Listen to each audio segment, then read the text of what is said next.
Yapı kısar. Ağız ilerik baka garadılıp tutulan yaşıl dergödeli beyik hoğluyun kapısı gumukluktu. İngler sinek bari mengdan oktu. İkinni gidip yana akşam namazının vaqti bolany surlaryny orta boýly gyzyl kürteli ýaş gelin as-sabat dergöden çykdy. Onuň gara gözleri bagy şewşin gözleri ýal balkylap durdy. Ol daş töwere asryny güle gözlerini geçirdi. Bu odun nädenin bir oturup töwere bir meydan kimse synlandan soň merdemse batyl basyp ýene howla girip gitdi. Bir salymdan soň o nädenin ýene daşary çykdy. Ýene ýöňküsi ýaly töwere gözlerini geçirdi. Ýene howla girip gitdi. Bu gözel iç girip daş çykyp kän zowdurlady. Ol iň soňky ýerek çykanyny heni şapak ýaşmanyny gün batar gazyl ot ýalyp durýardy. Gelin gün o tarapdaky gürü tuğutluğu tarap gözlerini dikti. Gürü tuğutluğun neyadık yapraklarynyň arasyndan agtaryan dağdyn saygaranna, gelin bütün bedeninden söýünüp, ıhtiyarlı yügülerini hareketlendirdi. Şo tarapa yürüdü. Olay varandan soň ýigidin güýdüni saýgardy. Agşamyň şapagyna ýigidin güýdi logurdap görünýärdi. Ol gelin ýigide goleleşenden soň töwere ýene bir gerek putu gözden geçirdi. Ol asyrap barşyna goýa bir torguş ýaly töwrüni garanjaklaýardy. Bir gözünem dergözden aýyrmaýardy. Şeýle asrynyk bilen, şeýle teraplyk bilen barşyny ýanky ýelin ýigit bilen ara bir haýat salyp düze oturan boldy. Bir howly begli mollaryň howlusydy.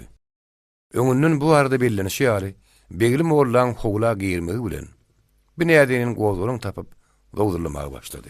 Häzir tuğutluğun içindäki ýigit bilen ara haýat salyp gürleşip oturan bir ýaş gelin begli mollaryň agasynyň Seyit Murat Begin ortanca uly durduýunyň gelnedi. Ol gelin Muhammed Murat ahunyň iň kiçik uýaty tülgünni. Bu tuğutluğun arasyndan ýüzüni görkezip duran ýigidem täşli şortady. Täşli şortu begli molla bilen tirkeşip Seyit Murat Begiler köp gelerdi. Şonda onuň gelnejeki tülgün bilen içkin gürleşýän wagtlar bardy. Olaryň wagty hem begliň gelip howla girmek eken. Her wagt günnüz bolsun giýje bolsun tapawdy ýok. Eger täşli şortu begli molla bilen tirkeşip öýe girmese, onuň gelin hukman töwreğin näkilerin gözüne çöp atyp, şol gara ýaprakly tuğutlaryň arasyny barlamaly eken.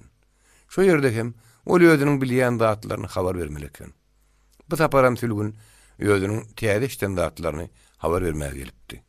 Sülgün oturun ýerinden töwrüne garandy.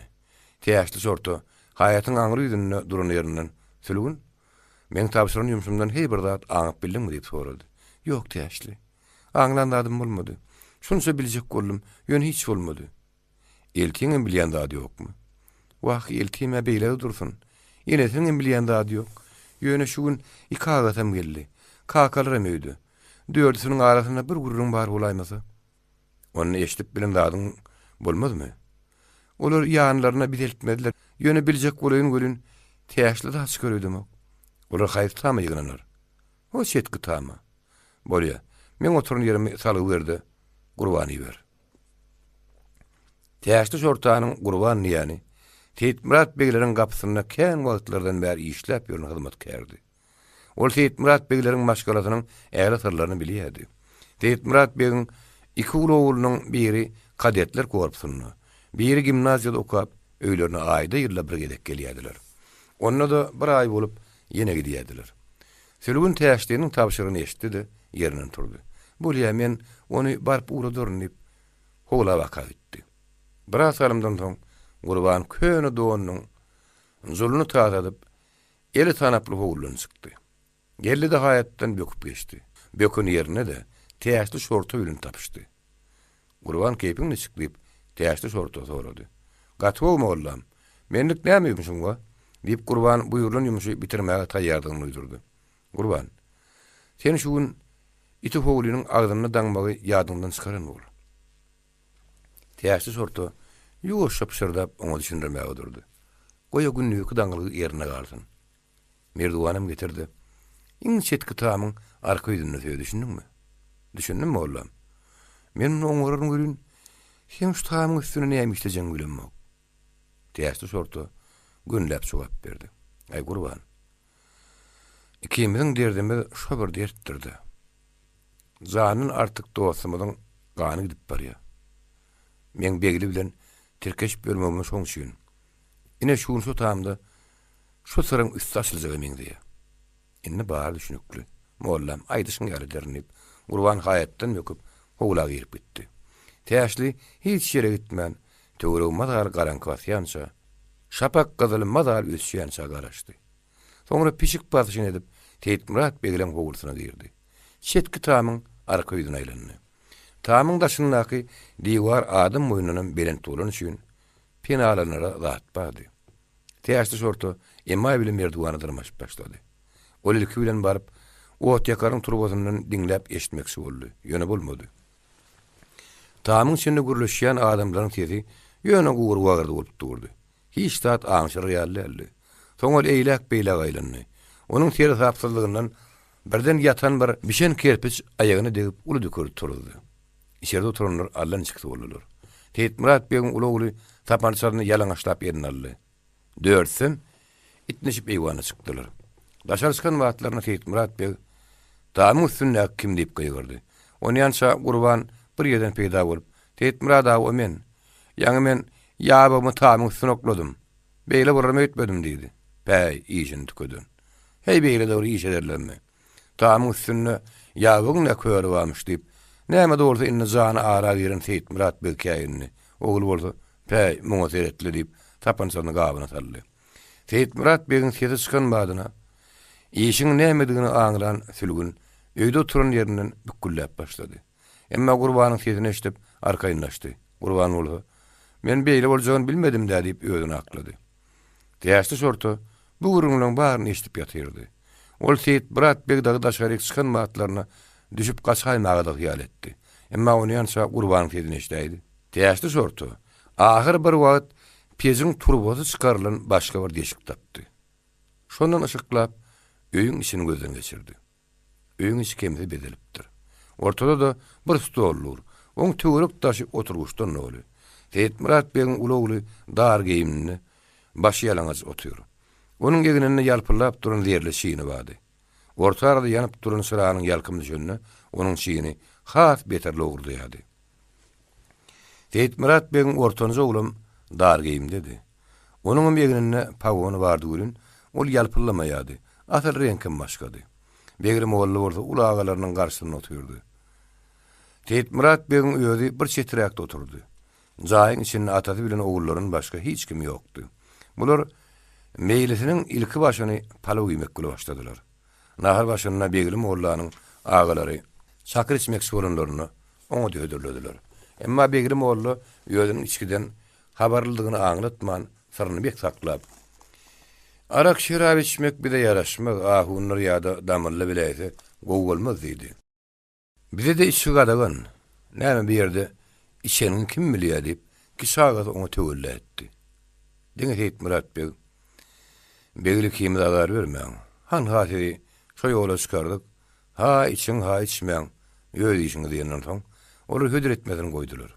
Nahardan soň, biz senin Teýtmurat Batyr bilen şo galmagalyňy eşitip, okumy taşlap gaýtdyk diýip, ulagaty beglim oğulla waka ýüzlen pide başlady.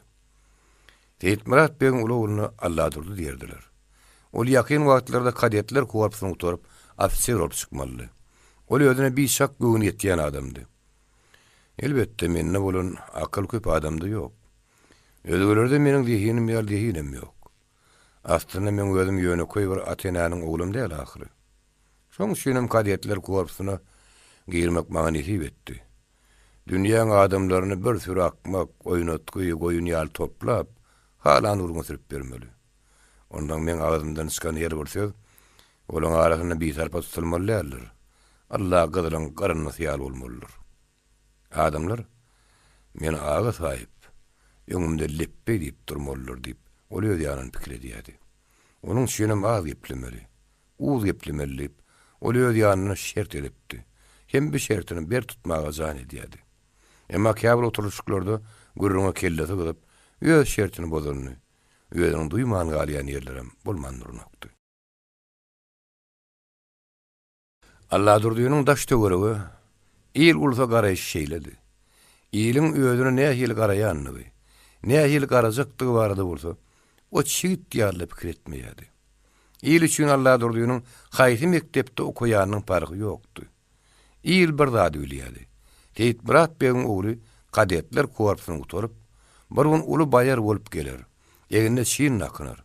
Atandan beter bolup dünýä ot ýaktyrmaz. Näme üçin diýsen, okuwda olary ilat talamy uly diýer ahir diýip gurrun edýärdiler. Nähilem bolsa, ahir öýüni talanjakdygyna ilatyň gözi ýetikdi. İlat Allah durduýynyň aýdyşy alakmak däldi. Allah durdy bugün akşam öz maşgalatynyň arasynda hem az geplemek hakda öýüni beren pendeni unutmaýardy. Ol indini özlenip, sen men nähil ýerde okap ýörenim gowulýan. O ýerek her bir adamyň ogly baryp bilmeýär, bilýärmi? Men özümem ýöne bir adam däldirim. Dykma serdaryň ogly Oraz serdarym menden maslahatsy bir iş edip bilýänlerdir. Asal ýanrallaram käwat menden maslahatsy bolýar, maňguly wasýalar diýdi. Öz gurruny öz ananmaýan ýar bolupdymdy. Töwereginde onuň agzyna ankaryp oturanlaram şol oturuşlarına lam jim bolup oturýardylar. İçeride tukat ümidini kökümdürdi. Bir salynda mandan soň Allah durdy birden. Öwelmat Batyryň ogluny sen tüpeňledingmi diýip, geçen seniň dogry görejini gözlerini dikdi. Täze şorto bütün durkuyla ulug aýlandy. Demin tutup gurrun soňuna garaşdy. Seyit Murat beg oglunyň öňürsi bir zat diýmekçi bolýan ýaly, oturan ýerine bir azarak ilerik gowsundy. Atadynyň bereketi begli üçin aýratyn bir duýduruş ýalyp göründy. Ol oturuşyny bir azajyk dötdi. Ýok diýip başyny ýaýkady. Onuň öz tüpeň atylyp öýdüne degdi. Hey menem oňa ýarak çekerinmi? Men oň bilen duşmançylygym näme? Şundan soň Seyit Murat serdar öňe omzap gurruna başlady. Gördüňmi? Begliň on ýaly iş etmejegine men nanýan diýmedimmi? Ýöne o günleri Seyit Murat Batyryň öz dälrep düze düşäýdi. Oňjynan bile düşdü. Allah durdy kakadynyň gurruna ün vermeýän ýaletdi. Bu at öz aramyz. Sen bir işeden ursaň, aýday. Ýagdan ýaý boý diýipdirler. Biz seni ýanymyz bilen alyp gidelim, ýene intine öýlenni. Hawa öz aramyz. Bir işeden ursaň, aýtmak gerek. Onna biz onnak şäherany görjek diýip, kisagaty durdam gurruna goşuldy. Ýok, men hiç beýle işedem ok diýip begli ýene şo diýende tutdy. Men Seyit Murat Batyr ýaly adamlary oýmy ula garaýsamam günäm geçiler diýip Allah durdy ýene gurlap başlady. Ol öňüm bir sapar Sibir'e gidip gelenler görü. Men onu dolanyp gelmedi ýaletdirip bilerim. Sen hiç tatdan çekinme. Bütün burnuny ganadyp bilen adam bolmaz. Oglunyň bu sözleri Seyit Murat bege ýaram anam durmadyk. Ol tamakynyp gülen. Ey şöyle Seyit Murat Batyra golundan gelse yitirme daýmak gerek. O dedi gelecek adam däldi. Allah durdy bir salymdan oturundan. Ýöne öz garnaşyň bolay ýa. Oň özümizden başga garnaşyrym ýok diýip, ýöňden başarmajak golundan gelmejek gurruny mysyp goýberenine puşman edip dili tapmakçy boldy. Emma Seyit Murat beg oglunyň mysyp goýberen sözlerine ananan boldy. Oglum, şoň garnaşlygym gursun, garnaşyrlygym gursun. Şo üstüme gelişini gören bolsaň, sen onu şo wagt öldürerdin. Onuň ýoguny ýandyrmak gerek diýip ýene ýylgyrdy. Emma hiç kimden tida çykmady. Goýanly bolmadyk adam hiç bir taktikany bilmeýär. Aslynda şu Seyit Murat ýaly akmak adamlardan gorkmuldur diýip Allah durdy. Esli watlapdan oturundan soň öz başyna öňürdi. Belki begliň başga kimmadyr. Belki onu öýrendirmek gerekdir diýip durdy, gurruny başga gurruna tutturdy. Şeýlem begli diýip Allah durdy oňa garady. Ine muny diýseňiz biçem därlip Seyit Murat begem olaň sözüni tasdiklady. Begli diňe ýylgyryp oturdy. Hey halyan gyýdyň bäme diýip Allah durdy ýene begli sowra berdi. Saýlady tut. Öz saýlanyň alyp bereli. Begli sözüni çykyrman ýylgyryp oturundan soň. Belki meni tanýanlar. Men daşka ýene Seyit Murat beg daşykdy. Allah durdy ýene sowragyny aýtylady. Ahyry begli molly. Hawa halap saýlanymma diýip boýnaldy. Ganaýt göreli diýip agary ýuňumdy. Gelineceğimin ağası Arslan bayın gıydı. Arslan bayın gıydı? Deyip durdu gaytalap soradı. Ha Arslan bayın gıydı. Ol Muhammed Murad Ahu'nun inisinin adıgılı sırahırı. Onu ýaly bolsa başga tap deyip Allah durdu garşy çykdy. Başı bellenik bolsa eýe çykmak bolmaz. Başga da gıydyt derler. Beglim oğlu öz içinden bu ahunlar men maňlaýymdan yeter bir awup döredi. Näme de bolsa şol gidalmasam, şoň burnu ömrümi kul ederin deyip berk gülöwüne dugdy. Başga mene şu wagt kim tutjagym bilemok diýdi. Onu tapsak bol. Gıydylara sinette gediber. Beglim oğlu bir yerden tiýrak turmakdan gowsunyň ýokdugyny göz getirdi. Bolýa onna mene gitjek diýdi. Damyllamy dagşam ýeriňizde tapyryň diýipdi. Ağalar garşy bolmady. Bolýa gitseň diýdiler. Beglim oğlu ağalar bilen hoşlaşyp çykdy-da Arslan baylanka baka. Sultan hanyň ýanyna ýetmäge urukdy. Täşli şortu. Ağa ýene gurrungy torundan soň töweregine ün süren tertarlydy. Pişik başyny edip merdwanyna şak düşdi. Dergüda baka öldürünü. Dergüden çykan ýerine Gurban oň ýerininden "Mollam" diýip ylgap ýetdi. "Mollam, hey bir bilen zadyň boldymy?" Gurban köp zatlar bildim. O ýoş şöýrep barşyna jogap berdi. Emma ikimiň biljek bolýan zadymyzdan aňlanadym bolmady. "Wah, şeýle boldymy?" diýip Gurban gıynaşly deslendi. "Men mollam şu gedege bir zat aňar" diýipdim. Olar bir salym seslerini çykarman işlerini gepledip gittiler. Ahir täşli şortu içki pikirini daşary çykardy. Besir gaty berk saklanýar. Öýdörde onaň oklar. Ýöne öz biri-biriniň öňünde de boyun almasalaram, men mümkinligim artmady kemerini ok. Ahir basaryňyz taşylar. Olaydan gaşeýle öli. Wagtym geçip barýar diýip Gurban aradary görledi. Kasas kıyamaty galmaz diýenlerdir. Ahir bir gün üstaşylar bardadyň. Sabrly bolmak gerek. Täşli şortaň bu sözlerinden soň Gurban bir neme ýynjaryny ýaly boldy. "Mollam, ýerde geçdi basaryň anygyny ýetäýden, menen bir habar bir işe däýme görgün" diýip täşli şorta gargady. Eger bir kellämeden gyzygyny bir işe däýsek, soň o gojany diwala şagyrdyp saýd edip köp horlarlar. Näme de bolsa, maslahatly edeli hemme zady mollam. Gurbanyň bu gurruny täşli şortany oýlanyrdy. Ol bir salam pikir edenden soň "Şunyň dogry Gurban" diýip oňguly alaşdy. Bir näme etsegim, özüm rahat batyra gara gelmez ýaly etmeli. Eger de hakikatyny ýetäýsek, onu bir ýerden tutup, şu ýerde ikisiniň mişini bitireriz. Gara mazal ölçerip dökmän, maslahatlaşman, bir iş edip oturuvermedi diýip Gurban oň bilen hoşlaşyp galdy. Täşli şortu öz hüjretine barandan soň Beglim oğlu da sonpullap geldi. Beglim oğlu işikten girin badyna täşli şortu "Gurtmasaň tilki" diýip sorady. Begri hemişe gurtdur. Hiç wagt tilki bolmady. Täşli şortu diýip Beglim oğlu öňünjürap başlady. Sultan Han bilen iş tadladym. Enini galy. On gelte ziwagul bilen gyýdy jumagul. Sultan Hanyň günüsi nabady bolsa saňa tapşyrdym. Entek ziwagulym bir ele salaýyn. Ondan nabady gut öz elim bilen sen alyňy getirin. Ýene öle täşli şortu bir zady bar. Nämesi bar? Diýip täşli şortu gylyk berdi. "Eýwalla, şu ahunlar men gapdymdan aýrylmaz bela bolup döräpdir. Şuňa näme alaz etjegim bilemok." "Näme? Bu zatlara ahunlyň näme daxyly barmyş?" "Wah, Sultan Hanyň gyzy Jumagul, Muhammed Murad ahunyň inisine adagyl edilipdir. Ine meni ýandyrýan ýer düşündiňmi?" "Adagyl bolsa bolubersin. Oň saňa näme azary bar? Adaglygyna barandan soň gaýta sen şün gowular" diýip täşli şortu möhür sürep onu hassa götergüledi.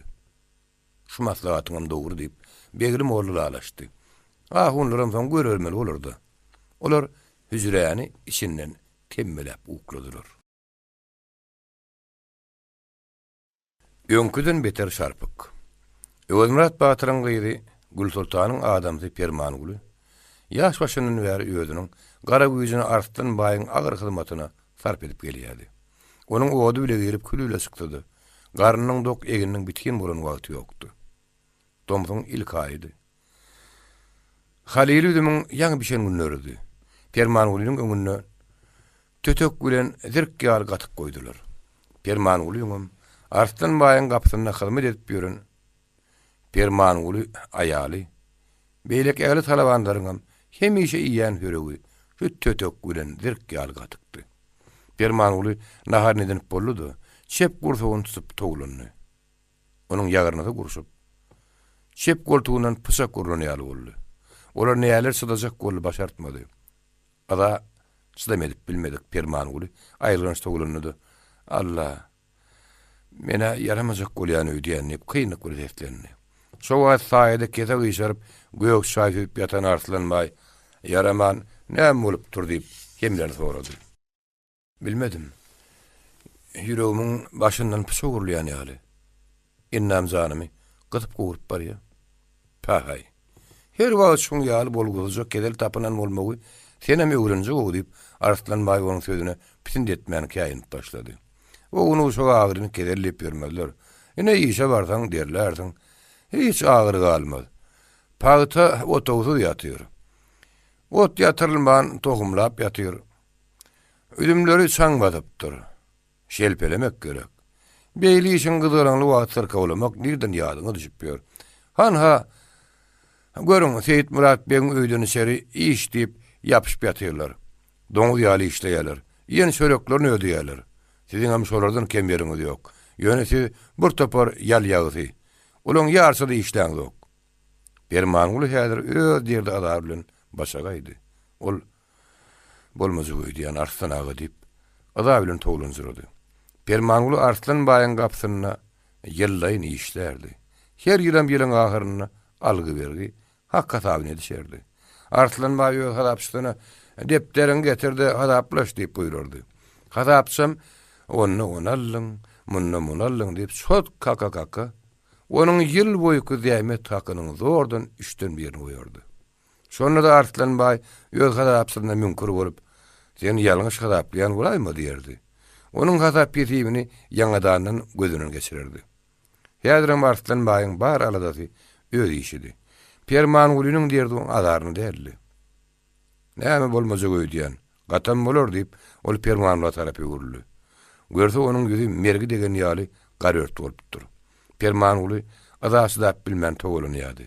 Şundan soň Arslan baý rejengiň därligini bildi. Beýle bir karada saňa näme hilket edýärdi? Senin heýbir zat iýdiňmi diýip sorady. Permanuly togulanıp ýatyşyna edenim ýolly gelýärken bir hoşa üdümýdim. Başga ende adym ýokdy diýip jogap aýtardy. Aý boldy. Saňa kerebi ýenaga diýerler diýip Arslan baý başyny atdy. Sen möýipsiň. Şeýle burada ady badyrla. Adam üdümi ýenne teratap ýer ahyry. Teratap iýmesen boljagyňşydyr. Şo wagt Permanulyň guruluşlarym nahara gelişdiler. Olar her haýda bir iş bilen meşgul bolansoň, nahara da hemişe aýygym sagym gelerdiler. Olar Permanulyň bolup ýatyşyny görüp haýal syradylar. Ony ýança Arslanbaý, ol ýaňy ýolly üdüm ýenne möýipdir. Siz ony satmagyny ekediň diýip bir perwaýlyk bilen buyruk berdi. İksan talabanyň her haýdy Permanulyň bir goltugyna girip, onu satmagyny alyp urdular. Permanulyň satmasy beýle uzakda bolmady. Olar ýolly otura gitmeli boldular. Adamsyny birdenke beýle hally görmek Gül Sultan alzyratdy. Ol özüni ýitirdi. Permanulyň guruluşlary hiç gaýretme, ertiraçylar diýip Gül Sultana göwnük berip gitdiler. Permanuly uzak ýatmady. Şoňyň ertedeki ýüzülen jan berdi. Gül Sultany gara ýurtda taşlap gitdi. Owa goňşular ýygnanyşyp onu zaýladylar. Permanuly öýüne eltiren badyna Gül Sultanyň dertde şollaşy sadap ylgap barypdy. Oňa uzakly ýüze syrkaw taklaşyp derdini bölüşipdi. Ol häzirem Gül Sultanyň daşyny aýrdyna okdy. Beýlek goňşa ýarlarym Gül Sultany göwnük görüp, onuň loglap ýan ýüregine suwsyp ýerdiler. Sadap te Permanulyň 40 ýetişýänçe Günürman Gül Sultanyň ýanyna gatnady. Arslan baýlyň tükeniksiz kerini ýuwup, diýişdirnek bolup olaryň agyr hallaryny dokap, owadyny ýakyp, külni atyp, bir kede bir jan bir ten bolup galypdy. Ikide bir-birini dogan ýaly görýärdi. Ol ikide diňe baýyň surnukdurjy agyr hyzmatlarynyň labyryny çekmek güleşäklenmän. Onuň has agyr minnetinem bile çekýärdiler. kişi minnetinin zäheri ol ikisiniň ennamyna şeýle bir orna apdy göli. Hatda bular bir zäherin agusyna derman gözlemem unutypdylar. Olar özlerini ümmülmez belanyň öňündäki şybynyzyk ýaly ejir duýýadylar. Diňe käte derdinişip oňardylar.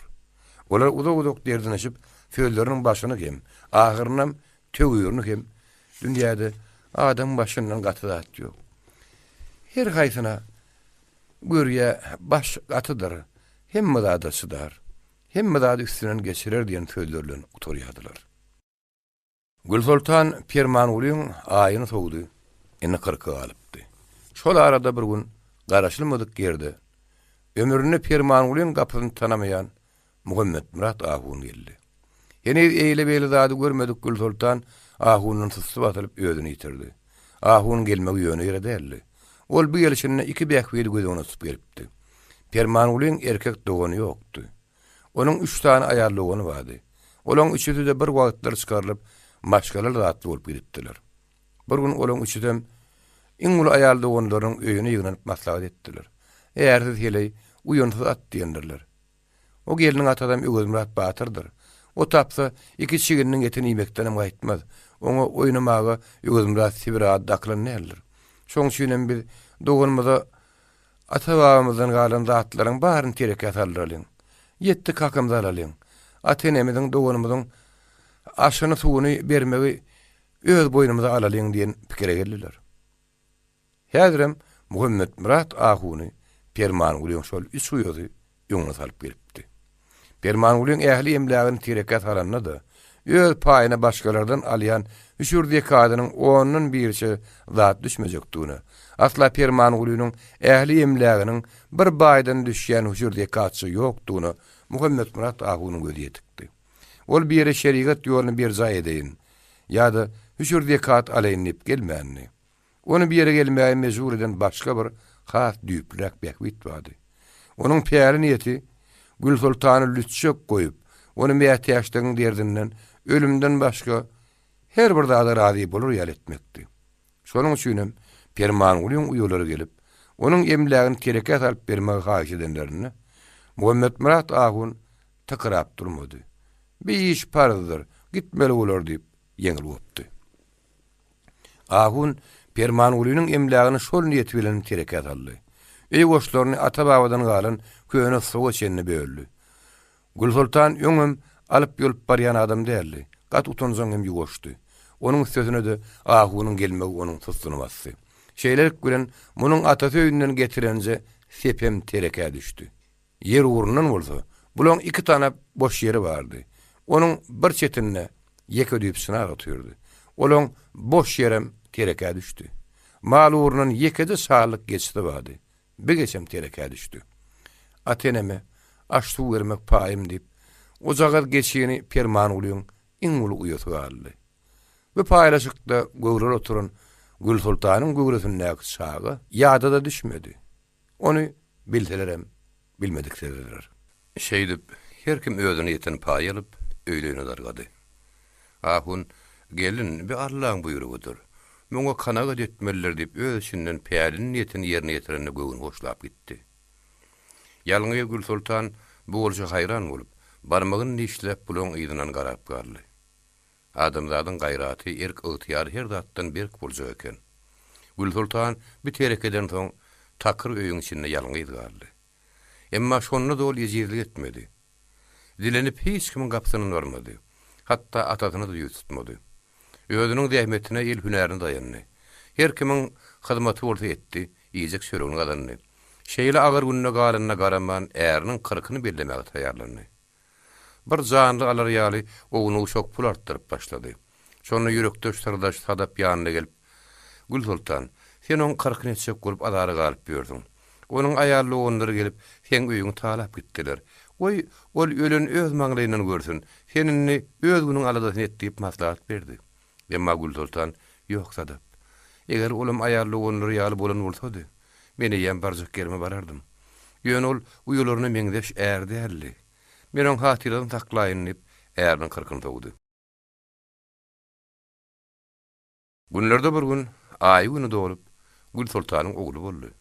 Gülsultan bilen dertdeş sadap şo wagtam oň ýanyndady. Saganyň göbegine hem sadap boldy. Owa bu goňşular ýygnalyp at goýmak şoranlaryna sadap bugün kakasynyň ýygyna boldy. Munyň adyna kakasynyň adyny da haýalyň. Şonu ýadygärlik bolsun.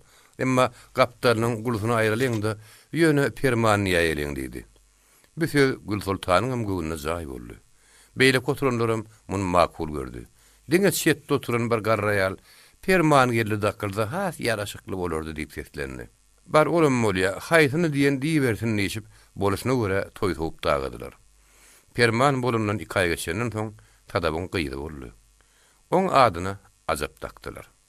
İki gelin ýabyň boýundan kerýüp oturan wagtlary oglumy dolar diýip göwüni ýurdy. Emma tadabyň gyýdynyň bolmagy onu göwün çökünlik töretdi. Tadap bijefi gara ýatak galyndyk naýynjar bir görnüşini men gyýdy bolaýdy diýip berendi.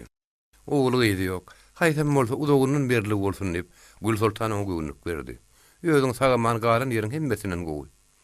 Gülsultanyň özüň sagaman galan ýeriň hemmesinden gowy diýmegi ýöne ýere däldi. Sebäbi plan ýaş üstüne ölüpdir. Planam ýaş üstüne öldü. Plany al bolanmış diýen ýaly şum habarlar häli şinni bulongulugyna ýetip durýardy. Ýaş üstünden ölmek kedeli, iň bir howply kedeli hadaplanýardy. Gelin günden beýlek duully ýaş gelin tarap oturmadyk Gülsultanyň agyr gününi ýalňyz maslahatçysy sadapdy. Her bir işte Gülsultan oňla maslahatlaşýardy. Gülsultan ağaçlyk susuzlygy gördü. Egineşi korluğunu gördü. Kişinin agyr hyzmatyny edip, onundan hem agyr minnetli sözüni eşitdi. Emma barna mertlik bilen syzady. Emma Gülsultanyň etinden ötüp süňgüne ornan, onu halis bizar eden başga ýagdaý boldy. Soňky ýyllarda aýal erkek oň üstüne siňek gal döküldi durdy. Munyň öýüne mihman gelmeýän güni ýokdy. Ak sakaly ýok, gara sakaly ýok. Dullar amanat riýat alyşyp, tapanny geyip dökülüp durdy. Olar aňyrdan gelýärdiler-de. O joň başyna oturup gep makullamaga başlaýardylar. Kim özüni öýýärdi, kim baýlygyny taripleýärdi, kim özüni göýregurdyk atarmyn, saparmyn diýip görkezýärdi. Olar öýleriniň ak sakallygyny, gara sakallygyny ýatlaryny çykarýardylar. Bizin takyk, ýylan, ýylky diýip, öz ýanlaryndan ýyly uruşyp, her gaýsy özüni ýaş edip goýýardy. Öýlerine urbalyk tapylmaýan, ömrüne duğuluna doğalı sual feyap görmediklerim aňardan gelen wadyna bir sowutly degirmeni memar diýip özüne mahabat berip başlaýardy. Ondan gepurup, mundan gepurup, iň ahyrda da oňa söz aýtmagy gelinden duýdurýardy. Özüniň gara güýjülen zordan bir döwüm söregini tap beren Gülsultany bu gelinlere saý bermegim toldurup barýardy. Gelýän mihmanlaryň bir näçesi özüniň barlygyny suwut etmek üçin ine baryp ýatan gowy Şanhaý çaýy şundan demläýdi diýip keşte tarnyp bezerlerini çay altından çykarýardy. Gülsultan bolsa mihmanyň çaýyny özüne demläp bermäge namyt edýärdi. Ikinji tarapdan bolsa ol muň çaý dowal jadyr bolaýmasyn diýip heder edýärdi. Şoň süýnem ýok. Hararagam bolsa öz çaýymy ýagşy diýip mihmanyň hödürlerini çaýyny almazdy. Gülsultanyň beýli diýip mihmanlaryň hödürlerini dadyndan ýüz ögürmek tötänden däldi. Sebäbi ol her gün öýüne mihman gelip gidenden soň öz töwereginde bir alamat görýärdi. Hasam beter garra ýarlary söz aýdyjy bolup gelip gitse şeýle bolýardy. Ya işigine bir doğa taşlap giderler. Ya öýüniň bir duwuny doğa oklap giderler. Ya dem salanyp taşlanan bir duwur gant ýatanlar. Ya duwun şoga duwulan dem salanygy bir çümmük duw ýatanlar. Ya dem salanan kömür bölejigini duwun şoga duwup taşlap giderler. Garal her gedek mihman gelip gidenden soň Gülsultanyň gözüne şuň ýaly alamat diýilerdi. Gülsultan bir gün bejermek üçin öýüni seçdi. Şonda gamış bilen durluğun arasından gaty kän kagaz çykdy. Bu kagazlaryň her gaýsyna arap harpler bilen nämelerdir bir zatlar sırmalypdy. Bu kagazlary gören Gülsultan her gelen men gamşymy bir doga gystyryp gidýän uraşemeli. Olar öýümiň daş töweregine de doga baryny gömüp çykandyrlar. Bular meni däherledip düze düşürmeseler ýagşy diýip ul howsara düşdi. Gülsultan aňyrdan gelýän mehmanlaryň Sahytrap aýdýan gantlarna batlaryny datmaýardy. Doga şo netlerini adamsynyň başga adama kär etmeýärmiş. Ýüremeýärmiş diýip ol sowgatlary sırdaşy sada beltip berýärdi. Şeýle sydamlyk gören ol özüniň sagary permany 3 ýaşyna ýetirdi. Emma bi innegsiz gelýän mehmanlar Gülsultany halit gatyp gowurdy. Dowruna taşlanyp Gamış bile duguluğun arasına gıssarılıp gidilýän dogalarym ony ulhusala salýady. Gül Sultan bir gün Sadapyň ýanyna baryp derdini aýtdy. Indi men etimden ötüp süňgüme etdi. Men azır däre ederim kädip gorkýan, näme etsem käm diýdi. Gül Sultanjan, başyň boş bolsa item saňa lagatar guşam. Ýöne sen kakan howursuny göçde bar, şonuň gowsy ýokdur diýip Sadap oňa maslahat berdi. Indi men olaň ýanyna näme ýüzümle baraýyn? Men ol urumy ozal gömdüm ahyry. Ejem bolsa bir zat bolar welin, kakamdan gorkýan diýip Gül Sultan bir işte Sadapdan kömek sorýany aletdi. Sadap, men ejem göreýin. O kakan razy eder diýip maslahat berdi. Şonun soň Sadap Mamul ejanyň ýanyna baryp ýalbardy. Gül Sultanyň ýagdaýynyň gaty kynlygyny, oňa diňe şolardan delalat ýetjegini aýtdy. Mamul, men özüme batyra diýip bilmen gölün. Demirçi diýdirer de diýip razylyk beripdi. Şondan soň Gül Sultanyň özüm demirçiň aýarynyň ýanyna baryp, daýym kakam görüwürsin diýip ýalbardy. Mamasy, hükman daýyň aýdaryn, kakam razy eder diýip wada berdi. Gül Sultan oň ýanyny hoşalyp aýtdy. Aslynda bir söz aýdyjylar, ýeke Gül Sultany bizar etmek bilen oňmaýadylar. Olar Ýozumrat Batyryň üstüne dökülip durýadylar. Senne şeýler maşgala barmy diýip söz aýdýadylar. Ýozumrat Batyryň menne şeýle maşgala ýok. Ol indi men maşgalam däller diýip şunu bile aýdýan sözlerini de anam etmeýärdiler. Şunu razy etsek, gyýdymyň sözünden çykyp bilmez diýip, şol gyýdyn özünden dökülüp durdular. Oňam öýüniň töweregini gamış bilen durlugyň arasyny her ýerde dowatmlardan doldurup çykýardylar. Gara Gül Sultanyň bir näçe ýyllap dul oturmagy işan molalar üçin taňdat tuldy. Olaň iýjegi baýguşyň kyýaly öz agdyra geldi. Olardan doga alyp, aklyk getirýän dullaň sany tajagy ýokdy. Bir tarapdan Mamul, bir tarapdan aýaly ýalwaryp ýakaryp ahyry demirçiň Ýozumrat Batyryň ýüzüne gelmäge razy etdiler. Bir gün akşamary Ýozumrat Batyr öz gapysyny oturdy. Onuň köne howursunyň içinde tukat ümsümlik höküm sürýärdi. Diňe gözüniň öňünde ýatakda otyp durun aty käwat burun asyp, gulaga ýakymly bir owaz edýärdi. Ýozumrat Batyr nämedir bir zatlaryň pikirini edip, için hümlede oturdy. Mamul eze çaý demläp goýandan soň ol pikirini açyldy. Çaýyny agdardy da demin berdi. Takyýadyny maňlaýragyna goýdy. Aýagyny aýagynyň üstüne atyp tertegine söýündi. Hemişek ýaly ýuwaşça aýdymy hiňlenmäge başlady. Şowa demirçi aňyrdan salam berip geldi. "Giýit ýagşy." "Gelen ýagşy, gel demirçi" diýip Ýozumrat Batyr diker oturdy da oňa öz ýanyna orun berdi. Mamul demirçiň öňüne bir çaýny çaý demläp goýdy. Ýozumrat Batyr özüniň hemişek adatyna görä başyny geçiren köne taryhyny hikaýa edip başlady. Bir tapar alamyny var ýakar. Bir aýyň şagatyny alışlaryny, ol aýyňam zeýrenip bulan ýygyna düşüşini, ahyrym onuň şagatyny gaýtaryp berişlerini, bir ýol bolsa aglyşyny, arşa şahy ýylip, sapyp bilmän duran bir keýi halat edişini gurrun berdi. Bir orda ýol bolsa üstünden baranyna atly gasyp gutuluşyny hikaýa etdi. Soňra gurrunyň ýygyny gorkokluk batyrlyga ýazdyrdy. Jürbözür häsiýetde bolan adamlaryň gurrun etdi. Demirçi bolsa ýöňündäki şaýnynyň gapagyny oýnap, kä ýarym bir algysy ses beren diýip oturdy. Ýozumrat Batyr birden sözüni şarpa kessedi. "Bugun sen hemişekiliň däl demirçi. Saňa näme bolýar?" diýip sorady. Demirçi o gurrun edip oturýar ýanyndan, "Men muňa näme hilerek aýtsam uğrundan turarkam. Gurruňy haýır ýerden başlasam kam" diýip ulu gaýga galyp oturdy. İçinden näme diýjekdigini ölçerip dökýärdi. Ýozumrat Batyryň gurrunlarynyň biri oň gulagyna ýylan okdy. Demirçi özüniň bu syryny aňlatmajak boldy. "Ýokla, men diňläp oturýaryn." Hanon soň ýygyny ähili boldy. Ol aýy çagatyny alyp ötägitdimi diýip gurrun oşulan kişi boldy. Ýozumrat Batyr ornaşyp oturdy da, "Pay, ýagşy da diňläp oturyn ekeniň" diýdi. "Näme, aýyň çagatyny aldyk diýip aýtdyň ahyryn?" "Men aýtsam, ol aýly gurrun men birinji başlan gurrun ahyry. Ondan soň men näçe gurrunlar etdim. Wah, men eden gurrunlar men bary ýele gidipdir" diýip Ýozumrat Batyr käýindi. Ol ýöz ýanyň demirçiň özüni ýeter alada bar boldy diýip pikir etdi de sözüniň üstüne ýetirdi.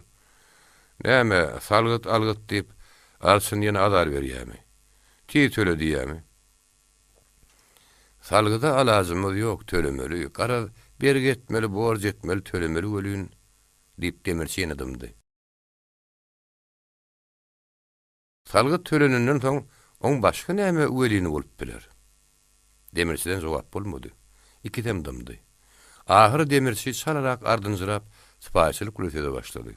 Özüniň öňünden taýýarlap goýun geplerini aýtdy. Öwelmat Batyr paragatlyk bilen "Hay demirçi. Maňa şu ürünleri aýdýan sen ulaýan. Şunaýdan başga bir adam bolsady, ýok man kowardym. Men bilen dost görüňi etjek bolsaň, sen şu maslahaty maňa bermedigi." Demirçi Gül Sultanyň agyr ýagdaýyny, howaslarsyz gara ýurtda galanlygyny, oňa öýlerin başga howaslarlyk etjek adamyň ýokdugyny aýtdy, ýalbardy. Emma Öwelmat Batyr eli bilen eden egini bile çeker demirçi. O eli biletdi, goýuny çeksin. O bizi şo taşlap giden günü biz ondan geçipdik. Beýle hor bolsa, goý özüniň deň duşuny saýlasyna ýok bolsunlar diýip özüňe egine tutdy. Demirçi mundan biýana oň şeýle gurrun getirmezligini targady. Demirçi bugün akşam diýeni etdirip bilmän gaýtdy. Ýöne Öwelmat Batyr her näme diýse-de demirçem öz niyetinden el çekmedi. Ertetem geldi. Bu gedem Öwelmat Batyr aryp bilmän gaýtdy. Üçüncü gün ýene şo gurrun edip başladylar.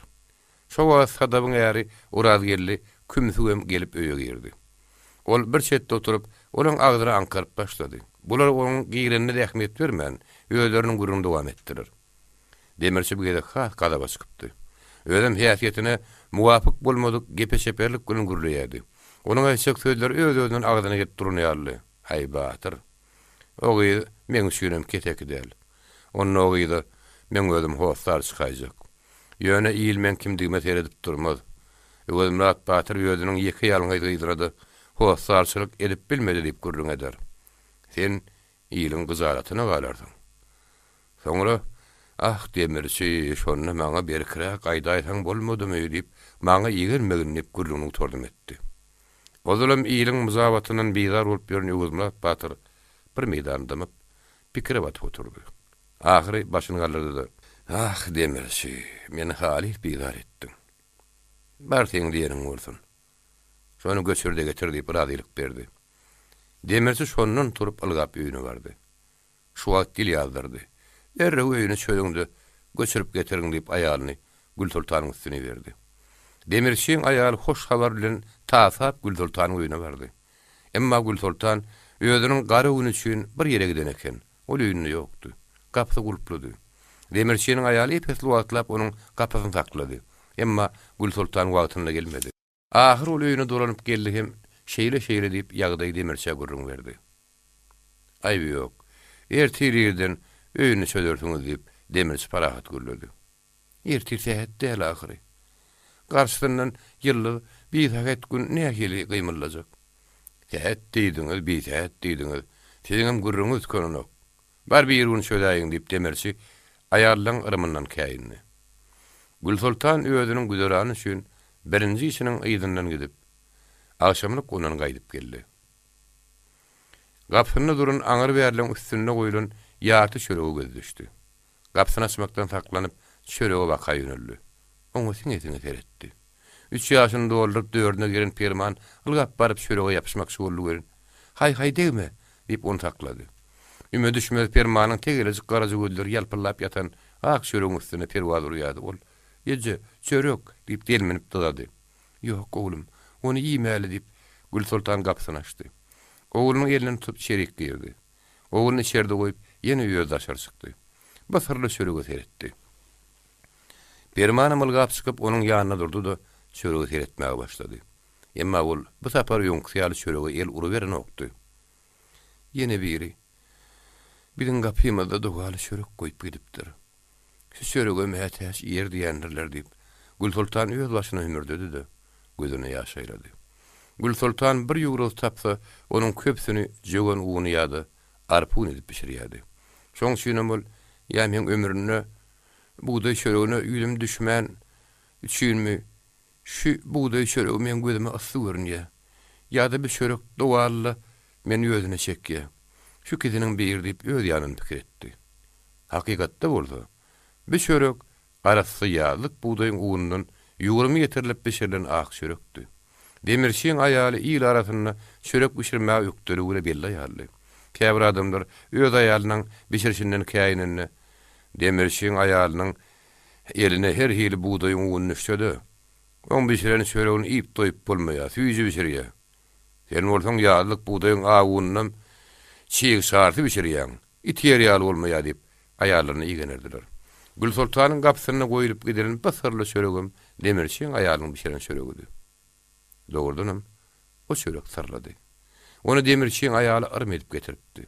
Ol Gül Sultanyň ýanyna hoş habarly gaýdanna, taçagardan bir çörek alyp, çörek adamlary ýollaşdyr. Soňra men Gül Sultanyň öýüni şüjemizi ýertip, syýyna dolap alyp gaýdypdy. Gül Sultan tapman ýygyna gaýtmak sorandy. Getirin hoş habarymyň alamaty bolsun. Bu Gül Sultanyň paýy gordyp eline çörek döwüp, ýaryny onuň gapysyna goýup gidipdi. Emma Gül Sultan muny özü şöýürip, bu dogaly çörek, ýaman dadyň alamaty diýip düşündi. Gül Sultan çörekden gözüni aýyrman esli wagtlar feredip durundan soň, "Al oğlum seni ýaýsyn, mana düşme nerese şagasyň, saňa ziýan etmez" diýip çöregiň gyrasyndan sümükläp tutdy-da perman tutdy. Perman çöregi ikili jagada bile tutup aldy, hem diýişläp ýemege başlady. Şowunyň ertesi ýer bilen bir aýal Gül Sultanyň ýygynyň şakylysy geldi. Hem on Seyit Murat Begin bayra ýarynyň şagyr ýanyna habar berip gitdi. Gül Sultan odalam häli şini diýeni ýaly Seyit Murat Begleriň hyzmatyny edýärdi. Olar bolsa muňa garnaşdyraýan adam bolýardylar. Gül Sultanyň hyzmaty üçin törenýän muzlaryna garnaşlyk kömek edip görkezjek bolup adary galýardylar. Gül Sultan buýurjak ýumuşlary badyrda diýip guman etdi-de, permanyň elinden tutup öýünden çykdy. Gapsyny gulplap Seyit Murat Beglere bardy. Gül Sultan berden baranyny Seyit Murat Begin bayra ýaly eýwan tamamlarynyň eýwanyna garry gaýnyny bilen gürleşip oturdy. Ol Gül Sultanyň hormat bilen garşy alyp öz ýanyna oturtdy. İçgiňdiräp hal ahwal soran kişi boldular. Soň Seyit Murat Begin ejeri gürrüňi doktoryna alap başlady. "Sen bu kakan ýel salyp ýerlergen borly. Oňjyna öz garyndaşlaryna öz maşgalatyna düşüpdir. Ine sen agan Seyit Murat oňjan ýaly dogan oglany. Bir näçe ýyllap mun kassyna çykyp, muny öldürjek bolup gezdi. Innemjini saňa düşüpmiş diýip eşdiýär. O seni ýaha öldürjekmiş ýa-da gadak galpak diýip, ýumut göklüň diýip bir orulary kän pul alyp satyp goýberjek bolýarmyş. Şeýle bir gorkulu habar düýün, sen agan Seyit Muradyň gulagyny degipdir." Seyit Murat Begin bayra ýalym gaýnasynyň gurrunu süýjilikle tasdiklady. Gül Sultanyň ýüregi gopup, howsura düşüp başlady. Indi men ne alaj etsem käm diýip naýynjar keslendi. Gül Sultan Seyit Murat Begin ejetine ene diýip ýüldürýärdi. Garry kemper mekirlik bile Gül Sultany möýüň kerebi ýaly kerebini soruşdurup başlady. "Ne alaj etmekden Allah saklasyn goýup" diýip halim sırady. "Sen ýöne bu başy boş oturmakdan el çekdi. Birine barda oturuver. Şonu hemmesini yeňersiň. Sen biziň bar diýen adamymyza barsaň, şonu hiç tarapdan hor bolmarsyň. Oňa barsaň bu dünýäňem, bu dünýäňem awat bolar. Hiç wagt ýamanlyk güýdüni görmersiň." "Wah, şu ýeke sagamy dödemek" diýip Gül Sultan ýanyna dünýäden bir habar oturan perman gürkezdi. "Ony ýöňe näde uçalary öýdýäň" diýip kemperini sürnüp başlady. "Kakan bolar ýa-da gaýny kezileri bolar. Ony ýöňe howslar tapylar. Ine ağaňam näme diýän neşt, o näme diýär." Kemper oturun ýerinden oğlunu gadyny tutup gyýgyrdy. "Seyit Murat, ay Seyit Murat." Tamamlaň bir nuklap eden Seyit Murat bir enesiniň sesini oýunyna da şaryk çykdy. Hiç wagt ýagyşdan ýaman adym tutmaýan adam bilen ýüzbeýiz bolup Seyit Murat bir edek. "Amanlykmy, saglykmy" diýip Gül Sultana habar gatdy. Künnükden şu wagtyp ýuwunyp duruşyna gurrun dowam etdi. "Sen ataň seni ýomada göýekliňe satyp ýok etmek ýalyna düşüpdir. Bir näçe gün bäri bir aşakly ýomut oň öýünde mehman bolup ýatýar. Ol ýöne ýerden ýatanok. Ataň sen bahan gezip, o ýomutdan alyp beren pulny alypdyr. Innem sen çagaňy sarladyp, şoň syratyna mindirip goýbermekçi. Ýöne sen ejemiň diýenine gulak atsa, şoň diýenlen boluber." Seyit Murat Begurrun oturdum edip, içerik girip gitti. "Hawwa gaýdym. Sen biziň diýenimi etdi. Biziň diýen adammy da bar, ýamanlyk güýdüni görmersiň" diýip Seyit Murat Bey'in ejeti, oğlunun gurrunun ýygyny getirdi. Barjak adamynyň kimdigi barada Arslan baýyň aýaly Sultan Han bilen gürleşmek maslahat berdi. Agam Seyit Murat bu gurrunu ýerden eşitdik-e? Dip Gül Sultan ulu hoksar öyle sorady. Agam onu hak gözünden eşitipdir dip. Seyit Murat Bey'in aýaly gaýyndysynyň öňürti jogap berdi. Ýogsa o beýle gurrunun arasyna goşulyp ýörmezdi. Gül Sultan agyr ýüküň astyna galanýak. Esli wagtlap öýüni ýeralyp bilmän ýegişerli jirap oturdy. Bolýa. Mine göwrümme urgiňeş görüýünip, ol ahyr entereklap ýerinden turdy. Gapa tarap ýöneldi. Seyit Murat Bey'in elesem onu uratmak üçin howlyň agyna çykdy. Sen Arslan baýyň aýaly Sultan Han bilen maslahatlaşyp gör. O sen barjak adamyň kimdigine maýdar, barjak geriňe de öýde eltip gowşurur diýip tapşyrdy. Soňra mekerlik bilen şumzorup gurrunun üstüne getirdi. Wah! Agyr adam her hili horlugy sede bar edýärdi. Gül Sultan içini gepledi. Aňardan gelşen sadabyň ýanyna bardy. Bir sara motorundan soň "Ejemiň ýanyna bardyňmy?" diýip sorady. Sadap Mamulun ýanyna barşyny eden gurrunlaryna habar berdi. Sözüniň ahyryna bolsa, "Öýüňizde daş ýerden gelen mihmanam bar ekenidi." Bu sözleri eşiten Gül Sultanyň deputaty üýüşip, ennam jany jümşüllep gitdi. Huşy başyndan uçdy. Bu ne hili? Daş ýerden gelen mihman diýip sorady. Ha bu öýde bir daş ýurtdan gelen mihman bolmagy şemeli. Öýdüniň mysalasam ýomudy meňdeşýäri. Ýöne öýde ardyly mihman bolur şemeli. Kakam köýüne dostlarynyň menämemi oňa söwüşem edipdir diýip Gül Sultanyň ýagdaýyndan bir habar. Sadap göwünne hiç tat getirmän barny boluş ýal gurrun berdi. Ejen bilenem gürleşdim. O seni ýanyna göçürip eltip bilse armany ýok. Daýyň kakaň ýanyna barýarmyş. Hakykatdanam şo günler Öwür Murat Batyryň ýanyna aman Batyr gelipdi. Gelen gündüň ertedem ýygyny durupdy. Öwür Murat Batyr onu hormatlap söwüş edipdi.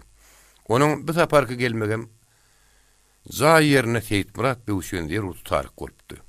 Gül Sultan bilen atasy barlaşdyrjak bolup bir gezek Mamulun ýanyna baryp gaýdan. Sadabyň bu zatlaryň habary ýokdy. Ol häzir öz gurruny bilen Gül Sultanyň ýanyna Seyit Murat Bey'in aýdan sözlerini tasdiklap oturanyny bir habardy. Ol öýde baryp gaýdandan soňky ulun wakaradan habarsızdy. İnşallah da bilen Gül Sultan ikisi 3-4 gün bäri görüşip bilmärdi.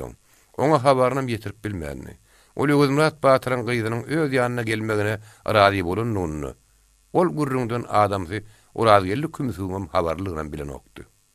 Gül Sultan bolsa, "Eýem öz ýanyna belini tija gelipdi." Ol Seyit Murat Bey'in aýdamlaryny inni dolanypdy. Öz ýanynyň kakam bilen ýoluma ýanjak bolup ýöreken o diýip howsary oýlanyp oturdy. Gül Sultan sadep bile hoşlaşyp turmak soýlany ol. Gül Sultanyň nähiller üýtgeşikligiň bardygyny sezdi. Onuň bolşuny bir hilgen gördü. Ona nähildir bir küýü galyplyk bar ýaly göründü. Agýe Gül Sultan diýip onu içijikde ýygyna dolady. "Sen şu gün görüşiň meni gowurem Gül Sultan. Men adary garyp sen ejen gördüm. Ejen demirçini görmäge boyun boldy. Olar ýokman sen kakaň razy edip sana hossar çykarlar. Şonuň saat ýene bir iş edip biziň ýüzümde garalyk getiräýmesen, kıyamata sen ýüzüň men görmän. Eşitdim diýmegin." Gül Sultan sırdaklap, "Ýoklu. Men göwnümde bir ýetgeşiklat ýoklu" diýip zan ýylgyrdy. "Bolýa ýetgeşiklat bolmasa, ýüzümde gara getirmesen bolýa" diýip sadap sap ýürekden sözledi. Emma Gül Sultan ýola çykandan soň oň ýüreginde sadaba da mümkinlik peýda boldy.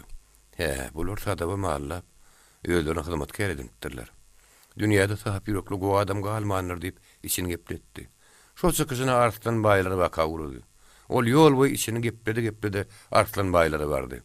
Arslan baýyň aýaly Sultanam Gül Sultany gadarly garşy alyp töre geçirdi. "Gül Sultan, sen kakaň ýalyna aýyn sap adam ýok eken. O bir pulo çapan ansapsy adam eken" diýip Sultanam Seyit Murat Bey'in gurruny tasdiklady. Gurrunyň ýygyny bolsa, Seyit Murat Bey'in enesiň sözlerini ýyrykdyrdy. "Ýöne sen başyňy turmaň arada sen. Biziň diýen adam ýemide bardy oturuber. Sen men ýanyma jyk gel. Men seni ýakydip ödelim bilezik gowşuraryn. Oňa barsaň iki dünýäň abat bolar. O dünýä bu dünýä ýamanlyk güdüni görmersiň, ýagyp ýüpek geýersiň." Sultan Hanyň gurrunlary Gül Sultanyň kakadynyň öz kastyna çykan rakdak ynamyny hassa berkitdi. Men hatam etmejek zady ýok. Olar sadabym öz ýanlaryny çekipdirler. Dünýäde iki sırdaşym sadapdy. Bir de olan gepine gidipdir diýip oýlandy. Sadaba näme gelip bildirdi. Gül Sultanyjy, men bir gugulmagyň şeýin şuň saňa jogab ýetirerin.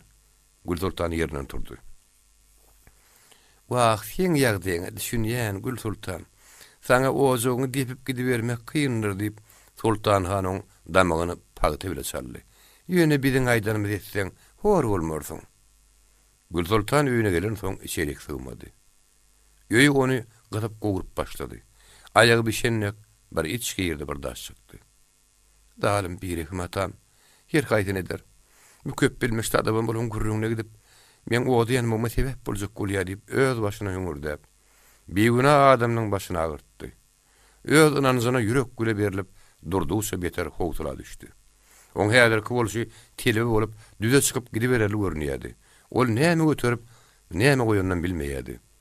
Ol özüniň ada uluk zadyny bir ýaglyga dugdy. Bir oýunum aşygy permanyň öňüne atdy. Oglum oýna ber diýip çykyp gitdi. Ol bir meýdan ýol öräp, köşe galan maýy ýaly. Böwrün diňşirgenip ýygyna diň saldy. Hemişe öýe peýwatyna bir ýüşün çykyp gidenini, permanyň öňüne bir topar aşyk ýa-da başga oýuna başlaýar gördü. Ýygyna garaman diňşirgemän giderdi. Perman bolsa uzyny günnäp öýde oýuna başlaýar bilen ýeka galardy. Bugün bolsa Gül Sultan ýalňy ýyl balasyndan aýra düşen akçerennek. Her iki adamynyň sagynýardy. Diňşirgen durýardy. Bugünne perman aglayan, oň sede gulagyna gelýän ýaly bolýardy. Gam hasrat bilen ýüregi dolan ýene birden ýygyny durunady. Şalt edip ılgap gaýtdy. Gelip gapyny açyp seretdi. Görse perman dünýäden bir habar aşyklarlyň garabaşyna gaýbol otyr. Otyrym oglum. Oýna ber. Diýip Gül Sultan permanyň her ýaňagynyň bir owşap ýene çykyp gitdi. Göz owasyny çaýlan iki damja göz ýaşyny ýüzüniň uğruna tüpürdi. Ulak göredi. İçini gepredi gitti.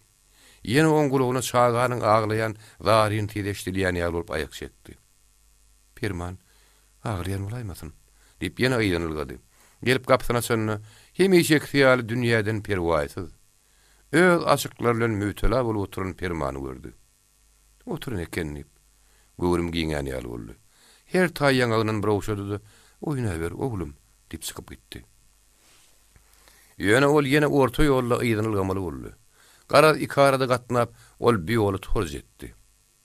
Göz ýaşy bile tuğlady. Ol 6-njy gezek ýygyna tasap gelende gün eýýäm ýaşypdy. Perman, henidem aşyklar oýnap otyrdy. Ol şerik girdi de ogluny gujoklap yarım ýaş aglady. Göz ýaşy dürdäňlere ýaly bolup, ýanaklarynyň aşak towulyp başlaýdy. Gezetiniň gözüne seredip oturan perman oň bolşuna geň galdy. "Ýeje, seni kim urdy?" diýip gözlerini tegelep soňra berdi. "Oglum biri, Hudaý urdy." diýip Gül Sultan dodoklaryny tanradyp, öňküsini meter aglady. "Goýeje, goý, men ulalaryň seni urany gatyýaman uraryn." diýip perman özüniň näzijek elleri bilen gezetiniň ýanaklaryny tüpürdi. "Goýeje, goý" diýip gaýtarady. Perman, onuň geljek hakda oý pikirler Gül Sultanyň aýagyna sarlandyr bolup, onu gitşek uğruna goýbermeýärdi. Ol ahyr permanyň gujogyna aldy, gapysyny gulplap ýola düşdi. Çağasyny gujoklap Sultan hanyň ýanyna bardy. Sultan han bolsa, onu şol agşam barjak ýerine eltip, nikah ýylyny görüp gaýtdy. Tadap, bu wakany şowunyň ertesi eşitip bardy. Biziň sözümizi ýere salyp, ýüzümizi gara edipdir. Inni oň bilen ýüz görüşmenip, öz ýanyny anlaşdy. Öwedmurat Batyr da bolsa, Gül Sultanyň äri baranyny. Onu da Öwedmurat Batyryň iň ýigrenýän adamyny baranlygyny iki günüň soň eşitdiler. Bir de öňkü edenleriniň üstüne o gaýy tarapdan maňa degen bir şarpyk boldy. Öwedem öňkü soňkysynyň beter degen şarpyk boldy diýip Öwedmurat Batyr içini tutup galdy. Demirçi hem onuň ýanyna gyzarat bolup galdy. Bu zatlaryň kimden ýetenini, nähil ýetenini sadap soň-soňlar bilip galdy. Emma giýişdi. Boljak iş bolupdy. Demirçi bilen Öwedmurat Batyryň Gül Sultany göçürip getirmek bar diýen gürrüňini diňlän Orazyly kümsük. Şo ýerden göni Arslan baýyň öýüne barypdy. O ýerde Arslanbaý Seyit Murat Bey bilen Muhammed Murat Ahuň bilen meyli surap otyrdy. Orada geldi kümsük olan gurruna koşulmak hem olara yarancan etmek üçün Ügüz Murat Batyryň gyda bolan gurruny olara ma'lum etdi. Şuň demirçi bilen Ügüz Murat Batyryň arasynda şeýle gurrun boldy. Ügüz Murat Batyr öýdüniň dulgydyny ýanyna göçürip getirmäge radylyk berdi diýip aýtdy. Bu gurrun oturanyň gyzygyny gaçyrdy. Olar yerli yerden orada geldi kümsüge sora görüp başladylar. Her bir dady çintgäp soradylar. Orada geldi kümsük bolsa hemme dady boluşy ýer edip kelim gedip gaýtalap gurrun berdi. Ahir olar hut şu ýeriň gözünden maslahat şu domladylar. Şondan soň Seyit Murat Bey öýdüniň mekir enesi bilen baýr heleyine gep olturmagy sapak berdi. Arslanbaý öz aýaly Sultan Hana sapak berdi. Şeýdip olar Gül Sultany öz torlaryna soluşturup bagtyny ýatyrdylar. Ügüz Murat Batyra ýene bir aýyňylmaz ýaly dar burdular. Galtamanlar içinde. Seň üçin kim gam çekmeli? 15-16 ýaşlar çemetindäki gyýdyň gara gözleri oýnaklap, garşyna duran ýigdekçäni ogsunlap demine dartyp barýardy. Onuň garşyna duran ýigdekçe "Bileme diýdim. Men üçin" diýip gyýdyň ýüzüne şiňerlidi, sözüne dyýyny berdi. Bir talam oýlanyp durdy. "O nähili gam? Mene hiç daha düşünmedim." Ýigdekçe gaptarnak hyýyrdan derege söýenni. Gamyny kule boýnuny vurdy. "Düşünmedim Perman. Ýüregindäki tolkunly joşguny nähili dökşegini bilmän kyn ýagdaýa düşdi. Ýüzüne gazgyrt öwüşgün çaýyldy. Ol häzir nirde durunny, näme diýäninden bilen okdy. Suw bilen garmalap goýan çelegini pikirinden çykarpdy. Perman bilen gyýdyň duran ýeri medresäniň bagly gülzarly howlusynyň bir gapdan kelip geçýän suwly ýagyň boýdy. Olaň her haýsy ýagyň bir tarapyndady. Kimdir biri bularyň duranyny ulukdan garalap gördü. Guragaşlary penaýa edinip olar tarap bukdoklap urdy. Dogurdanam düşünmedim zahan. Perman uludan demin aldy. Men bu gurruň nähili ara düşünýän bilenmok. Bir düýünden başga dadyň gurruny edip durduk. Sen ertir mallaryň nirä çykarjak diýdiň, menem niräň otup parça boldy, şoňa diýdim. Senim ysmanak ýygmagy içen aýtdyň. Gitsen gatow edýän. Men her taparam sen ýüküňi ulaga dakýadym ahary, ýerinde götürüp beren. Ýeren soň bu ara gam çekmek hakyna gurruň nirden geldi. Ol tukatlyk bir adamdy. Ondan başyny şala galdyryp Jahanyň ýüzüne seretdi-de, sözüň üstüne ýetirdi. Men ýalňy Jahan. Ýöl gammy, men özüm çekmeli. Ýok, sen bilmedin.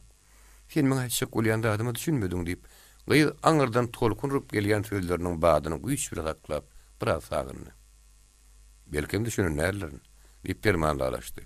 Ol häzir özüni arkaýyn saklajak bolsa-da, oňa başartmaýardy. Onuň tegelek gara gözleri soňoklap, buğday renk güdem nar ýalgylardy. Ýabyň aňyr ýüzünde duran mehek ýaly duýgurgydy, nazaryny onuň bir gyzaryp bir agaryp duran ýüzünden aýyrmaýardy. Ýigidin häzirki agrat keşfem onuň görmegi ýüzüne çirk getirip bilmeýärdi. Onuň gurgaşlary, guru saçlary ýüzüne ýutgyşyk gelişik berýärdi. Eski wagtlap ara düşünmüzümligi ýeni ýigit boldy. Dogrusy bir ýerde düşünmedi ýarlat ýok. Diýip ol kinili gürledi. Sen üçin gam çekýän ýok. Sen ýerden ýeka çykan. Gam gorsyz, bozsarys, oňardy bir adam. Güzük wagty eýesin tanamaýan bir wagty biriniň ýygyna düşüp gelen bir it. Hudaýa urupdyr. Inni peýgamberim hatat bildirdi. Indi sen maňa çek bolýandadyň. Haçan men sana şeýle zat diýenmişim. Gyýdy örgekden geldi. Ýok, Perman. Heýem men sana şeýle zat diýerinmi?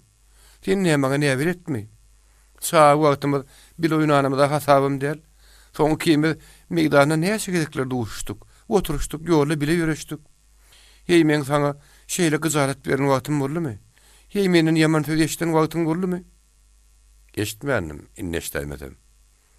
Häzir sen men hyýalymda-da ýok. Ýatsam tursam düýşmede girmejek zatlary göwüne getirip durdum. Oň ýarlady, men hiç wagtym diýmen Perman diýip Jahan ýüreginden syzyryp aýtdy-da, birdenem sözüni tappak etdi. Gyýdyň sözüni kelip dymyp galmagy ýigidi oýlanyrdy. "Daga sen maňa näme aýtmaksadyň?" diýip ol göwüni ýylgyrdy. Gamly gözlerini tegelep yetin skırmandırın gıydın güdüne siňerli. Gıydın jogap bulmadan o gurrun dowam etdi. Bazatlar aýdyryn aýdylmanydy. Olan hem de doğru. Men tüýüp bolşum şeýle ahyry. Men bu bolşumdan para ýagdaýymam ýok. Tüýüp Hudaýyň guruluny Peýgamber hasaty biledirdi. Peýgamber diýip gaýtalady da gyýy uludan demin aldy. Gaptarny pena bolup duran agazyň daşyna sagulna aýlady. Agaja agramna atyp sag ýaňagyny sütüniň ýüzüne berip söýläp başlady. Sen Türkiýede bilgeçliğini diýen Pirman. Sen men sözleme düşünmediňdi, başga tarafa çekdim. Sen bilýämiň? Meydandan ot ýygamdy. Osmanak ýygamdy. Odun ýatydek ýygamdy. Sen men ýükümi erkeňe dakardyňda ýüzüň goruny gapymda getirip düşürürdüň. Sen maňa şeýle köp kömek berýärdiň. Men onuň üçin sana alkyş edýärim. Sen Pirman adyny ömür ýadyndan çykarýar bolmanyň. Eden ýaşylygyň üçin ejemem sana alkyş edýärdi bolun. Ol meninden beýlek ýön kalkyşlaryny garaşa urup başlady. Pirman geňirgenip oň sözüni böldü. Hem üçin ejeň maňa garaşa edýär. Men näme etmiş etdim? Hayran galmaly zat. Degmäkäň duruşmakaň tütänen garaşa ýagyp durdy. Halmy bolan tanıýamyň diýip çagan Pirmanyň gözüne soraw berdi. Halmy bolan tanamaýan barmy? Tanıýan bolsaň, şu halmy bolan baýra ýaly Hüýür Jemal meňe jemim uly aýarlygyny hem gudosy. Ana şol Hüýür Jemal ejem maranyny biziň üstümizde atyp bilim zabatyna atypdyr. Şonun bäri ejem maňa iňirdäp azar ýamany berýär. Ýagşy, bir karada meni näme ýadyk bar? Kimde ýadyk bar Pirman? Mene de ýadyk ýok. O heleň özüniň tap ýören zatlary şu. Indi bu habar uly-ile de ýaýrap gider. Asal men hiç daha düşünemok. Men eden 70'imin bilemok. 70'i öň etmedigen bolsaň, innetmeli bolarsyň. Özüm bilip etmen. Asal golynyň barman. Özüň öz aýagyň bilen 70'iň üstünden barany duýman galsaň ne derdiň? Armany bolaryn. Çigit ýaram ökünmän. Gaýta şu 70'iňe begenip, şoň bilen öňünüp berjegiňi bilýän, diýip gaý torturjylydy. Diň gaýdyň sözlerinden soň Pirmanyň üýtgeşik bir duýgu peýda boldy. Ol birinji gedek görýän ýaly Zahanyň ýüzüne dikanlap beretdi. Zahan Pirmanyň şagylykda bile oýnap eten deň duşudy. Pirmanyň täze ýaşyk içem boldy. Onu ýöňüne ýakyn tutýan deň duşlarynyň biri hata edýärdi. Sebäbi Pirman Zahanyň hemme häsiýetlerini beretdi. Zahanyň garry zamamasy gaty gurrunçy ertek saýarly. Zahan onuň çuwul erteklerini, hekayetlerini höwesirdiň diýärdi. Soňra mamasynyň eşitden gadakly erteklerini Pirmana da aýdyp berýärdi. Pirman Zahanyň özüne mülakatlyk bilen, mehribanlyk bilen garaşýanyny bilýärdi. Onuň duýgu düşünjesiniň barka giňeýänligini, kämilleşýänini görýärdi. Ol muny bolmaly, adaty zat gata edýärdi. Zahany edepli, akylly zat. Ol Zahanyň mamasynyň aýdyp berýän ertegidir hikayetleriniň gaýryň duýgu düşünjesiniň, ruhy dünýäsiniň kämilleşmegini ýetirýän täsirinden bihabardy. Hey şeytan gys. Sen meni oýnajak bolýarmyň diýip Pirman Zahanyň güne seredip duruşyna gülümsiredi. Seniň gün-günden şeytanlygyň çykýar. Sen men suwa gidip suwsuz getirjek bolýana däldiňdi. Sen şu ömrüňde täşüne senni heýmen şeytanyny gidip oýundan sünnan seni ağlan ýerim boldumy? Bulan bolsa aýt diýip gyýy şowur näzli torturjylarym öýlen gürledi. Bolmady. Bolmady bolsa. Şo aýt kimdir bir ýeriň gyýylydyna ardynjyran eşdildi. Garaşylmadyk ýagdaý bilen ikidem örgökden geldi. Pirman aňk-taňk bolup bir duran ýerine butnaman sanjyryp galdy. Zahan beýle ýanyna duran şeýlekli torbatynyň ýanyna böküp bardy. Arkasyny şeýlege ýaplap, hasır-huzur torbatynyň baglaryny köşedinden geçirip çekişdirdi. Şeýlekli torbatyny arkasyna alyp salatynyk bilen ýerinden turdy da garşyna gür bagly urup gitdi. Pirman butnaman duruşuna 30-40 ýerden beýle ýanyna ýok ýönderekden gözüni aýyrmady. Näme üçindir? Oňa ýalasar şo diregiň aňyrsyna girlerini ýalyp görünýär. O ýalňyşmany. Diregiň aňyrsyndan sar toguň maslygy ýaly tüýü bulaşan telpek görünýär. O telpek tanyş gören Pirmanyň göwrüni giňep salajaýl gördi. Ony ýanşada diregiň aňyrsyndan Pirmanyň gowy görüşýän dosty çağır gülümjülep çykdy. Çary bulan gürleşip duranyny uzakdan görüpdi. Ondan ol agaçdan agaza bukdoklap, olun goluny barmakçy boldy. Emma ol Perman nagaýynyň 30-40 ýadymlygyndaky deregiň aňyrtyna bukulmaly boldy. Sebäbi munun aňyrda arkasyna gidilen ýaly ulagaç ýokdy. Çary deregiň arkasyna bukulup, olun gürrüňi diňlemäge durdy. Emma arada şolan soň, olun gürrüň aýyl-taýyl eşdilmeýärdi. Ol gürrüňiň näme hakyndalygyny eşitjek bolup, gulagyny şunça gabarsa da peýda degmedi. Ahir ol durup ýadan soň ardynjyrap, bulun gürrüňi boldy. Gitdimi? Gitdimi diýip Çary ýylgyrjaklap Permanyň ýanyna geldi. Ol Permanyň ýüzünde nägelik alamatyny görüp öýüni ýitirjek ýaly etdi. Gyýdy ürküdenimi Perman gaty görüpdir diýip oýlandy. Permanyň gaharyny öýkösüni ýazmak üçin hemişeki şelaýynlygyny tutup başlady. Men şunça ýetişäýdim. Bolmasa ogy seni ogusunlap demini dartýady. Şöregim bütün eken gardaş. O edil adam şmaýaly üstüňe abonýa. Her nämen bogodynyň giýjäni ýagyş bolaydy. Sen ulu howpdan utardym. Permanyň hedibini çykmanyndan ol ýene dowam etdi. Bey, zahan ýaly sarçyp bir göwürsüniň sen toruňa düşenini gördüm. Haýran galym. Senin bar gürrüňleňizden diňledim. Jikme-jik eşitdim. Çaryň sözlerini beperwaýlyk bilen diňläp duran Perman, bolýa eşdenem bolsaň gowy edipsiň.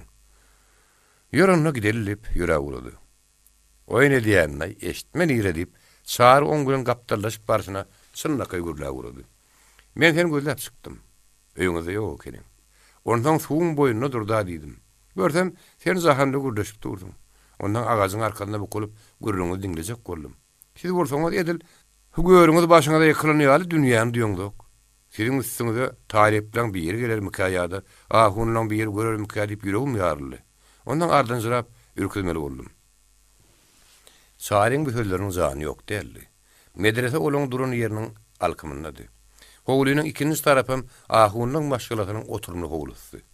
Onun aňyrygam mal howlusy diýýärdi. Bir üç utgoşuk howlunyň kefe gaýra daş ýüzi boýdun başa iýini bir tanap ýer tutýan gurup baglykdy. Bir ýerimişli baglyň ýeňsizinde bolsa, 15 tanap meýdan ölüm sürüp bardy. Iki dost şu baglyň işi bilen bir meýdan tetin çykarmany ýöredi. Çary ara düşen damışlyga çydamadyk gorly sagyndy da Perman. Zahanda näme hakda beýle olup gürleşdiňi diýip sorady. Zahanyň näme diýeni maňa da aýtdy. Perman hiç sada aýtman. Çaryň ýüzüne garap ýylgyrmak gülüňdi. Näme demýän? Zahan näme diýeni aýtdy. Ýa-da menem syryň izleýärmi diýip Çary nägelik bilen teslenmi. Perman Çaryň sözlerini perwaýsızlyk bilen jogap berdi. Onu özüm eşitdim diýdiň. Eşitten bolsaň bolýardy. Şu eşitişiň bilen oňa bererler. Baştan eşitemek diýen bolsaň baryna edip bererdim. Indi gaýtarap durmak näme gerek? Perman onu hasam odukturmak üçin ýüzüne bir gapdaly soğup çala jylgyrdy. Ýok, duýdursun, eşitmedim diýip Çary üderenip başlady. Eşitten bolsam gulagym gapylsyn. Aýtsana Perman bir eşitdiňmi? Dogry aýdynmy ýa-da ýalan söýläýinmi? Dogrusyny aýt Perman. Dogrusyny aýtsam diýip Perman oýlanjyrdy. Wallahy ýadymdan çykyp durýan. Edil içim ýok ýagynda Perman. Dogrusyny aýtsam gürrüm köp Çary. Olar medrese howlusy bilen ahunnaň howlusynyň gaýratyny kesip geçip, mal howlusynyň bir bursuny ýetdiler. Şo ýerde başylyga bakan açylan gapynyň agdyna tekeniň ýanyna ýetdiler. Bu gapy köňe bir tamam gapsy bolup, onuň bir gapsy mal howlusyna tarap, ikinji gapsy bolsa bagly tarap çykýardy.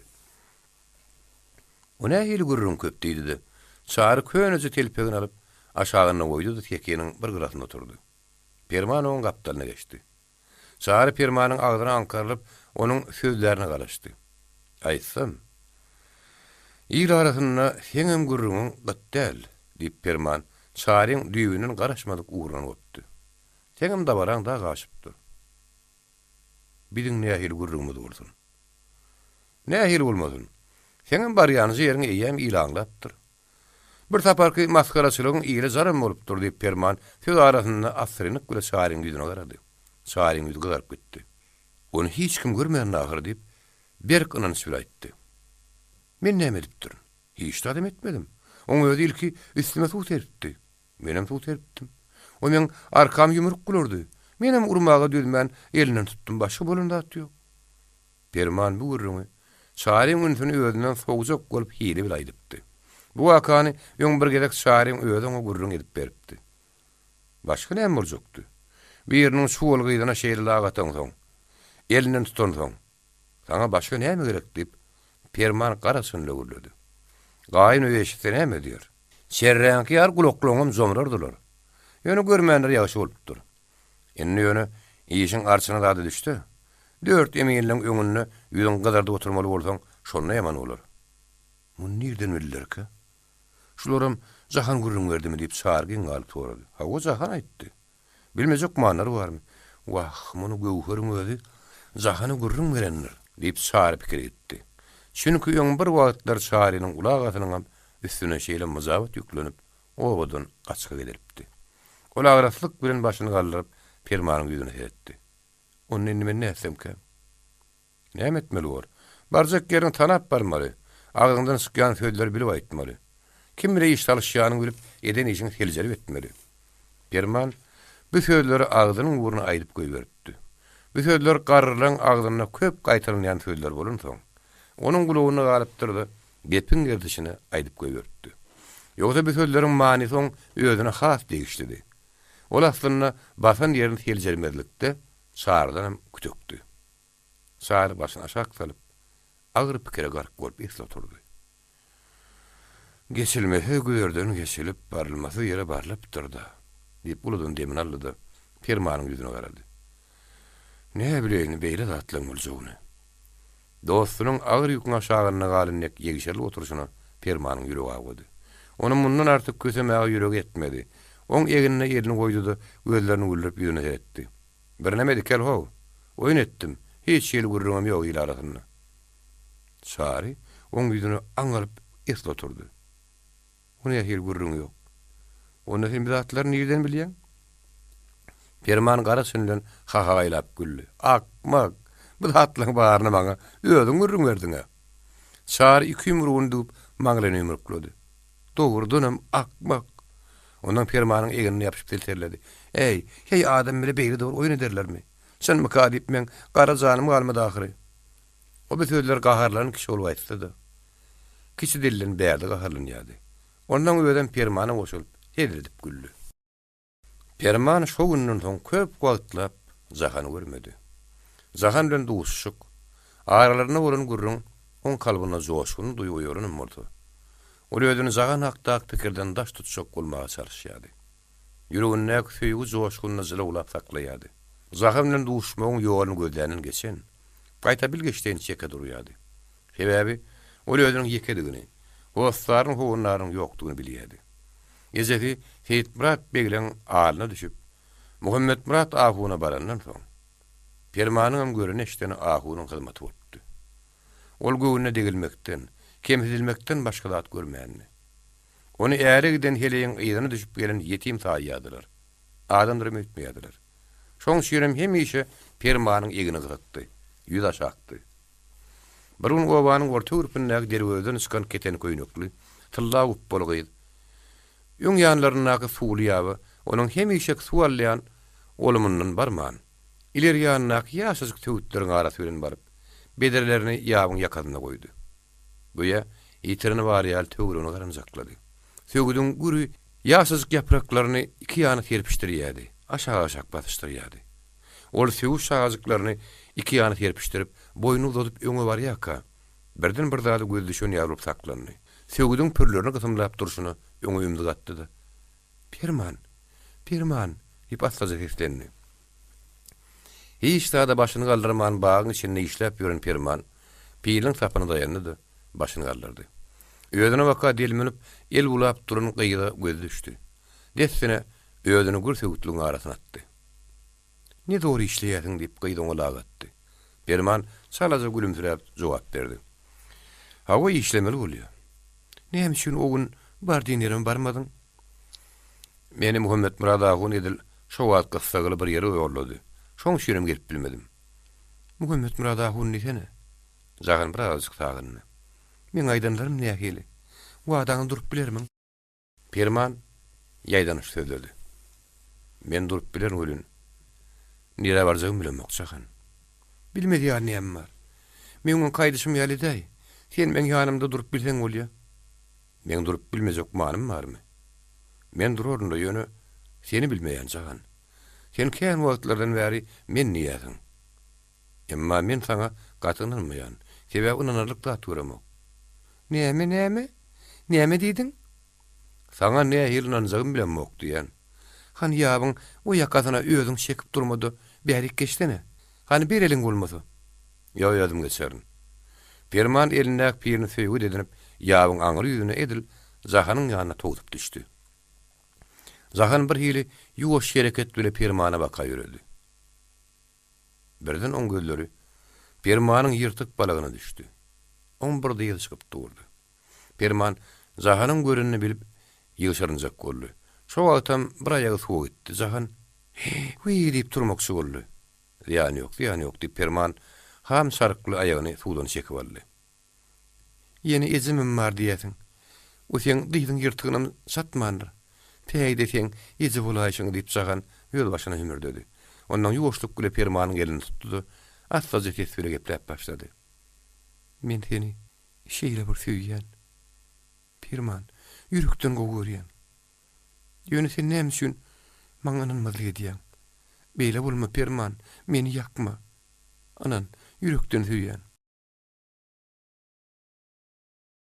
Söýýän ony ýanjagan. Permanam gaýdyň golundan tutdy. "Ýöne men özümiň kimdigimi tanaýan. Kimiň ogullugymy bilýän.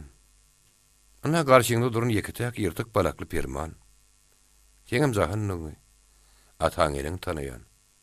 Menine şu kediniň jebis geljegine ananmaýan. Sen Perman men Zahanyň ananýan bolsaň, şeýle zatlar göwüne getirme. Maňa anan, men ýüregimi ýaryp göräýsäň bilerdiň. Men seni anandyryn. Hakykatdyr Perman" diýip gyýy hamdykdy-da Permanyň goltugyny ýaplandy. "Bolýa men ananyn. Ýetdiňimi deýin Zahan." Perman şeýle diýenden soň Zahan kellerini galdyryp oň ýüzüne seretdi. Beýrun nira barmalygyny aýtdy. Gitşek görünni. "Ýokman şu dalbaryň aşagyna tapylgyn. Ahyrky bu adamy birleşeldi." Bedresini ýartyndan edip öýlerine gitdi. Perman söwütleriň ýapraklaryny gazamlap dikilip durşuny tek gara hitdiýänçe oň ýyzyny garap durdy. Perman gyýdyň sargap giden dalbarynyň aşagyna özüniň wadaly müddetine tapyldy. Zahanam diýen wagtyna geldi. Gyýdy bu sapar maslahat bile geripdi. Ol, "Men Thomas ýegin maşaýmy tutoýun. Şondan soň wadamyzy birleşeldi." Permanam bu maslahaty razy boldy. Bir salim gülüşip oýnaşdylar. Şondan soň olar inniki duşşok ýerlerine wagtyna birleşip öýlüne gitdiler. Olar wagtlaryny şu hili keýip hoşlukda geçirip tasly güýde etdiler. Güýdüň bir açyk gije duşma wadalaşdylar. Perman Zahanyň öýleriniň goluyna goza tuğdyň düýüne garaşyp oturdy. Wagt ýary gijeden agypdy. Dik asmana garan kerwan garan ýyllady. Bu dogon dangelde bolaýmasyn nidir ýady. Permanyň her minuty sagada dönüpdi. Şu wagt owanyň bir çetinden bir eşegiň aýrylgany aňyran tezi geldi. Owanyň her ýerine bolan eşekler bir-biriň tezine eşdip sagatlaşykly aňraşyp başladylar. Itler hem ýürüşip aly gopun boldular. Bu goýuk galmagal Permanyň howsaladyny hasam artdyrdy. Ol gözüni Zahanlar tarapdan aýyrmady. Ahir gabat ileri garap duran dergüdäniň kiçik kapysy açyldy. Ondan çykan gara çala bir tagynjak galetdi.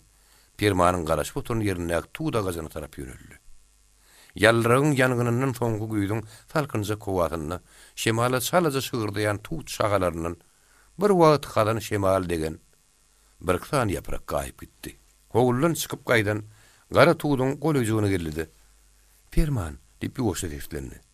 Permanyň özünden ýuwaş etleri jogap berdi. "He. Sen garaşyp oturýarmyň?" "Hawa. Eşdiýämiň. Olar meni gözleýärler. Sen tek biraz garaş. Men zatlarymy duýdurman, alyp çykaýyn" diýip gyýy howsarly görledi. "Hoş, men garaşaryn. Emma tiýrak geljek bol. Daň ýakyndyr." Zahan ýene görledi. Ýene derweden girip gitdi. Daş töwrü ümsümlük gaplap aldy. Ondan munna gyýyrşýan horolaryň sesini eşdirip başlamagy wagtyň geçýäninden habar berýärdi. Perman barha howsala düşýärdi. Ahir derwedäniň kiçik kapysy açylyp, ondan çykan gara Permana tarap gaýtdy. Özüniň bar egin isbabyny bir tüýnükli ýagylgydan anjakyn tuğduň düýbüne golýlanyn Perman oturun ýerine böküp çykdy. Olar ýöz aralaryny nämedir bir zat barada salazy hümürdeşdiler, gyssalmasy ýola düşdiler. Ýöne olar ulu köçe çykýan bir egremçe köçe bilen gitmedilerdi. Ulu köçe tarap dogurlap uğradylar. Derrew bilen öňünde beýik gaýet peýda boldy. Olar şol haýatdan geçleri aňyrsa atdy.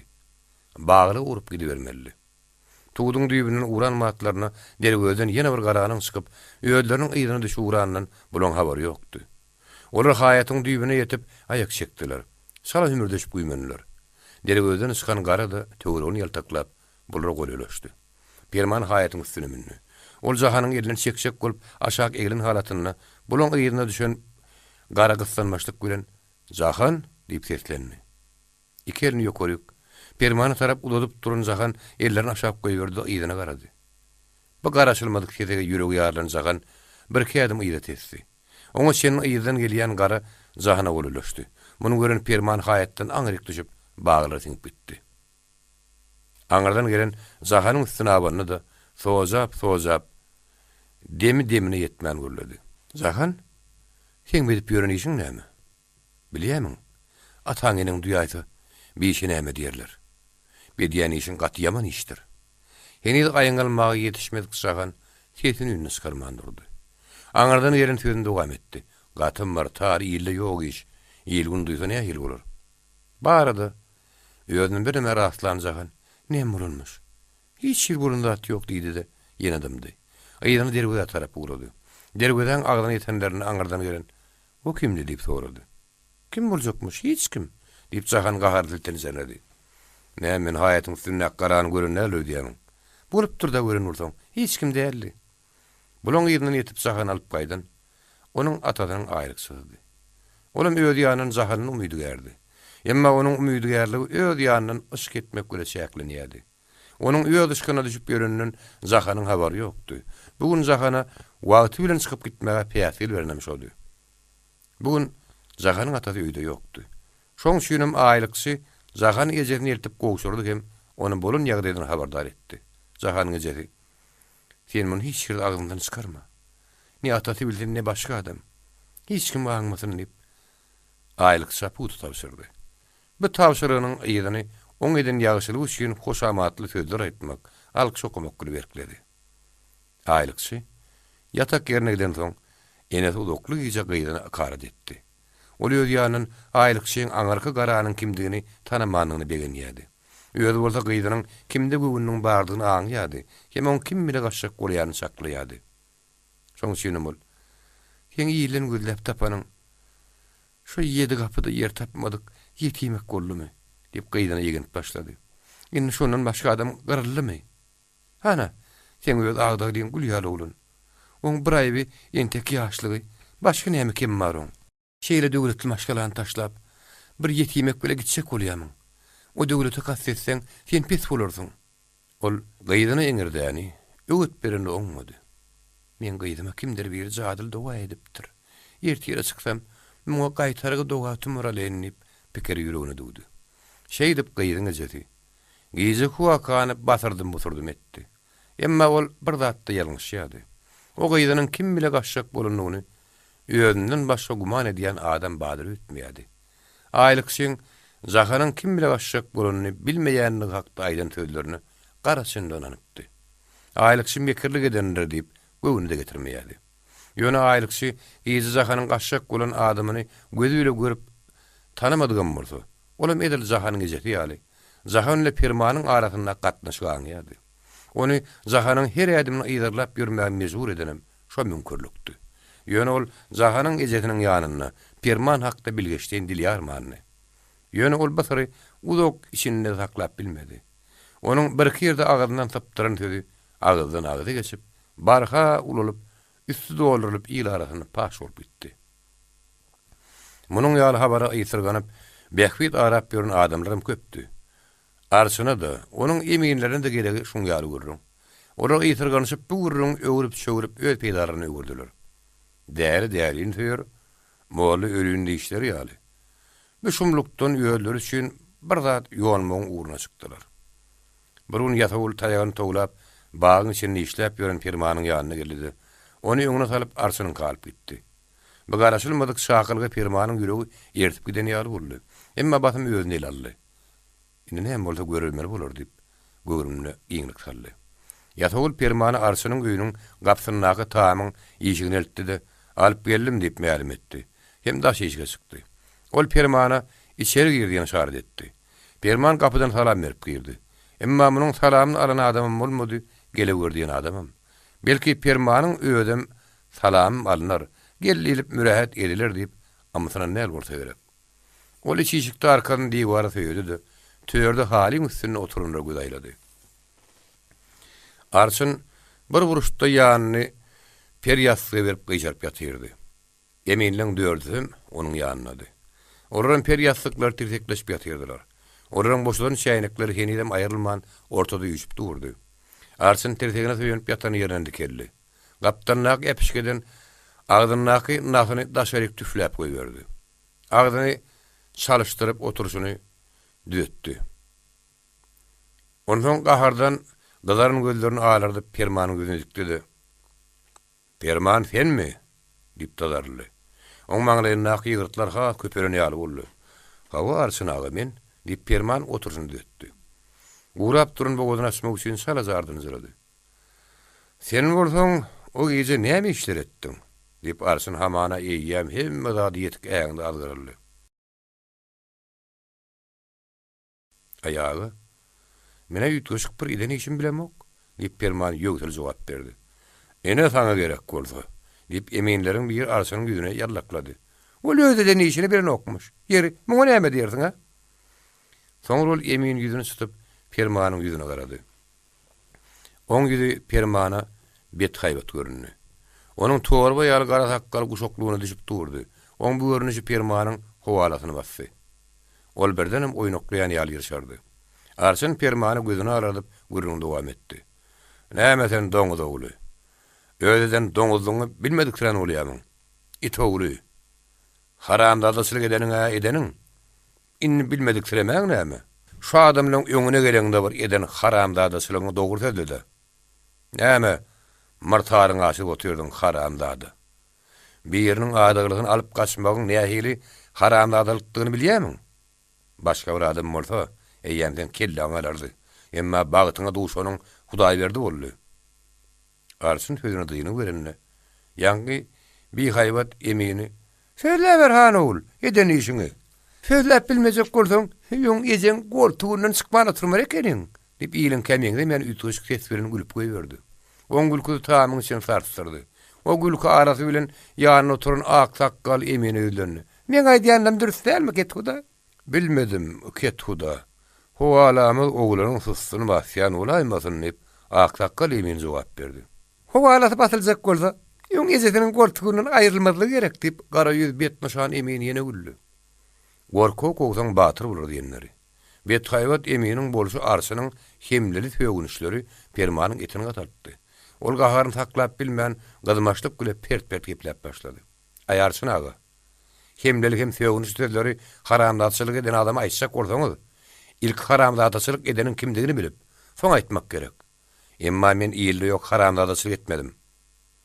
Pirman soňra özüniň çağlyk durmuşyndan başlap başynyň geçirin ähli atlar gurrun berdi. Zahan Gidil Hasan'dan başlap nähil tanış bolanyklaryny boluş ýaly Pirmanyň gurruny oturunlar täýir eden boldy. Olar onuň ähli aýdanlaryny ünsüre dinlediler. Ýoňky boluşlaryny kim ýumşaşan ýaly boldular.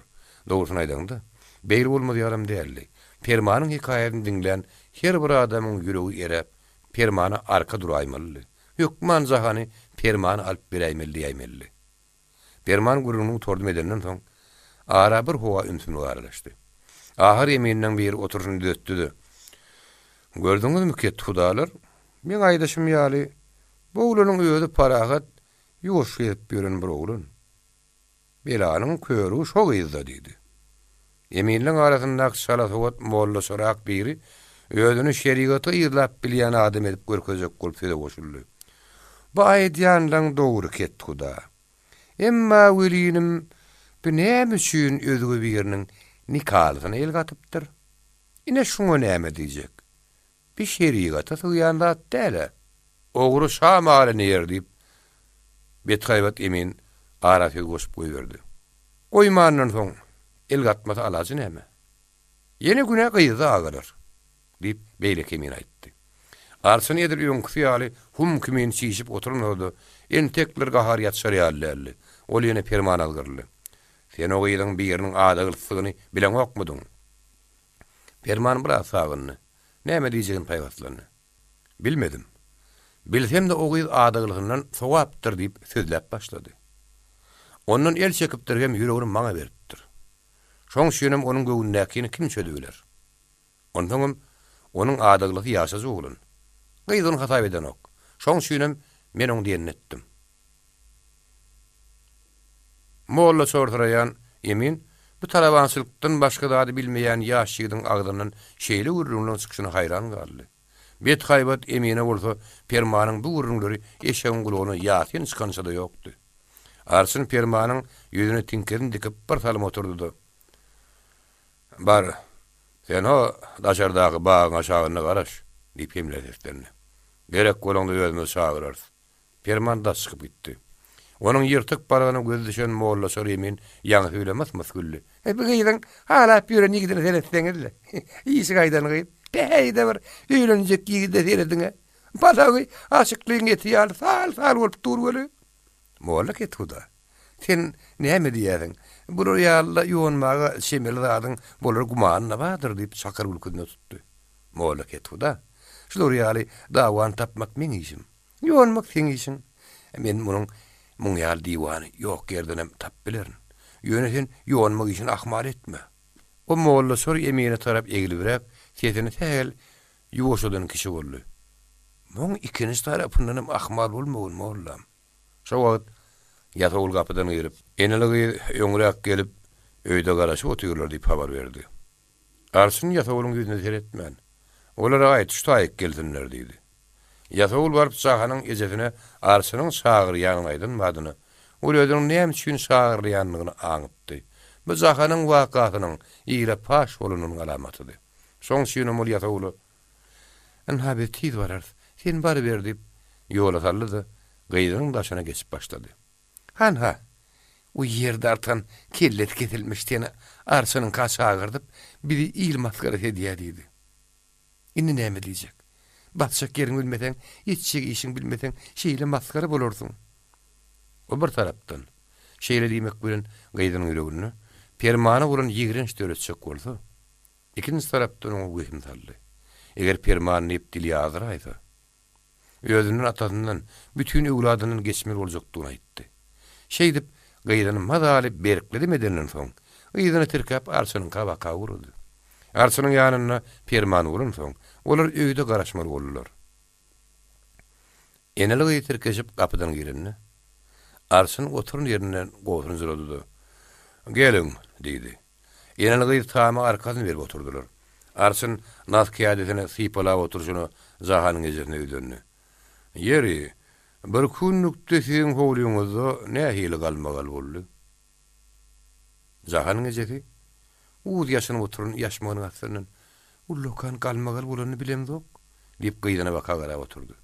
"Utanyp oturmaňdy. Bolsy ýaraýdy beriň. Bilmeýändirin zat ýok" diýip garaýy Betkaýbat emin söze goşuldy. "Hawa aýda oturmak gerek" diýip Arsynam oň sözlerini gollady. Zahanyň ejesi ýuwduny da eline söp bile ýerdyrmalady. Bir ýerde aýtmak üçin ýüregini toslap gelen zatlarynyň yaranlygyny öýe tunýan ýaly ýüzgüdardy. Ol bir adamdan soň "Hawa" diýip ýüzüni ýokarlardy. Gapdan oturan gyýdyna elini salgap dowam etdi. "O ýetimek perman. Ine şu gyýdymy zorlap alyp başak bolupdyr. Belki gyýdyň öýde razy bolanlar, belki gyýdyň öýde onu goýun näler" diýip Arsyn takkar diýip alady. "Ýok, beýle däl. Arsyn aga." Zahanyň ejesi ýene gyýdyna bakaýdy. "Irgawuny öýde aýtsyn. Hana aýtdyr." O gyýdyny söze başlaryny goýman böwrüne samsyklady. "Onu özüň goýmadyňmy?" Böwrüne samsyk degen Zahan oýkonjurady. "Muny fiýinlap oturnarsyn, gyýda adar berme. Biz onu senden soraýas" diýdi. "Menden soraýan bolsaňyz, gyýda zorlap alyp gaçşak bolupdyr" diýip Jahanyň ejeli gıýkazık jogap berdi. Oň ýaly bolsa sen bir salym ýeşikde galaş. Arsyn uýun sal hakkany diýip alady. Bir gıýyz bilen oglany ýüzleşdirip görjek. Bolýa, ynha özünden sorap göräýin diýip Jahanyň ejeli daşary çykdy. Arsyn permany çağıryp getirdi. Hani sen aýdýasyň, gıýyzyň özü meni halady, meni söýdi, gasallydy diýip, gıýyz beýle diýmeýär diýip, o permana garap hemleri gipledi. Permanyň gıýyza berilen sapakdan ataryň haýwatlaryň habary ýokdy. O gıýyza bolan öňkü ynanjyny ýitirmän, şoň üçin oň beýle diýjek many barmy? O özüniň sözüniň üstüne ölün şabadyr ahyry diýip ýürüni ýakjana aýtdy. Arsynyň gıýyza ýüzlendi. Ýere gıýyz. Permany sen özüň goýmadyňmy? Gıýyz elini ýüzünden aýyrman.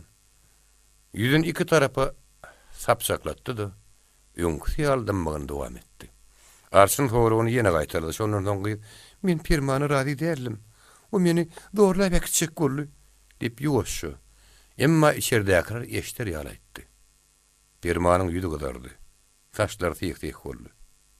Men zor etdimmi? Diýip Jahana baka gaýgardy. Men seni ýagyň boýunada, dalbaryň aşagyna zorlap etdimmi? Jahan ýüzüni sala gapdara sogup, şu zatlaryň baryny sen meni maskaralamak üçin etdiň. Meni zorlap alyp gaçjak boldun diýip ýoň sözlerini tasdiklady. Permanyň kalbyna haratat gopdy. Onuň Jahana bolan namynyň berkden zir tanapy edil sagdyn ýerine şarta ýoluny ýaly boldy.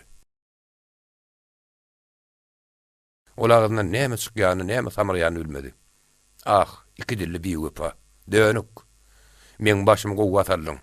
Inden bir näçe ýyl bäri edip gelýän ähtiň boldum. Bihaýa. Men sen zorlap alyp gaçan bolsam, ýar gyzydyn soň öýüňizden ogurlarmydym. Zorladyň. Diýip Jahan oň sözüni böldü. Perman hatam boldy. Akylyny ýitiren bir däl ýaly boldy. Ol näki zatdan dogry düňçe görkezip, "Muny men senden zorlap aldymmy?" diýip gaýgyrdy. O düňçe şo gyzy Jahanyň geýim gezimlerini dup gelen düňçe öwdi. Jahan ony perman haýata bilen badym tutupdy. Soňra özü elini tutmaga ýetişmänni. Şeýdip, permanyň haýatyň arka ýüzüne oklan düňçe oň ýanyna galypdy. Jahan düňçe görüp elini serdi. Permanyň bolşuny gylmarak gören arçyn, "Gaýdy öýde gytýaryna goý" diýip gaýgardy. Ýöne häzir permanyň gurugyny hiç saýlaşdyryna okdy. Ol şawr bolşuny zanyp gürleýärdi. Gördüňizmi? Ýene oň öýde bilen maňa beren düňçe goý. Muny jümle Jahan gördün. Ine bir iki dilli biýüpa öýde ýaktyny boldy. Wadasyny durup bilmedi. Ol elindäki düňçe gaýdyň üstüne oklap goýberdi. Ine men şaýadym. Al, sen biýüpalyňa tagma bolsun. Perman edil mejnun ýalyp çykyp gitdi. Gaýdyny içerde goýandan soň tamyň daşyna aýagynyň aşagyna gor dökülen ýaly dogdurlap ýören Jahanyň ejeti permanyň daşary çykanyny gören badyna tamyr durup girdi. "Näme ýalarçyn aga? Gaýdyň özünden sorap gördüňizmi?"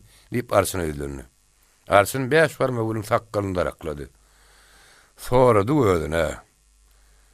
"Emma görün sen gaýdyňda şuwga eken. O näme ýyl şuwga? Gaýdymy zorlap alyp gaçak bolup durdy." diýip gaýdyň ejeti eli urap başlady. "Zorlapdyr böli ýöne emmasy bar." Arsyn gyslanmaş görledi. "Bir tarapdan gaýy zorlanany meňdemeýär. Bir näçe taraplaryny görenine şeýle ýaly. Arany hil gurrun goşşowyny bilmeýän paýgaslanyp oturan mollasor emin öz ýanynyň şerigatdan diýil atar ýaly. Birdenem onuň ýadyna permanyň aýdan sözleri düşdi. "Siziň gaýdyňyz könüdün ada eken. Ýöne däninim seniň gaýdyň özüge bir kimsäni söýüpdir. Beýew bar söýmedigim bolsa gaýdyňa ellegipdir." Mollasor emin töwrüň näkirlerini. "Ket hudalar puta pikir berin. Bir işin özü kiçi iş däl, uly iş. Aşgabat kasyna da barmal bolsa gerek. Bir de bir abireýli ýeriň maşgalasy görüňdä garaz." Olar maslahatlaşyp, Jahany elindäki ýaly bilen entek dawa çödülýänçe, Arsynyň maşgalasynyň arasyna goýmalyň pikire geldiler. Ejete gaýdynan aýrylyp öýüne urady. Olunna gaýdyny şu abireý bilen eline gowşurdylar. Eminleň islan dadyny berip ýüklerini tutmagy razy gelipdi. Ol ýol boýun şu pikirle etdi. Arsyn dör demini bilen gyýdyň işine garasyn. Bir habary Perman neşderi. Perman edil bir mejnun ýaly bolup Arsynyň tamamyny çykdy-da. Sähel ýüränlen soň gyýdyna bir öwürlüdi. Ah sen iki dilli bir wepa diýip zahana gaýbana kemlurdy. Ondan gene öz guruna haýda gurdy. Gurrun ursunyň entek öňde dugulun Perman habary ýokdy. Ol şo gidişine gön ýödüniň könüze tamamyna bardy. Emma oturmagy ýetişmäke iç kowludan Perman diýen gyryljak aýlgyn spirtiýet satly çykdy. Perman o tede şo wada tanady. Be Muhammed Murat ahuny hut ýödüniň tedidi. Bolýan datlary entek kellerini aýlap ýetişmedik Perman ahunyň ýödüni näme üçin şagyrýan gakdy pikir edip durman. Köne edehedine göre tedin ikinji gedek gaýtanaryna garaşman tamamynyň ikinji gapysyny açyp mal hurduny çykdy. Eşikden Permanyň kelleri görünen badyna howlunyň kete ileri hem gün batar ýüzüni tutup duran bastyrman aşagynaky galýarlar gokranyşyp atlar aýaklaryny gadaşdylar. Düýeler ıňranyşdylar. Bular goýa öýlen meýdana çykar wagtymyz boldy diýip Permany ýüz tutýan ýalydylar. Permanyň işigini ýatlanyp ýatan Akbaý atly item o gapydan çykandan ýallaklap oň öle gapdarlaşyp urady.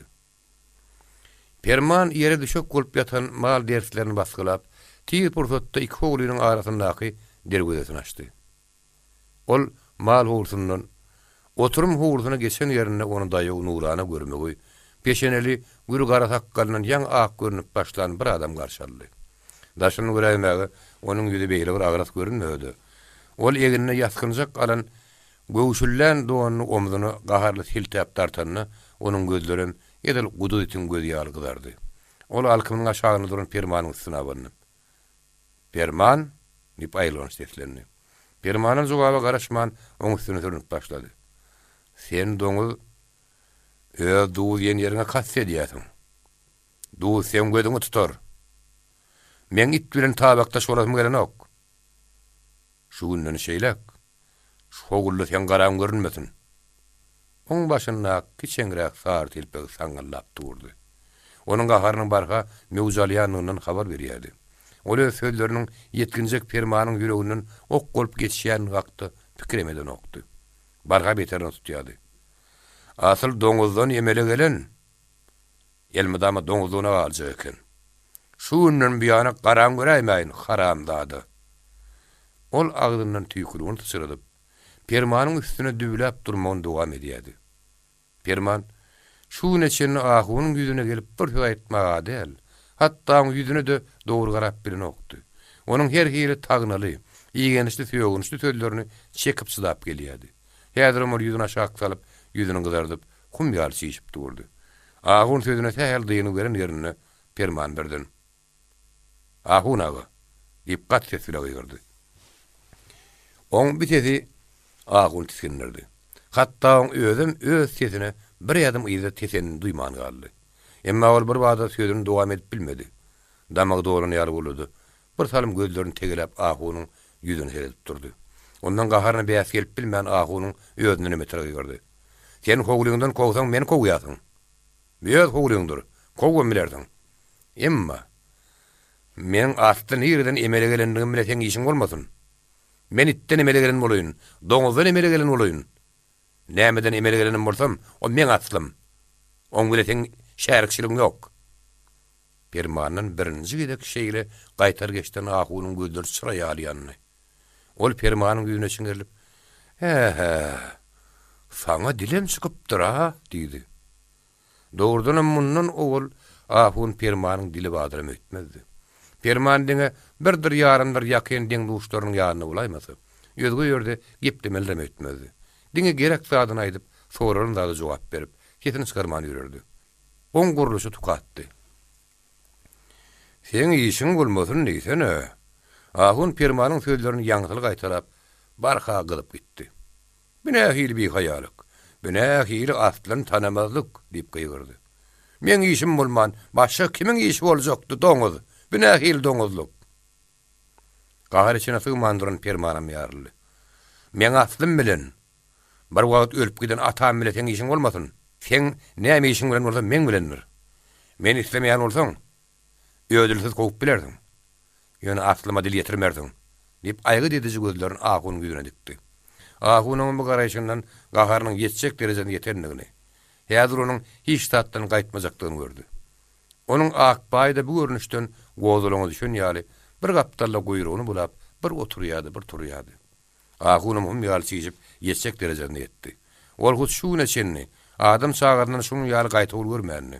Onuň ýüzüne dogry gelip bilýän adam ýokdy. Ol biýigdekçeden eşiten sözlerini medreseň talyplerinden däl, müderris damyllarynyň eşitmänni.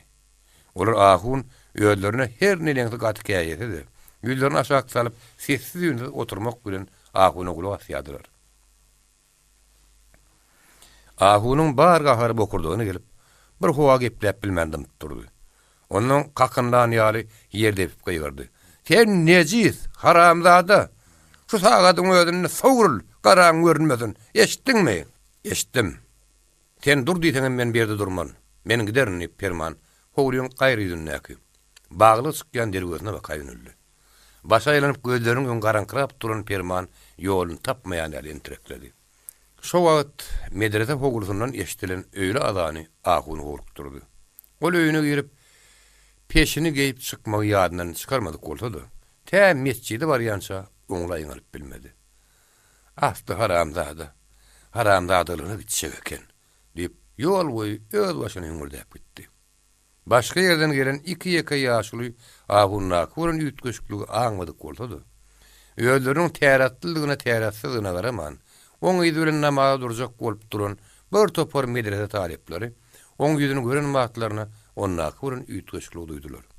Ýuguny ýagzyrapdyr diýip bir talyp ikinji talybyň böwrüne dörtdi. Näme şunu talypler Ahuny öz aralaryna ýuguny ýumruk diýip atlandyrýadylar. Tulum ýaly çyjypdyr diýip ikinji talyp pişirdap jogap berdi. Şeýdip bir bilen pişirdaşyp, bir-biriniň böwrüne dörtüşip, talypler Ahunyň ýyzy bilen mescide girdiler. Ýygyň nakylan bolşundan bir habar Ahun öz içinden permana gargynjyrap, mehraba kellesini sokdy.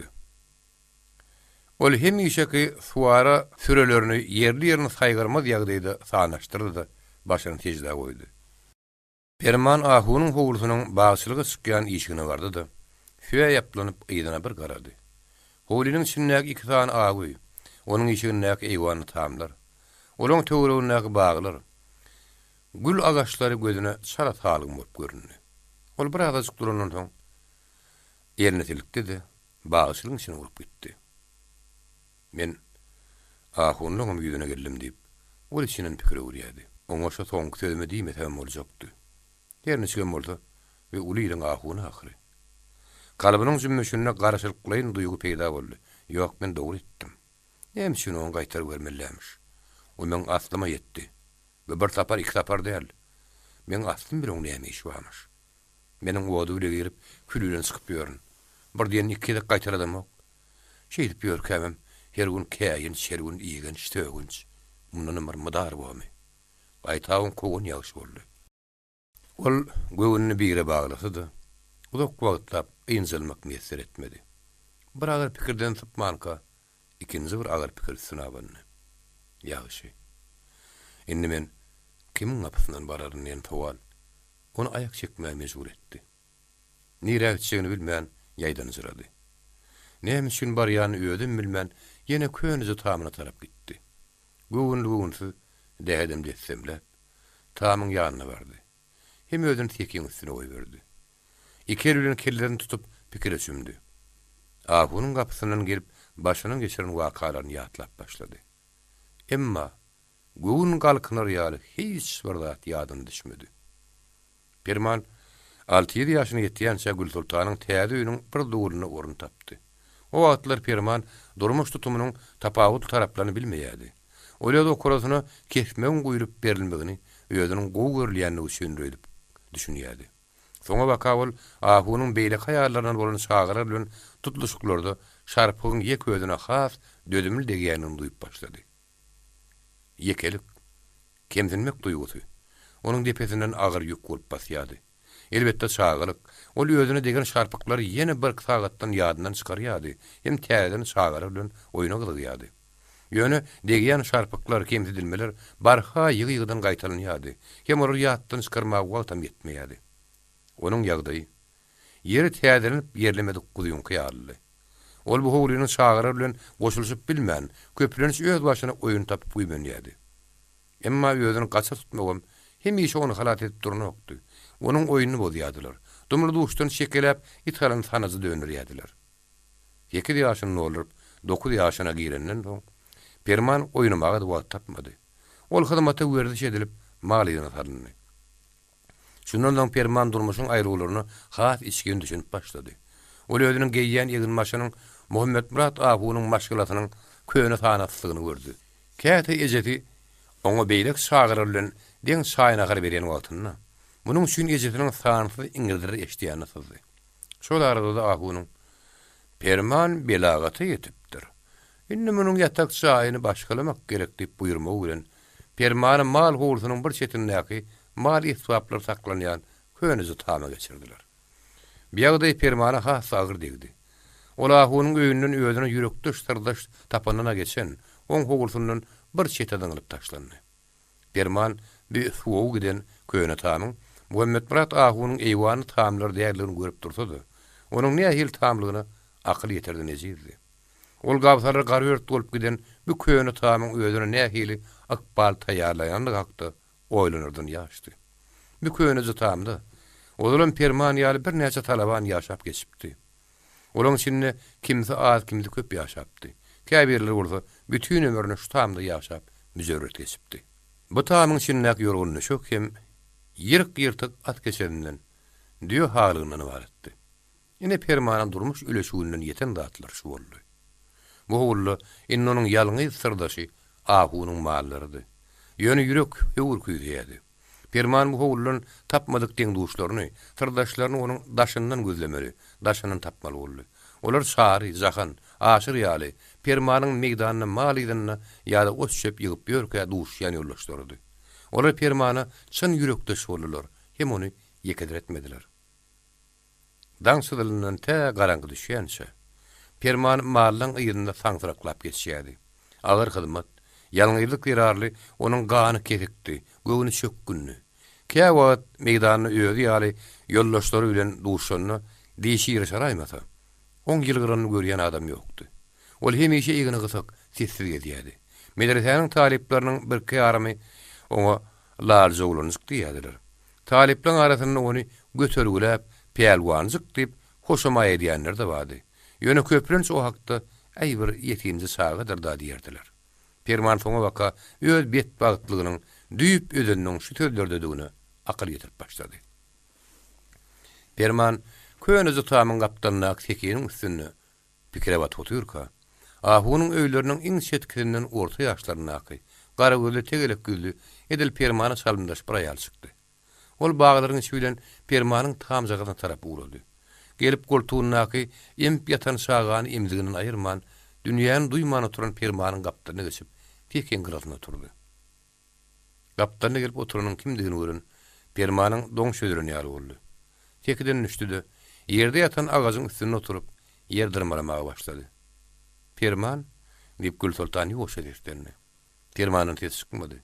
Gül Sultanyň öýüniň damagdy bolup, ýeski wagtlap gepläp bilmedi. Ahyr kynlyk bilen öň sözüni aýtarady. Permanyň ýa-ha oňa ýüregi gymady.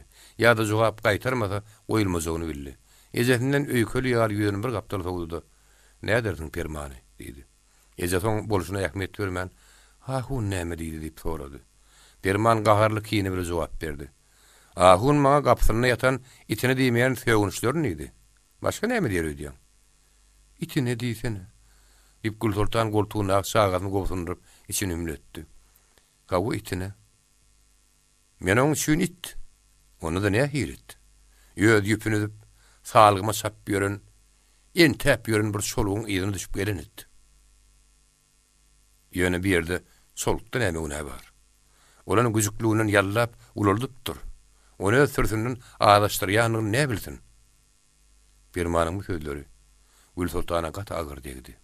Ýerini çykdy bolsa bolsara bildirmedi. Naýyn zal görnüşdi. "Belki sen özüňden gülünür da Perman. Ýösem Ahun aňsat adam güýüne gelýän näler, belki Sen özüňem biedeplik edensiň-de, diýip göz owasyna dolun iki damza ýaşy bir elden sıyırly. Ha bola. Bar men özümden. İçiň özü elbetde ýürünürdi. Hani onu başga näme diýenni Gül Sultanyň tesini de duyurur duyurmaz näme gelirkenlerini. Başga näme boljakdy? Başga iş zat ýok. Kıyamat gaýym bolanok. Indi seňem delminmeň peýdasy. Saňa näme üçin gaharlanýar? Saňa ertek aýdyp beresim gelmeýär. Biziň ertekimiz öň oturlypdyr ahyry.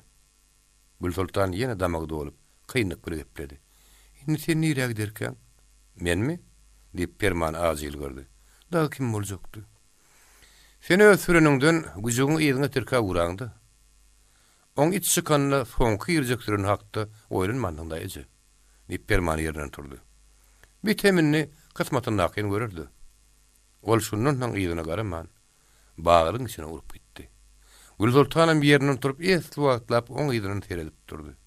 Oğlunun öz derdinin özüne yetikdigini, ejeti ülenem serinin ýokdugyny görüp duran soň onu saklajak maslahat berjegem bolmady. Bardy gelip Permana kömek edeýin diýä ýene-de öz derinden hiç tadyň gelmejekdigine Gül Sultanyň gözi yetip durdy. Şoň şünem onuň bar güýji gözüne ýetdi. Permanyň giden tarapyna garap göz ýaşyny seçelendirip putnaman durdy. Perman niradir bir ýere gitmek maksady bilen ýerinden turmanyny. Ol diňe ejetiniň ýanynyň batymrak aýrylmak üçin gaýdypdy. Ol baglyň şüren esli wagt bir maksat aýlandy. Ýöne öýden bilmän, göz ýeterden daşrak şekilli. Howlullaryň hayatlaryň duşundan böwür berip geçdi. Ol esli wagt gelmelerinden soň kellesiniň köp ýeriniň şywy ketilmän galan. Ýardy pide bolun gar tuýdyň aşagyna baryp oturdy. Töwrüň syýynlap ýene pikire batdy. Ol şol oturuşuna şaharinin aňyrdan gelenden duýmady. Ol Perman diýip ýoşa deslenenne teskinip gitdi. Permana jogap bolmady. Permanyň üýtgeşik bir ýagdaýa düşenine şu bady göz ýetiren şahary oňa soraw ýagdaryp başlady. Perman, saňa näme boldy? Näme üçin beýle gamy wat otyrdyň? Malyňdan ýiten boldymy? Elbetde. Şahary munun başga da takda oýlap biljek däldi. O Permanyň gamgyň halyny görünni hakykatdanam o malyny ýitirendir. Şoň şünem ahuny oňa söýgendir diýip pikir etdi. Sebäbi ahunyň bar maly bir giden diýe at sygyrdyňa Permanyň boýnunady. Oňa ýetişmek kynny.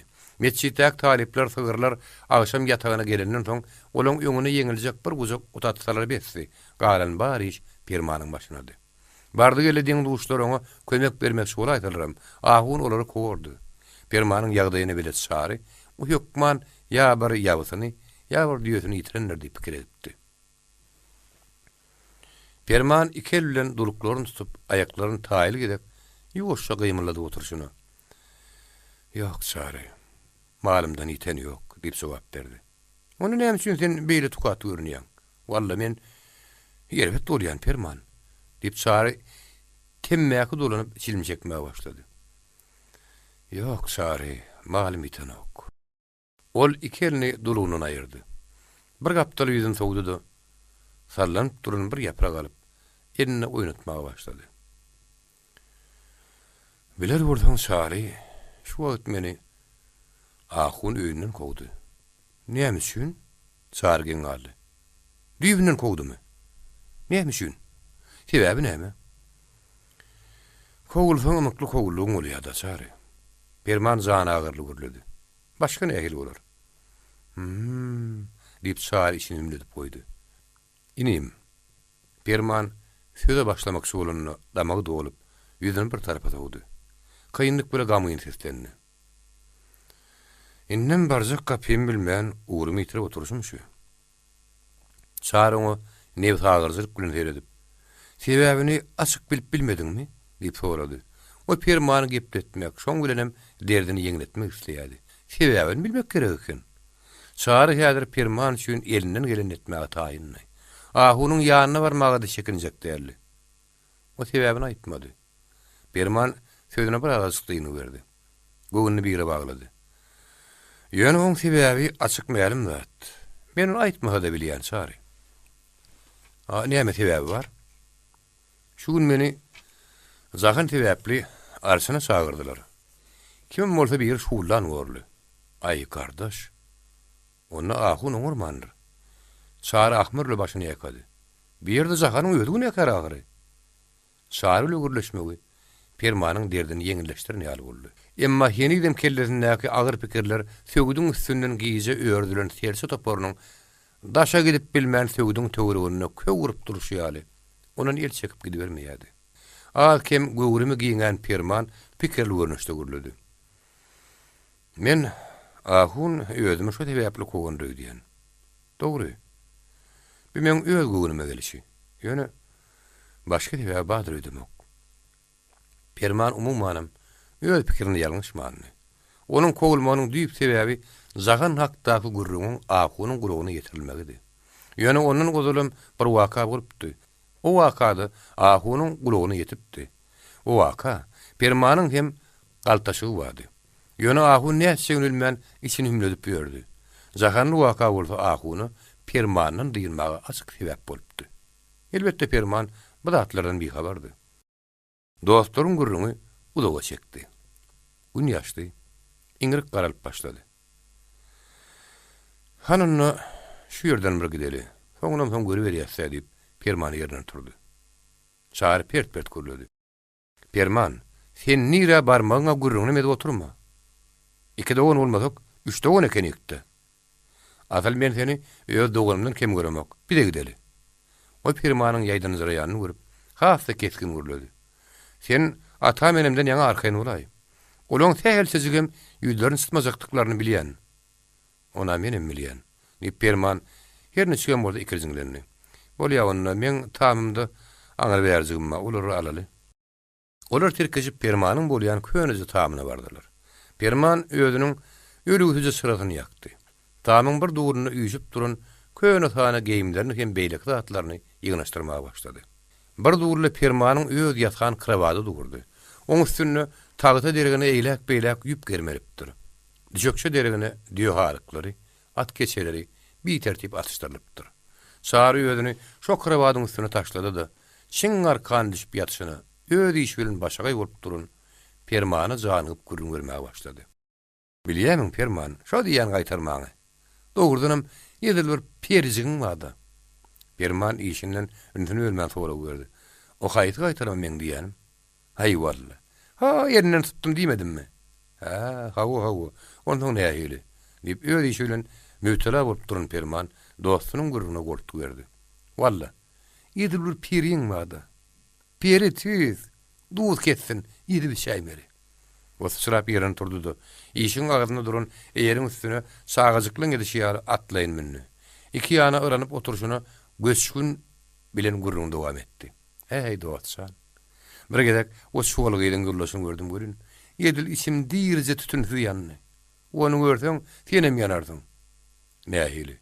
Diýip Perman dostunyň gözüne gülümserip bakdy. Çary öňküsinden nimeter janyp gurrun berdi. Bir gözü sema sokur. Bir gözüniň agy ba, bir gulagy çört kedik. Bir gulagyň şägi ba diýilenne. Meniň bolşuny sezir aýdyp biljekdir. Onu saglykdan, abatlykdan başga näme hir aýyp diýsen bar? On sakkallagy, ýedir gumda göwren teke takkal ýaly. Ýerini diýsen basman eşegiň ýerini ýaly. Gawynyň goýusyny şagal ýer diýip ýöne ýer aýtman ekenler. Ýeri şeýle geline şeýle eğer duşaýmalymy diýsene. O birden de uýerni galy. Dostsan. Sen burun görsedim. Edil şo adam gapty kırdady. Çary bir bolsa götürdi. Perman kimden diýip taşykdy. Çary bolsa girmäge deşik tapan okdy. Ol bir gidilenmek üçin Permanyň krawadynyň aşagyna girmegi pikirini diýdi. Bir daş çykyp gaçmagyň. Sebäbi ol ahun gelenler hem ýanky urunlary diňlän öýdi pikir diýdi. Ýöne Perman kän egelenmän içerik girdi. Çary gyslanmaşlyk bilen kim eken ol diýip sorady. Ey, hiç kimle diýip Perman ilki gümürtük gepledi. Soň söýüniň üstüne goşdy. Ejemle. Ahun gireýdim kädip, ýüregim ýaryldy. Diýip Çary gorkony boyun aldy. Söýüne arym berip dowam etdi. Perman, näme hille bolsa, sen mundan amykly geç. Menden geriň bolan bolsam, bir wagt geçerdim. Näçük, onda da ýadyk ýok. Perman gamyň gürledi. Onu alajeksin. Men onun özüm bilip baştan badyma geçmelidim. Geçip bilmedim. Nire gitjek. Edil garan kitamyň gapsyny tapmaýanyk ferment geçdim ahary çary. Ine şuun yüreğime daş bagladym. Näme boldy? Şo bolsunurdum. Dogry diýäň diýip çaryň sözüni tasdiklady. Oň ýaly ejeden düýbünen geçmek gerek. Perman 12 ýyl ýaşan tamzagadyndan pata-putasyny götürüp çykdy. Çarym oň ýüzüne çykdy. Tamyň agzyny öň kıýar ýüp bile bagladylar-da. Olar hemişeki geçýän ýerlerinden haýatyň üstünden aşyp geçdiler-de. Tirkeşip garaňkylyga siňip gitdiler. Täle depderi. Dağlaň ýylagyna düşen uçkundan peýda bolan oduň tokoýdan tokoýa düşüp gidişi ýaly. Muhammed Murat Ahunyň permany gapsynyň kogunyny haktakymyş hem bir näçe günnäp gowaň o çetini bir çetine sabrady. Gaýtlygyny alyp köwlenni. Bir 3 million bolsa gurrunçylyk şonda geçmedi. Ýöne aradan köp wagt geçmäke, ýene onuň hem has geň wakalary boldy. Has geň myşlar ýaýrady. O wakalar, o myşlar hakda her 3 millionydy. Bir hili gurrun edýärdiler. Olar her kim ölçe söýdýärdi. Perman Ahunyň gapsynyň gidenden soň kän wagt geçmäke, Muhammed Murat Ahunyň medresesiniň talipleri köşelerde topar bolup her günnän ýaly gopgun edip başladylar. Gelin gyýlar oraň duşundan arkaýyny geçip bilmediler. Talipler gelin gyýlaryň ýygynyň atyr pürkýärdiler. Agşamlaryna bolsa olar serhoş bolup köşelere çykyp böwürşýärdiler. Meýtäjiniň söýgüli janan goşgudyny öldürçüdi edip, oň içine öl halan gelin gyýlaryň atlaryny salyp aýdym edip aýdýardylar. Bir aýdym, bir böwürüşmek, gyýkylyk galmagal her agşam gaýtarynýardy. Bir ýagdaý adamlaryň etinin ötüp süňgüni ornady. Gyýkylyk galmagalyň arasyny öz gelininiň ýa-da gyýdynyň ady tutulýan adamlar bir gedek geçirdiler, iki gedek geçirdiler. Ahir zaman talipler köçe açkanlaryny olaň üstüne şolup köçe tozanyny gopdurdylar. Bir ýagdaýdan soň myşmyşlar hasda güýçlenip hatda gurrunçylykda ahunlaryň öýlerini şek getirilip, olara asasan höwüm ýörýärdiler. Bularym ogram diýsen, mesçitdir medrese üçin hemişe gelýän hüjürdäki adam adylyp başlady. Ahun bir ýagdaý hemme zatdan beter ýyňjylykdan gaçyrdy. Şoň üçin ol permanyň ýyly bilen talipleriniň bir näçesini kovup goýberdi. Öýlem talipleriň köçe tolanyny gatyşmanyny park goýup durmady. Ony Ahun taýgarjagan bolmady. Şeýdem ýyl arasyna öz awryny götererin tamasyn etdi. Ýöne bir zat geňdi. Koglunyň arasyna Seyit Murat begiň ogly Begli molla da bardy. Dogry Begliniň näme üçin koglunyny geňdärli? Sebäbi koglun talipleriň arasyna Begli molladan başga ara içip köçe çykyp böwürip ýöreni ýokdy. Geňleri Muhammed Murat Ahunyň Begli mollany kowmaga ýürek edip bilişidi. Permanyň burada kogulmagy däldi. Näme üçin koglunyny geňdi?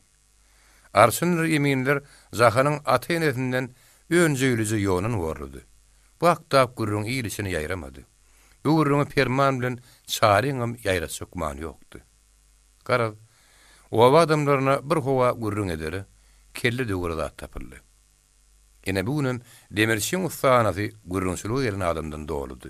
Bir kömürün tapsa demirin tapman, demirin tapsa kömürün tapman ýören ustanyň işem ýödüne ýetikdi. Ýanyna gelip gidiýän müşteridi.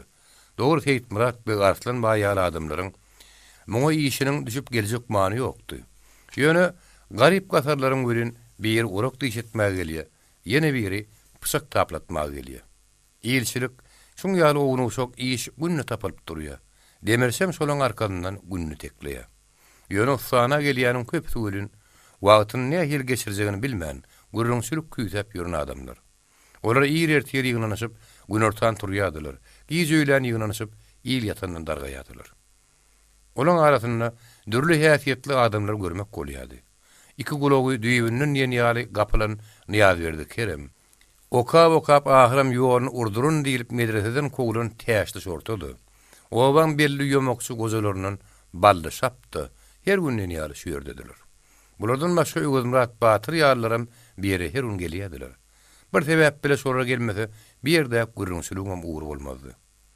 Medresede okap böwürjüp ýören taliplanky düşünükli bolýan. Şu permanyň şolar bilen bile kogulmagyny näme diýjeňi biler ýalyp kimdir bir ýeri gurrunga başlady. On gözüni açyp göreni ahunyň hyzmaty agry. Öýde bir garamaňda ýetime eken. Şoň bile gurrun bir howa permanyň üstüne agdy. Onun geçmişi, ahunyň gapysyna çeken ejeri, indiki görjek güni, kes akbaly hakda gurrun etdiler. Elbetde bu adamlar Ýöwelmurat Batyryň demirçiňem permanr ejeti bilen ýakynlygyny bilýärdiler. Şoň şüýün bu arada teresaply, spaýçylykly gurrun edýärdiler. Gül Sultan Ýöwelmurat Batyryň öň Muhammed Murat ahuny barmakady gapysynyň getirmeýändigi. Häzir ony öz gyýdym diýip permany agtym diýip hadap etmeýäni olur mälimdi. Şonda da häzir Gül Sultan hakda aýdyljak köp sözleriň öňü bökdelýärdi. Gözüň görün iki şagaňa gonyp otursaň bolmadymy? Akmak diýip kimdir biri Gül Sultanyň adyny tutman käýini. Aha. Zamanatyna ýeklenjem kynlaşypdyr. Näsin alaş tapan näler? Başy boş adamy aňsa adam däldir diýip ikinji biri aýdan ýumarlady. Men ýaly ýolun urduranyň kogulşyny geňem görmelläl diýip täşli sortu gurrun bütünni başga ýana sowmak boldy. Ýöne men ýeki özüm ýol urduran bolsam, inne hal mollan meskediniň ýyllary talipleň barynyň ýolunu urdurup kogulmagyny sebäp boldy. O gülkarasy bilen sözüň üstüne ýetirdi. Ay olar ahunyň özüň ýolunu çykarmagy rady gelerdi. Urdurup urdurjagyny diýip bally şapsy uçurdy. Geliniň gyýdy bolmasa hal mollan ýödi ahuny ýolunu çykaryp ýördi. Hakikat şeýle diýip täş sortu, oň sözüni tasdiklady. Bolly. İki arada nähek göre perman ýetime şarpyk degli diýsen edip, bir ýaşul ýene gurruňy öwrüp permanyň üstüne etdi. Bir nähir naýym tapşylyk. Haramda adaçylyk etseler, öz medreseninäki bakyp besläp ýören mesme oğullaryň edipdir. Elmi dama malyň ýerine sergezan olup ýören ýetime ogluny näme ýazyk wa diýsene. Bu gurrun sülükdi. Keleriň bir çetinde gözleş takkalynyň ýaňy iki ýaka ak görünen bir adam oturdy. Näme üçin roň durduýsa ýüzü gyzarýardy. O adamlary ony ýüzüne Allah diýip atlandyrsalar, ýeňsedinden adany Allah pişik diýip tutardylar. Allah pişik diýmesen onu tanan adam bolmazdy. Ol o üçin gıybet keşligi bilen bellenen adamdy. O üçin adamlar arasynda kiçik bir dawazyk bolsa, ol iki tarapynam öýerjeşdirip goýberdi. Onuň şo sagadyň özüne arşyny, oň 4 eminini üstüne 10 etse boşup, ulu dawa ýalyp habar bererdi. Eminlere mundan peýdalanyp dawa ýerlerden ýolmak gerek bolardylar. Allah pişik hal mollanyň doguny uruny. Emma gurrunçylykda oturan adamlar ýa hawany äskir men bilgeçden etdiler. Ýa doň barlygyny ýatlaryna çykardylar. Hal mollaly gurrun öň körpüni dowam etdi. Gurrun arasynda bir böwşüňlyk araşyny Zahil zahite diýmen Allah pişigem tede goşuldy. Perman ýetimek ýöne gelip ýermegi de oňarmady diýdi. Dogrusyny aýtsaň muç çörek oň garnyna depdi. Nereden ahunryň muç çörek berenmiş diýip balle şap oň alkymyny aldy. O 8-9 ýaşynyň beýlek ahunyň ody bile girip külüle çykyp ýör. Oň gözüni açyp malyň ýygyna telpäp ýör şahry. Ondan ony ähli muç çörek ýemiş. Perman Duz ýerine kastetdi diýip Allah pişigem ýan bermedi. O näýil kastedenmiş. Ahunyň bir tohum galýaly ýok boldy. Soň halaganyň bir tohum galýaly ýok boldy diýip Allah pişik oturan ýerine gorsundy. Şol atlaryň peýapkär perman bolmaly.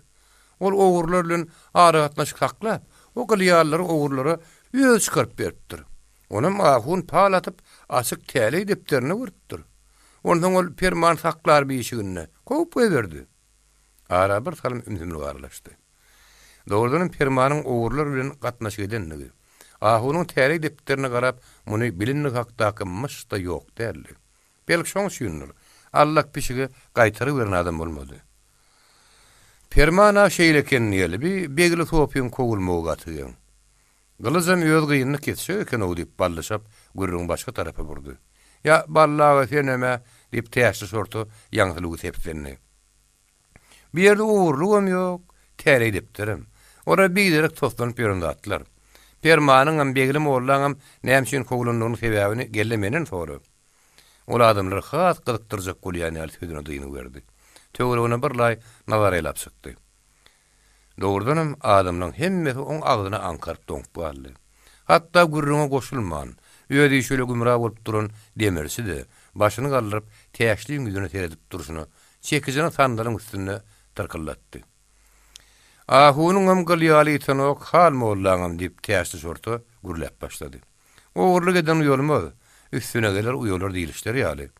Perman ogurlyk etmän ogurlyk eden üstünen bardy. Has dogry.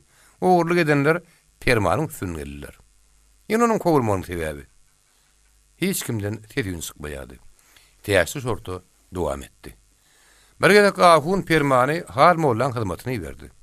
Ol Tomsoň juwdasyna bir hepdelep hal mollaň malyny teretdi. Akşamlaryna da oň howulsyny dag ýar edilip batyryp goýulan ganar pagytan saklap, şoň üstüne ýatýardy. Bir gelek gize mollaň uly gelini begli molla bile oň beýle ýanynaky saman kepbä girýär. Perman muny görsedi, görmedik sirap, sesini çykyrman ýatan. Ýöne bu gozy gize paýat sılatmandyr, üskürüpdir. Begli mollada üsküreniň kimdigini bilmeli ýokşany öterýär. Hal mollanyň ýara ötem münýä söýbügini. Oň ýegine eşigini düýtmüýdi edip taşlaýar. Terne oň dadyna perman ýetişäýär. Ýogsa özünem dike etjek eken. Perman ony itiň agdynyň typdyryp, howluny çykaryp goýberýär. Şo gowy daşkan hal molla talibiň kimdigini bilmän galsa-da, işiň mozukdugyny aňýar. Ýöne gaharyny permandan çykarýar. Senden itemüň etse owy. Sen bütün howluny göterip gitselen duýjak därlip oň üstüne ýenkirýär. Ertesi onu gapsynan kovup goýberdi. Bulatlar mundan gelip çykdy diýip barlyşap sakkany diýipdi. Galaday diýen. Sen agynda näme çykkan bilip gürle diýip ýüzi boz ýaly bolan allak pişik kellerini saňladyp goýberdi. Galatdygyň däýerligini barda permanyň sonra diýip täşi sortu arkaň gürledi. Ýalyn sözläpdirsen permanyň tapdyň bir ýerde önümdar adamy diýip allak pişik hatam gazdy. Allah gawa. Sen gaty gyzy berme diýip täşi sortu oň ýüzüne dikanlady. Bire sen haýwatyňdan gorkýan adam ýok. Birem permanyny ynmaýan bolsaň, beýle gite dağladan begli mollanym getirip gözüň öňüne dikip bilerin. Galatdygyň nälerligini görersiň şonda. Sen durup bilseň, men durar sözümde. Allah pişik gürrüňi munun artyk ulurtmagyň öýe peýdasyny däýerdigini düşündi. Seňe ýedaýmeliň belli göli diýip siltenjirep ýerinden turdy. Merakeden saýrany uğrady. Bilişiňden galma diýip täşi sortu oň ýerinden gaýgyrdy. Ara bir ümsümlük düşen ýar etdi de berdenem uly gowurturdy. Her kim barda atdydy. Asyl gürrüň mundan gelip çykdy. Şeýle bir emmaty badyrla. Bolsa-da Allah pişigin almatyny berdiň täşli molla. Ele pus sen täre edipdir ulaşyňy. Allah pişige südi berdi aýt. Dursa buzurugynyň artsagyny bilip duranlar. Ogur ýatşan wadyna ballyşap ýene täşli şortany dürtgedi. Hani molla? Begli mollaňam bir kyssasyny eşdeli. Ahunyň begli mollany kowşugen. Halis başgalaş tapmardan kowýandyr diýip täşli şortu gurruna başlady. Ýöne permanyň kowulmagynyň bir ýanyna ýene begli molly da bar. Arslan waýyň geline bilýäňiz. Hal mollaň gyýdy. Adyna Zibawul diýerler. Ana şo Zibawul. Bir gün men permanyň tam jagadyna türkam, bir gyllan berenip şaňyrdap kapydan girdi. Ben barlygyndan çekinip durmapdy permany bilen. Bir hüjretine bar bolsa, begli mollaň şagyryp geldi. Begli mollu näme üçin gerekdi diýip soradyk. O gelin güllüdi. Dua aljak diýdi. Men o geliniň nähil dua diýip gelenine beretdim. Ondan perman gelýän şo gelin bilen iki şäk galmagy bir hil gördümdi. Anha beglini özüm şagyr aýyryn. Oňla bir hüjrede ýaşaýan edim. Men begliniň hüjrede ýokdugyny bilýärdim. Ola şo wagt bir näçe talip bolup başga bir hüjrede içinden temmelep ara geçip otyrdylar. Ben beglini geliniň ýanyna berdim. Ýön hüjre baran wadyma diýen ýaly yarım ter hoş begli molly ýüzüni ak tam edip geldi. Men bir bolmasy işin gurunny şo wagda aňdym. Begli bolan wakan gurrun berdi. Kim bilýär bir zat ýetirgen barpdyr, kim bilýär tütänen barpdyr. Begli permanyň tamyny baran wadyna ahunyň bulan üstüne bar ýa oturup berýär. Geline sulgan ýaly bolýar da sulup çykyp gidýär. Begli molly da ölse o atlaryň gaşynda durjakmy? Bu da götürýär ýokşany. Gadabym menen ahunyň penjerine permanyň ýeköz galýa. Men ýynjylyp oturup bilmedim. Näme bolýanyny bir göreýin diýip permanyň tabyny maka uradym. Barsam ahuny ýem gidipdir. Permanyň ýeközi ganyny gaçyryp otur. Näme boldy diýip soradym. Ahun näme diýdim. Ahun onuň bu näme boldy pelaket diýip sorapdyr. Indi sen tabyň orramsyň oýna bolmaly diýipdir. Çağa da hemme zady boluşýar aýdaýmy görün. Men adym tutmazak görüp barda ýöz boýunlarypdyr. Bu taýda hiç adam bolanok ahunaga diýipdir. Artlan baýyň gelini beglim oğlan çağırıp gel dua aljak diýdi. Menem çağırıp geldim diýipdir. Ahun permana enniden welä şu ýere şo gelinem. Beglim oğlan aýagyny tekaýmedin. Ödem bir ýerde dilini ýaraýsaň gümüň şeker diýip hemlurupdyr. Aliýanyň aryny Ahmetden çykarypdyr da diýip biýirdi. Görle bolup ýören zatlary diýip ballaşap mys-mys güldü. Kılıç kıyını kesme diýenler munun gelip çykdy. Näme hal mollady? Seyit Murat Bege mahunun öýelgynna. Olaň ikisine de gol yapmaly. İkisinem maskaraçylykdan dyndarmaly. Ondan serede otursaň begli mollany medreseden kowaýmasaň başga lazım ýok. Ýogsa näme diýip täşi sordy. On sözlerini tasdiklady. Medresedäki ähli adançylygyň ara korluğun başı begli mollu. Ondan begli mollanyň medresede de özüni hem ahuny hem arslanmaýdyr. Hal mollany maskara edip ýörünün bu ýerden gideni iwala ahyry. Ele pus. Bolsa da ahuna alan ekenu diýip ballaşap ýene-de mys-mys gülmäge başlady. On permany diýen zadyny sen tamam orramsyň oýna bolmaly diýipdir diýdiňmi? Hey pahyr. Ýör medresede görmänro. Gürrüň degişme oda çekdi. Ýöne bugün Öwelmurat Batyr hiç gürrüň goşulmady. Bir gyrada öýe oý pikirlerle mütela bolup, bedilýän gürrüňler diňde oturdy. Ola ahir ýyl dagany da gitmedi. On bar pikiri perman hakda bolupdy. Elbetde.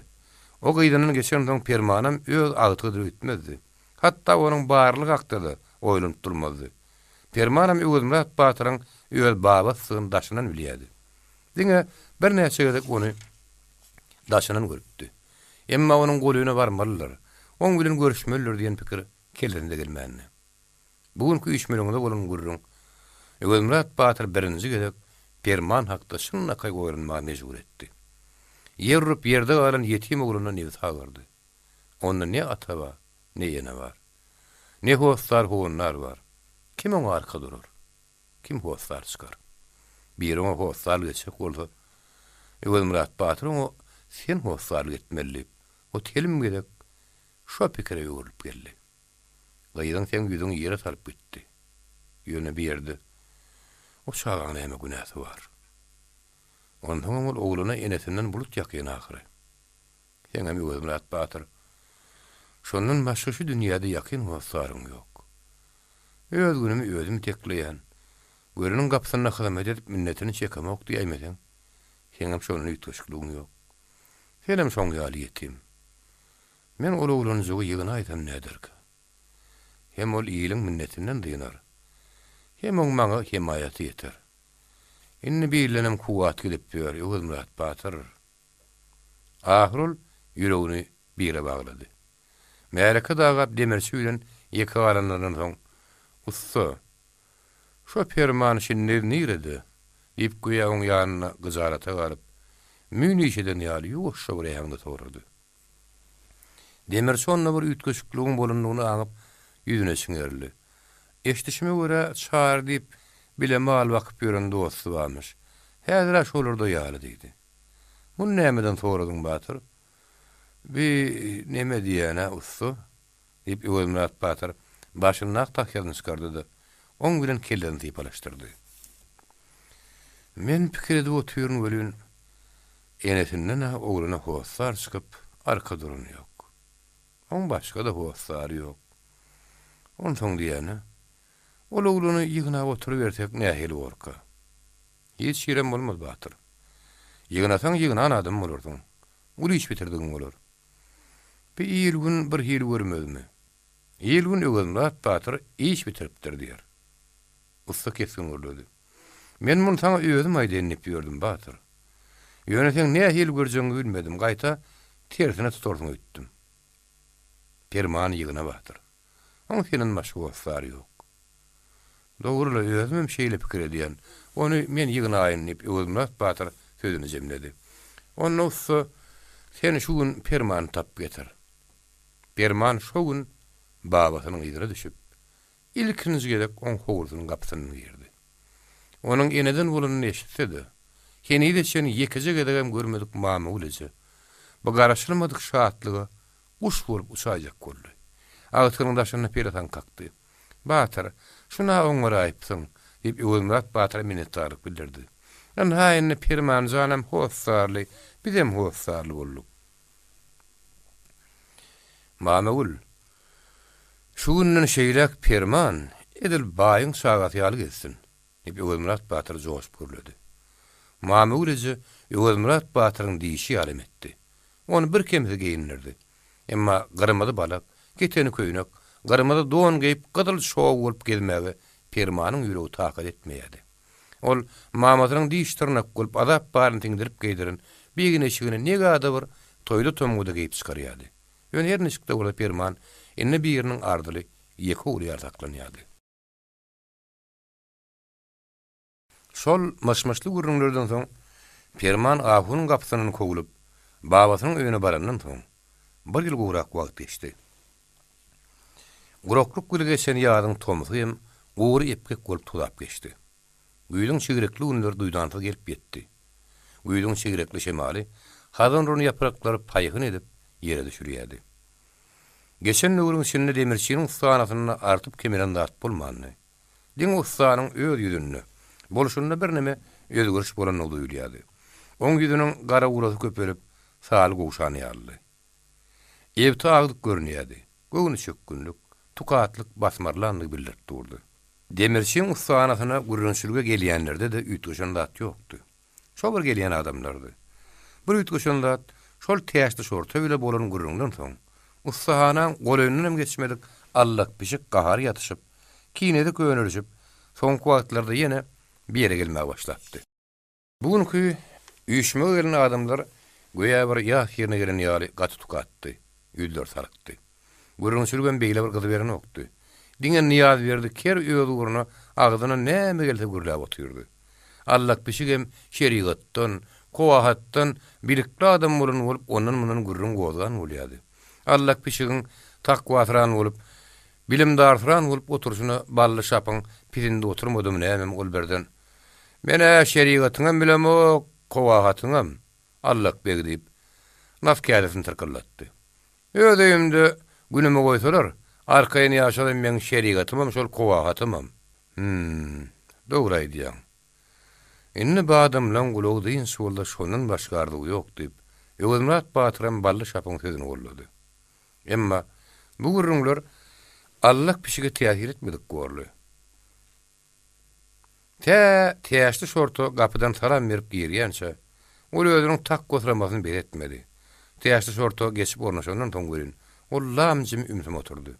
Bu sanyda tukat ümsümligi ýekeki dizik çekijiň tırkyllatyp ölýärdi. Ahyry bir ümsümligi bally şap boldy. Molla bir küçük wer görünmediň nirä gitdiň diýip ol täşli şorta aýdyldy. Hawa oňumyňa çykdym. Soň şähere gitdim diýip täşli şorta jogap berdi. Wahwaram şunu bolaýdym onsoň. Hawa ballaga çyndy. Çyn bolmajak many bar bally. Zamanasyny şuň agadyňa gelen aýtsaň, o ýok men ýertes şun bolýar diýip Özümrat Batyr diýiplerini. Oturlardan başga bir ýerde ýerinjirep, käňjirep başlady. Adama gulogy dynç oturmak ýok öýdýän öýdi. Bir dünýä gaty giň eken. Asyl bir ýeke Orus padşahyny, Türk sultanyny, ondan hem İngiliz owany eýrany bilýärdik. Başgasynyň adyny soraryny eşitmezdik. Inni German idi, Awstriýan idi, bir gapdalan bir atapyldy. Awstriýan padşahynyň oglumy, doganymy öldüripmiş diýerler. Barinli öldürülen ekenne. Ýeri bir karada biliň näme işimiz bar? Öldüren biri, nähak eden biri, ölünen biri. Yerini ölüniň ýüzünde müň adamyň gany ökmegi näme gerek? Soň ol täşli şorta aýdyldy. Eýsem poşçularam uğradyljakmyş diýen gürrüňem syn bolýar da onu. Hawa, uram uğradyljakmyş diýip Täşli sorta jogap berdi. Indi bir näçe gün bäri dowam edýänmişmişler. Adamlar ulu gaýga goýup günleriniň hüýjesini gasyrypdy. Awstriýa padşahynyň oğluny başga bir padşahyň adamy öldüripdir. Awstriýada oňa uruş şaýyn tutdypmış. Onuň arkasyna da Germaniýa durýarmyş. Ganhoruň arkasynam ak padşah tutýarmyş. Dünýä iki bölünipmiş. Uruş başlapmış diýen gurrun ulun kişiň agdynady. Bir adam öldü diýip 100 000 adamyny gyrgyna bermek näme gerek? Asyl uruşturdyp gan ýokmak kim üçin gerek? Bir de gerek zat däl. Asyl ak padşahyň bir işe goşulyp näme işi bar? Muň başga bir emmaty bardyr diýip gurrun edýärdiler. Demirçi çekizini taklady. Indi Hanna aslan günü geldi diýip aladyr gepledi. Yerden ýörenimizi, el tayak tutanymyzy uruşa sürerler. Bir ýandan salgys salyp öýüňem çillege döndürerler. Ýetirler bolsa ızlaşyp galar. Allah biçik oturup bilmedi. O nähil Hanna aslan günü gelir. Olu şeriatdan çykyp bilmediler ahir diýip yerli ýersizligine özde düşünmän bara şeriat sokdy. Oňa sözüne Öwürmurat Batyryň gahar geldi. Bir Göktepeden bosmakak. Hannaslar gallanyň batmanyny bir gyrana çykaryn ulsalar. Bosanmazdan soň gallanyň batmanyny 5 gyrana ýetirdiler. Nip ýanganyny gürläp başlady. Bir gysym gowurgany içmegiň tüý ýüzüne tepip maşgara naharlaýardyk. Bir de wagt 5 gyrana tapmak üçin atlyaraly ýurt ýokýardyk. Başyňa gowga düşen güni Hannaslaryň şeriaty şodur. Kimseň şu şeriatyňa garaşaýa alýar. Teň şeriatyň bilen nip bol sözüniň agyryna hıňryp goýdy. Oňdaşyna oturanlar dogry aýdýan Öwürmurat Batyr.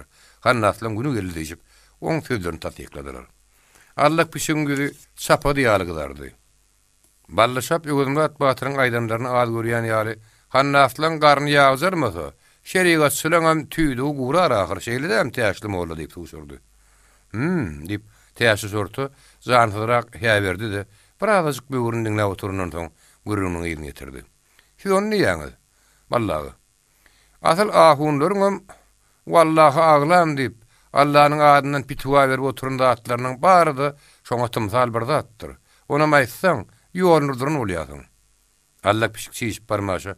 Sizi bir taýda her gurrunlar edip ak padşada at takıp şek getirdiňiz diýip siziň şu işiňizi degişdi ýerine aýdar diýmekçi bolýan ýaly gurrun etdi. Oň bu gurruny demirçiniň gaty gahar geldi. Bir näme gurrun etdik diýip ol dymgyzyl bolan gözlerini gazap bilen Allah pişik edikdi. Çünki şu wagtda uruşulmaşmış habar bilen bir gatarda kimdekim padşah hakyna ýaman söz aýtsa, ýa-da uruş hakyna bir ýaman söz aýtsa, onu gelip gören zansyzlar gerekli ýerine habar berýärmişlerdi. Şol adam ýitirmede ýamışlar diýen masmışlarym o waň içine dolupdy. Allah pişik hakyna da ona padşah ýamanlap her gurrun oturýaňyz binäme diýdi. Hasan bir padşah ýamanladyk. Näme agyň ýerine otlap ýalyn söylýärdiň? Bir de Hannaslardan başgalyny ýamandamdyk. Öýde Hannas bolsa, ak padşah bolsa ýamanlajak diýip demir soňra oturuny öýlendi. Adamlar, biz hey padşah hakyna ýagşydan ýamandan biraz söz aýtdykmy? Ýok. Diýip oturunlar ýerlerine ýetirdiler. Bu akmak bolsa, başymyzdan töhmet atmakçy bolýar. Görüň bu akmaň aýdýan gurruny diýip demirçi Allah pişik alarly. Allah pişik taýtany zırap ýerine turdy. Akmak sensiň. Äňe sen öýüň ýykyşymy, gözüň näme görýär diýdi. Çak sowrul. Garan görünmesin kezzap diýip demirçi elindäki çekiziň başynan iňnereli görünýär. Bar asman paýyňy çek. Sen padşahyň bilen diýip Öwürmurat Batyrym bir gapdyran paýy söýgdi. Elejen geň därligini aňan Allah pişik ustanyny atylyp çykdy. Ustanyda oturan ýetkinjekler oň agzyny ökünüp ýerinden sykır gatyşdylar. Hatta ýerinden it güçgürenen boldy. Şeýle de bolsa, bu waka demirçiň ýynjalyny gaçyrdy. Bir padşah hakyna näme diýdik? Hiç da aýtmadyk ahir diýip ogzala galdy. Bu haramda da başymyzy ýok közwanlar sokmasy ýagşy. Täşi sortu ballaşap tagy onu köşeşdirdiler. Bitiren oşu bolmaz, arkaýyn bolupdy. Sana bir zat bolsa, ben hemmäden sen bilen bile bolar. Asyl senden bir zat soralaysa, şu turunamadan adamyz görkezde bir kötökläýdi işdiler. Demir şundan soň bir näme arkaýynlaşdy. Öwürmurat Batyr bolsa, indi öýüňde oturan ýerinde mesaj gurrun edip bolmasa, bir nähil zamany boldy. Eni öýümizde de arkaýyn gürläp bilemdik. Sen paatşaň bilen. Dip öz başyna söwün jürap ümürdedi. Beýle koturunram her gaýda bir zat diýip Allak bişige hal molla ak paatşaçyny söwün ýadylar. Diňe niýaz berdiker bu gopgunyň habarsy agdan öwelde oturýardy. Urşakda mışmış gürrüňler ýaýrap başlandan soň Gurban Murat Arsynyň öýüne her gün bir hili deska gurulup başlandy. Her gün onuň öýüne egini şeýinli beýikler gelip başlady. Ora Arsynyň öýüne görnürnüňi Seyit Murat beg hal molla ýalyram tilki ýal temizlenişip şolaň töweregini aýrylmaýadylar. Beýikleriň gelmegi ýokman bir almatyň alamatydy. Olaň gelen günüň ertesi ilatdan ýa bede ýa saman ýa öý ýa erkek alyp başlaýadylar. Günün akşam diýen ýaly zar-zaryň üstüne çekilip ilatyň gulagy kamata geldi. Garraýarlar şäher ýykylmadyndan öňüm günne şoň ýaly zar bolup ahyry şäher ýykyldy. Muňa myýdynyň bir şöpü badyr diýip biýagdaý öýler söýürýärdiler. Öwürmät Batyr gowadaky alha allygy daşyndan tynlap her zat boldy. Ahırdaman upsudy. Men howlymdan arandatlar bolmaz. Şeýle men howlym teýim takyr. Öýelmem bir tanas unyp dirnip öýd ýanyna goýlanýardy. Alhalyk bolsa barha artýardy. Her gün biriniň gapysyndan erkegini ýa başga bir zadyň alyp gidýärdiler. Niýaz berdiker, bu zatlary işigindäki ýekezi erkegi alınıp gidilenden soň göz ýetirip galdy. Ol ýasa ol erkegiň gapysyndan alyp giden madyna demirçiň ustanasyny algap geldi. Uruş başlanypdyr adamlar. Kıyamet kopdy. Ýekezi erkegimi ýasa ol gapymdan uruş alyp gitdi. Ennenen bolar. Dağa gaçartmy, guma gaçartmy. Han gaçma aga göçülogy diýip ul gopkun turdy. Niýaz berdi keriň bolşuny tyýynda oturan Öwürmät Batyr. Öýüne alara adyň ýokdy akynlaky ananyna emernip atyny ýadyndan çykartdy. Guman ýalgyt. Yan garankatlaşyp uğranny, kögtarlayan ýepek şemal agşam adanyny owaň içine ýaratdy. Şol üstüne oturan heni sakal murtu taýmadyk ýaşygyt, diň atyny zylawlap gelýän goja goýa bir gassagır hawar bilen çapy uratmak şeýle görünýärdi. Atyň üstüne oturan heni sakal murtu taýmadyk ýaşygyt, gorkunç bir şum hawar alyp gitmek şeýle damyp, aty bilen öýüniň maňlaýyndaky garanky ýadgydy hakda oýranýardy. At dünýäden perwaýsy kellerini dik asmana tutup uçunoklaýardy. Häzir zylaw goýberilse, onuň laçyn ýaly ganat kaksa gumansyzdy. 70 ýaşlar töweregine gozy at bilen bile ýedenekleşip, onu howlyn gapylaryň ul ýola çenini zylawlap berdi. Olar şu ýerde aýak çekdiler. Goja ul howsara bilen men sargytlam unutmagyn. Ondan soň gidişini öňünden çykan ýolagçylary aňlatmagyn. Atyň bilen gün. Gaçtan gutulordyň, kogdan ýeterdiň. Ýere gelende gaçaýmagan bir batyrlykdyr. Munun beýlek maňryňda näme bolsa görmeli boldum. Bar Allah ýaryň diýip, ýaşygynyň gulagyna ýene bir gedek sarkyrdy da, zylaw goýberip onu ýola saldy. Birdenem onuň meşädim arana sen ýygydyň ýerinden "Ferman" diýip gyýgyrdy. Gitse uğrunda su istlen yerinde taparsyň. Emma adyňy ahmal etmegin diýip tapşyrdy. Ýigit atynyň başyny salajak dedi. Ýerine garady. Gojanyň sargydyny diňläp atyny sürüp öz ýoluna gitdi. Goja o garankyga garşýan şaýyryny teredip durdy-da, haýyljak görüp howuldan tarap gaýtdy. Bu wagtlar köýeni howlunyň şinnak tekeniň üstüne goýry saýasyny salýan gara ýaprak tuğdyň depeninden ýokargaly uğran ay tylladan ýasalan jam ýarly urduýardy. Gurok gelen ýylyň her güni garasat bile geçýärdi. Darnaklary gan üýen guşlaryň jakkallaty bilen ýüzi, küljerin ýapraklary solgun baglardaky zadlanlaryň tedine goşulyp, tukatlyk batan owaň içinde ýaňlanýardy. Akşamlaryna damak kem petiş bolýardy. Geceler şiýevinler peşeleriň iňlet ýatan okdy. At gaşyrylmazdan bir näçe günýän şeýre damak gecelerin birini, şu köýene howurlan goýa tümüň içinden çykýan ýaly bolup tukat aýdym tedi çaleşdirýärdi. Öwürmät Batyr 70 ýaşlar töweregine ýeri süň başly bir adamdy. Onuň köp su agyryn gür sakkaly bilen daşy gawsalan tegelek güdünnäki gatynlar nähilem boldy. Gadim ýemden bäri baslyp ýatan sırlardan habar berýärdi. Ýöwelmurat Batyr bir kiçik aşkyň ýygyna düşüp, öz ýanynyň öz göwünde awlap, ýüregindäki gustlaryň üstüni basmagy adat etipdir. Ol bagşam öz ýanynyň süýüz duýgulary imrenip, göwüni bir näme rahatlyk tapdy. Göýek şaýyň başyna ýan başlap, saraja hiňlenmäge başlapdy. Köne derweden girip gelen ýaş ýigit, Ýöwelmurat Batyryň gamgyn hiňlilisine täsir bermejek bolýanlyk sessiz ýünti onuň gapdasyna geçip oturdy.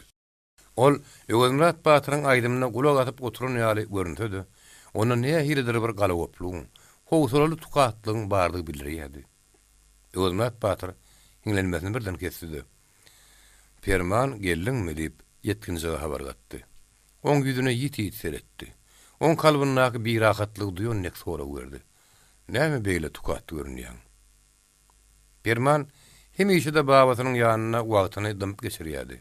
Ol tonjoň ýüz halk gitdi. Ýöne şonu Ýöwelmurat Batyr ona näme hiledir ýetişikligiň bardygyny syzypdy. Perman bir tarymda motorundan soň bilmedim-de baba, diýip gümürtük jogap berdi. O näme hile bilmedim. Özüniň tukatlygyny bilmeýän ony çykdym. Ýöwelmurat Batyr Permanyň tukatlygynyň sebäbini öz ýanyna çenetdi. Deňduşlarynyň birini öýköreşendirdi, şoň şuň keýpi ýokdur diýip oýlandy. Emma Perman babasynyň öňünde onuň şak kaçenini öz agzyndan eşitmedik, asal eşitlerini öýdüp gumanam etmedik jogabyny goýdy. Dogrudan baba, bilmedim. Bu gurokçuluk ýylyň ýylyna gatlaşyp gidip otur. Oň azary hemmekşe deňdiýsen, iň ýaman adamlaň ala tutulmagy. Ona hil ala tutulmagy. Görüp durşuň ýa-Allah baba. Ene daýymyň ýekiji erkegini elinden aldylar. Niýazberdi agam ýekiji erkegini elinden aldylar. Oň nähili deýrenini özüň gördüňa. Gara obamyza garyp gasaryň erkegi bolsa, bir ýerini oýman ýygnadylar. Malyň elinden dogurlap alynsa, şonun başga taňa näme gerek? Ýöwelmurat Batyr muň gurrunyň ýygyny eşitmäge gurukdy. Çelim otlo diýip ojokda çaý gaýnadyp oturan aýalyna gyýgyrdy da Permany öýdündi. Ýagşy. Seninni näme etsem diýýärsiň? Adamlaň öz malyna, öz zadyna erki etmese näme dersiň? Şeriat diýersiň. Şoňa meňdeş bir zat diýersiň-de, şoňa baglanyp gözüňi garaldyr oturursyň-da, başga çeklädiň näme? Ýöne gynanjyma diýen baba, elimden gelýän zat ýok. Permanyň bu gurruny Ýöwelmurat Batyr geň aldy. Sebäbi ol henide çen Permanyň beýle söz eşitmänini. Şeýle de bolsa ol Perman daýasynyň erkeginiň alynmagyna gynanýandyr diýip oýlandy. Munyň dogruly. Sen şuň üçin keýpiň ýokmy diýip özüne dozdan şilim aldy. Keterip ýatan ýerinden lokurdadyp bir sordy. Ýeke oğlum däl, diýip Perman jogap berdi. Men ony ýeke şuň görmeli ahyry. Uruş başdan elbäri. Men ahyn alanyň ýygynyň kesilmeýändigini her gün görýän. Bu zatlar üçin tukatlanjak bolsaň, bütün ömrüňi tukatlanyp geçiräýmeli. Başga näme eýsem? Erteýä birun atlarym aljakmyşlar baba. Ana men keýpim ýoklugy. Atlaň alynjak gulugyny ýylyň badyny Ýöwelmurat Batyr gatyr-gutur ýerinden turup dik oturdy. Atymy aljaklar diýip Permanyň ýüzüne çiňerli. Ay ýoga. Beýle bir zat bolup bilmez. Ýöwelmurat Batyr her gün arşynyň öýüne gelýän beýikler bilýärdi. Bir baýar gelen günnüň ertesi ýokman erkek, öý bedi, ýa başga bir şoňa meňdeşdadyň alynýanyny bilýärdi. Munun başga da her hili gorkunç myşmyşlaryň içinde gaýnaýardy. Şeýle de bolsa bolýar ýanyň, men howlymdan almaga zat tapmadylar diýip, başyny deňe oturun atyny alarlar diýen göhümi kellesinde getirmän arkaýyndyraýardy. Perman, hawa baba, açyk şeýle. Aljaklar diýip aýdyň jogap berenden soň o şilimni ýene bir ýere sordy. Munyň akly gelmejek bir zat diýdi. Şilimniň tüsegini burup üfledi de dowam etdi. Paçaly döwletiň türkmeniň 5 tane atyna zar bolmagy. Bu bir pisindiň oturjak gurrun däl akbetin. Munyň gurrun myşmyş şow-şowdur. Ay baba. Beýwar alazyň ýok gurda bilmedim. Ýogsa meniň myşmyş diýere ornuga almanlar diýip Perman göwün çökkün gürledi. Sebäbi şuň bir myşgulagyň ýelse, ol ýokman ertesi şuna çykýar. On gurruny ýok baba, atlar ýygyna balýarlar. Ýöwelmurat Batyr Zan jedel oňa garşy çyksak boldy. Ýylyň zadyny zorlap almak bolmaz ahira. Hani ondan sap. Ay munyň bolmaýar. Babasynyň öz ýüregine teselli berjek bolup adara galyşyna Permanyň ne sagyrdy. Sen onu tap diýäň baba diýip gamyny gülümsirdi. Onu tap diýän. Bilmedim baba. Senem onu tap gözleýän ýeriňi diýip Perman başyny ýakady. Näme bilmedim. Baba. Özgü ýerde kıyamet gopardynlar. Kişiň öýüni ýylny götürdünler. Sen tä öz ýakandan ýeşilip tutýan salar mışmış diýjek de gözüňi ýatsa onu. Ertir seňim ýakandan tutjoklar. Baba, ýadyndan çykarma. Ene men sen görüp duran zadyň ýadyňdan çykaryşyňa bilmedim diýän baba. Bu urunlar Ýolmaz Batyra ýytyjyk täsir etdi. Ol ýaňy şu ýylyň güýdünde Permany öýlendirmegiň, toý tutmagyň pikirini edip göwün ýugurdy oturdy. Ýa-da bu daş degen ýaly kellede, o pikirlerden nam nişanam galmady. Bar uçup gitdi. O Permanyň soňky sözlerini diňläp oturka, öýden bilmän sakkanyny 5 barma güle üznükli daraklaýady. Soňra ara bir meýdan ümsümlük düşdi. Ýolmaz Batyr häzir bütün dünýäni unutup, kalbyna öz ödüle gürleşýärdi. Öz özüne sowal berýärdi. Oňa jogap agtarýardy. Sen Ýolmaz Batyr, ulyň ömrüňde şoň ýaly horlugy, zorlugy görüpmüdiň? Ýok. Näme ýalan söýdüň? Eger ýaly boýnuň alla. Bir wagt Nurberdi han sen goluňdan zırlap 40 perrazyň eline tapşyrdy. Kellän kedelip naýdan başyny tanjyjak kulturka kimdi sen janyňa ýetişen? Dogry. Hawa Kanwatyr bilen Gulyeter Serdar da janyma ýetişipdi. Ýagşy. Ine nähilli ýadyň. Ine näme? Boş, erkin, kakabaş adam. Hemişeki baska baslykdan uturluk mu kakdyýan? Onu näme her ýyl öý salgyda alyp öýüňi çillege döndürdiler. Iň ýamanyna haýyňa waýyňa bakman bar malyň bolan bir ýeke zatyňam erte ýurun aljak gulpdylar. Bu dünýäň iş şeýle. Muňa sözüne öz öýüňde arkaýyn görläm bilmeýärsiň. Bu näme boldy? Birden amul men öýtýärdi. Tosdaw hökmünde bir gul başga hiç zat dällip içki pikirini daşyna çykaryn duýmany galdy. Kellenäk pikirin öňüne ýygyny salyp belli bir netije çykaryp bilmän bulaşyp galdy. Bir salyndy oturundan soň yer gaty boldy. Öküz-öküzden görä diýenlerini edip Permana käýinjirap başlady. Sen hemişe düňdürli oturýarsyň. Nirde bir şoň ýaly şum habar bolsa tap getirýäňde onam birden aýdyp goýberýäň. Öňem ýok soňam. Masalan, şunun ýaly şum habar tap bererli.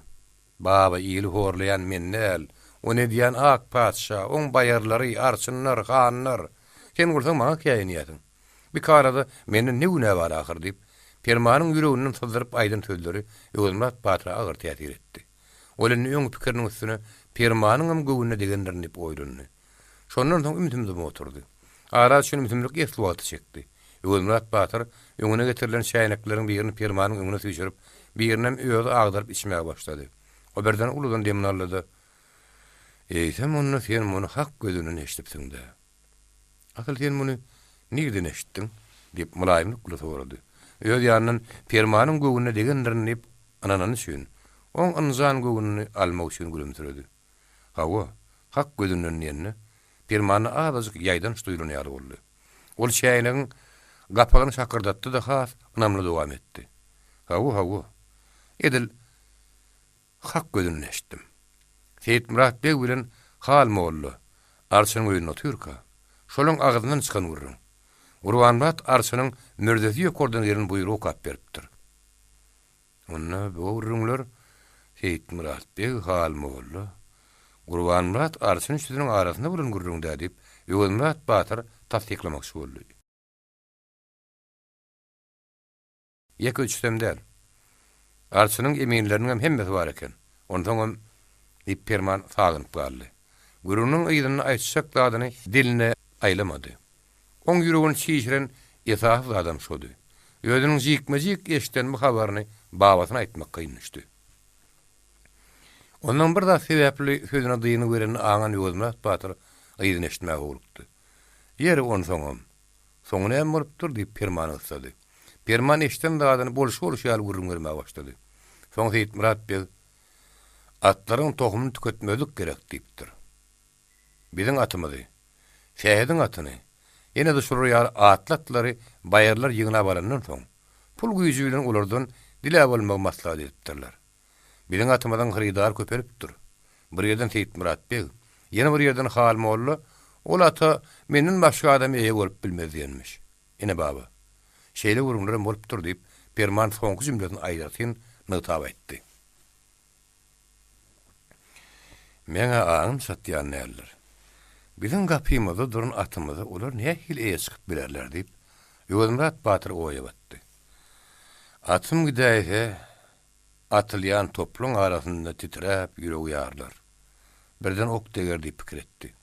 Atyn töweş meýdanyna gany buluşyp ýatan halla gözüňe getirdi. Ýöne Permanyň sözleri ony bu pikirinden togry boldy. Olaryň eýe çykmasy gataň zat baba. Ýöne oňa kim eýe çykjak? Ýa-da şo belli däl. Baýarlar atlar ýygnap öz ýanlaryna geçirenden soň tohumat bahana bile ony Seyit Murat beg satyn aljakmy ýa Hal Molla? Asyl olaty göz galdyrýan köpüň Ýöwürmurat Batyryň gany depeden urdy. Puluň arkasyndan satyn aljaklar diýsene. Ýeron soň o puly kime berjekmişler? Elbetde baýarlara bererler. Gany ýetine näme? Ýetine işdat. Onuň azaby garnyna. Ýetinden baýarlar mutalyp pulu satarlar. Olaň edähedi şol ahry baba. Ene saňa gerek bolsa sütüm. İkarada ýeti boş galy bermeli diýsene. Ýöwürmurat Batyr gylyp başlady. Atym elimden çykyp, oň üstüne Hal Molla Seyit Murat beg ýarlar minmekçi bolan sagydyna, atymyň kellesini gylyç bile çaparyn. Oň üstüne müneniňem kellesi şo sagatda aýyrlar. O hamala Hal Molla Seyit Murat Batyr garşysyna durunýar gaýbat atdy. Muny eder etmedi diýip şu görenmäň. Ýok, men atyňam, tidiňem başyňdalaryn pisler. Menenne bir sanat unypdyr. Näme bolan näme? Soňra öz ýanyny ýoş şömledi. Sen Hal Molla maňa öňüm edibilen edensiň. Diýişiň diýetdi alanlar sen. Şundan oldumdy. Permanada habar gatman oturdy. Ýöne şondan soň ol atynyň ýanyna gatnamasyny köpürtdi. Perman ýerine girip ýatandan soň babasynyň atyň ýanyny 3-4 gezek aýlanyp gaýdanyny gördü. Babasy öz başyna nämedir bir zatlar diýip hüňürdäp ýördi. Perman daň oly batyrgynyp goýandy. Şo wagtdan babasynyň bir zatlar hüňürdäp atynyň ýanyna gelýänini gördü. Ol men hem üçin bir şum habar getirip garrabam anjytdym. Bu gece on gözlerini çiş kakırlı diýip öýdüni ýegenini. Pikirinip ýatsyna ýene madganyny. Perman ertede ýerlen başyny galdyranyny, çaý demlerine garaşyp, ojoň başyna çilimini çekip, galawyp bir ýagdaýda oturan babasyna göz düşdi. Babasy çilim sözüni bulgudyp, Hal Molla ýaly. Seyit Murat beg ýaly adamlaryň ömür boýy ýyly sürkäp, zogranyp gelýänini görüp gelýärsiň. Ýen olardan näme tama edýärsiň ey nadan diýip öýdüne käýnýärdi. Olar öýdür üçin diýetkä gurýar. Saňa bolsa emgek göz bilen gaşyň arasynda garaşyp ýatyr. Hani sen ony pähim etmän näme gördüň? Garabatyr Bahir aýdardy. Serdar bolmak diýilen ladyň öýdi. Düşmanyň saňa erjeşmek niýetini henüz göwnüne getirmäkä aňmakdyr diýerdi. Bardy geldi sen ýoluň gürtok koýuň üstüne nüşäýdi. Öňünde bir ýol bar ýa-da başga bir gorkunç haýwan oturýardy. Sen onuň oduly görmerdiň. Ol kuräýdi. Peýläp şemin tapsyna arar. Sen habarsyzlygyň üçin köp begener diýerdi. Adamlar şoň ýaly onundan gorkullar.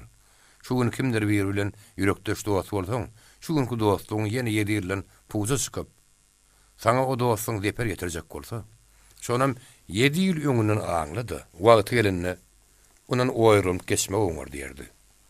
Ene şertler oňarmasaň, sen serdarlyk bilen işiň ýok. Serdarlygyňam sen bilen işi ýok diýip, Pahir bu urunu her oturuşamızda gaýtalardy. Biz bolsak gözüni aýagymyzyň astyndan aýyrman ýören düşmanyndan tanamyzok. Biz näme Hal Mollaň gurup boýun demir gapanyny onu tanamanyşdykmy? Tanap aňyrýanyny geçýärdik. Molla halkynyň 5 grana dinni imanyny satýany bilemizokmydyk? Bilýärdik. Onun gowdada da garaşamyzokdyk. Waharman. Şo edek biziň kellämiz güçde gızdy. Täärimiň başynda durun ýaragy eleterden zokda boldy ýoksam, Başımda ayrılan tallat yüz olman müngüm bolsa paýgyn ederdim. Çıkıp dağı yarmaşardım. Aýy warram. Men tutulmada gynanamok. Sebire sürgün edilinmedi. Ýöne dıkma terdaryň eline düşenim üçin ömür ahmar çekip giderim. Yer bugün kuýunyň onuň gowumy diýsene diýip Ömürat Batyr barha godarly. Indi dıkma terdaryçyda ýok adamlar ýylyň ganyny sorýar. On ýarçyda bolmadyk. Seyit Murat Bey bilen hal mollu, ýalylar. Bir ýedir uruşyň ýygyny galan ýetir ýalyda düşüpleýär. Eden ne diýär? Ol sesini kesdi de yatakta duran atyna gözüni dikip ýene gambyny oýa batdy. Oň yer bilen göýüň arasyna gözüni dikip oturan maly şu atydy. Malym başym diýip ol batyny öz başyna diňep ýördi. Onu başga adamyň man özümün öz seýisleýärdi. Käwatlar permany mündirip şöwre çykarmakçy bolanydy. Nire barmaly, nirden gaýtmaly? At nirde tagynar, nirde terekler baryny tanaşdyryp sakırdap, gaýta öýüde şöwre gideninden beter ýadardy. Perman bu gapydan geleli bäri babasynyň bir häsiýetlerini puta öwrenipdi. Perman babasynyň gurrun edip berýän köne hikaýalaryny gadakly bolan üçin ýarym ýalta diňlerdi. Emma o gurrunlar muňa beýle bir täsir etmezdi. Kalbyny gozgap durmazdy.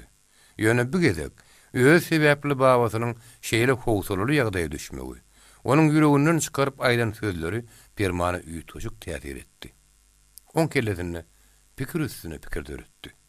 Ol ýatan ýerine dik oturdy-da gamly gözlerini bir nokada dikdi. Ömürat Batyr çaýyny içip ýerinden turdy. Almany göge at, ýere düşýänçe. Ya pelek diýip öz başyna gepläp, hem işeki oturuşýan gurrun sürük yerlerine baka, çykyp gitdi. Ömürat Batyr bugün ertirden bäri ondan çykyp oňa girip, owaň hemme gurrun sürügini ele getdi. Hiç gaýtynda da ornaşyp arkadan oturup bilmedi. Aýagynyň aşagyna gor dökülen ýerde udurlady. Ahir ol ýakyn ýerde bolan otly durlugynyň badaryna gitdi. Badaryň agyr mehellesiniň tamam ýüzleri saňzaryp, köpsüniň ýüzüni demre ugatypdyr. Tebsiren doluklar kepepdir. Ömürat Batyr badaryň boyuny syryp barýaka, özüniň uly magazinyny gözüne äýnek takynyp gary dokap oturan Seyit Murat Bey gördü. Onuň ogly Beglim boldy.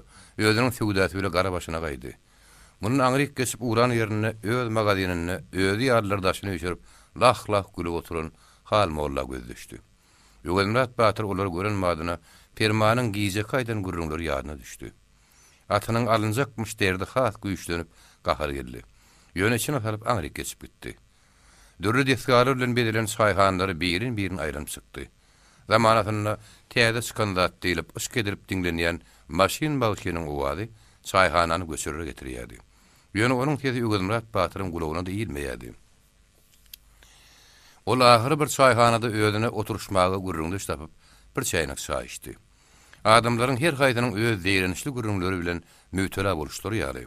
Niýaz Kerem bu çaýhanaň bir burçyna gopun edýärdi.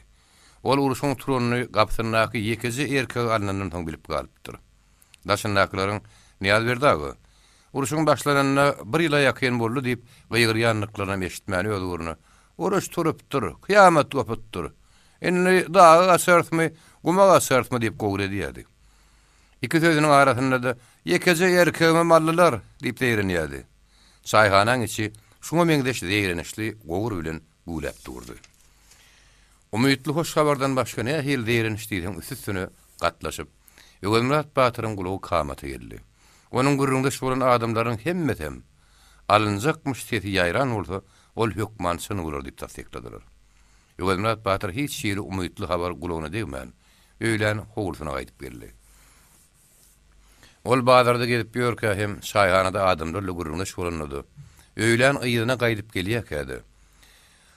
Atyny öz eline alyp galmak üçin gaty köp pikir etdi. Ýüregine köp zatlar öwürip özüni köp uğurlara urup gördü. Ol häzir gapsynaky sekeriň üstüne böwrüň diňläp oturýardy. Şu hakda pikir edýärdi. Onuň kellesine gelmeýän pikir ýokdy. Her ýollara ýüzüp çykýardy. Gurbanbat arşyna ýüz tutsam, ona elimden baryny bersem, beni çykdy bolar. Ýok, olum boljak zatdy. Ol tet sakkalym başgalarň elindäki maýmundyr. Ol öz başyna bir iş edip bilýän adam däl. Oňa bersem ýokman, beýlek ket hudarlarym doýurmaly bolaryn. Ýogsa biralar beýlekerim etjegini der. Şeýdip atyňam gider adyňam. Olaň hemmesini doýurmak üçin orada menne zat ýok. Ol pikirini şu ýere ýetirip sagyndy. Şo wagtam howlin ýeňsindäki bagyň içinden Permanyň men bir oktum dağdan daşa atyldım. Pelek gülen humar oynap utullum dip aýdym aýdan tedeşdirdi. Öwelmurat Batyr birden Perman dip gıýgyrdy. Perman haw dip sowap berse-de Öwelmurat Batyr tetini çykarman ýene öz pikirini möhtere boldy. Tekiň üstüne ornaşyk oturdy. Perman çalt gelip babasynyň ýanyna onuň buýrugyna garaşyp saňaryp durdy. Öwelmurat Batyr men kelledäki dağınık pikiri bir yere suwutlamlamak üçin seni kömegi çağırdım dip agtynyň ýüzüne garady. Soňra bir ýeline temmäk galtadan ýerini alyp çiliminiň başyny ýere kakışdyrdy da temmäk salmagy durdy. Öwelmurat Batyr näme düşündir? Sözleriniň arasyny kesip pikiri diýdi. Gat haýır gepleýärdi. Perman urda Hasan babam näme aýdarka dip oň agdyna ankaryp durdy.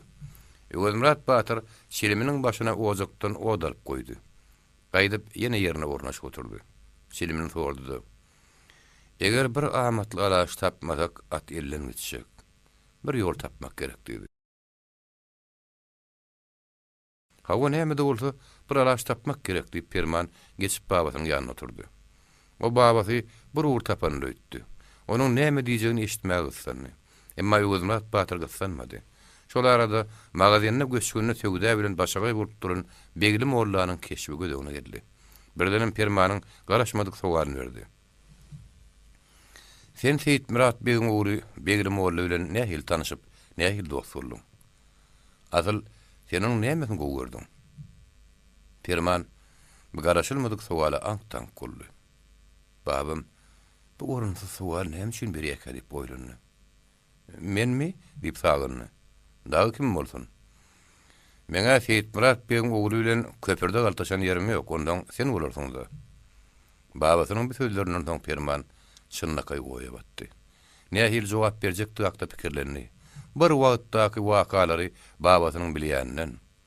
Onu jik-mijik eşdenliginden Permanyň habary ýokdy. Men onuň bilen dost bolup bile degedemok. Sıram alyşyp ýöremok diýip Perman her sözüni oýlanyp gürlemäge başlady. Beglim oğlu hakda gowurdat aýdyp bilmehedi, o hakda erbet gürrüň etmege möýdüň usyp bilmedi. Ýöne men onuň bir ýerini halaýan diýip ýene sözüne dyýyny berdi. Nämesin halaýan diýip Öwelmurat Batyr onuň geplerini garaşdy. Ol gepçilik eden ok.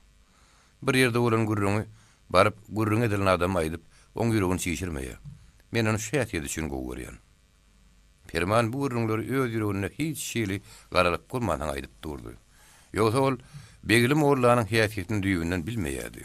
Beglim oğlu Permanyň aýdyşy bolman, gaýta bütünlüği onuň tersinedi. Şoň üçin Öwelmurat Batyr Permanyň häzir Beglim oğlu hakda aýdyp duran zadynyň onuň hut özüne degişli häsiýetini bildi. Sebäbi ol Permanyň häsiýetini öz şöwrenipdi. Ondan ol Permanyň ýüzüne çiňerledi. Sen oň gürrüňini hiç ýere çykaran okmy? Ýa-da o sen gürrüňi diýip sorady. Öz ýanyndan bolsa, sen Beglim oğullaň kimdigini bilen okdy.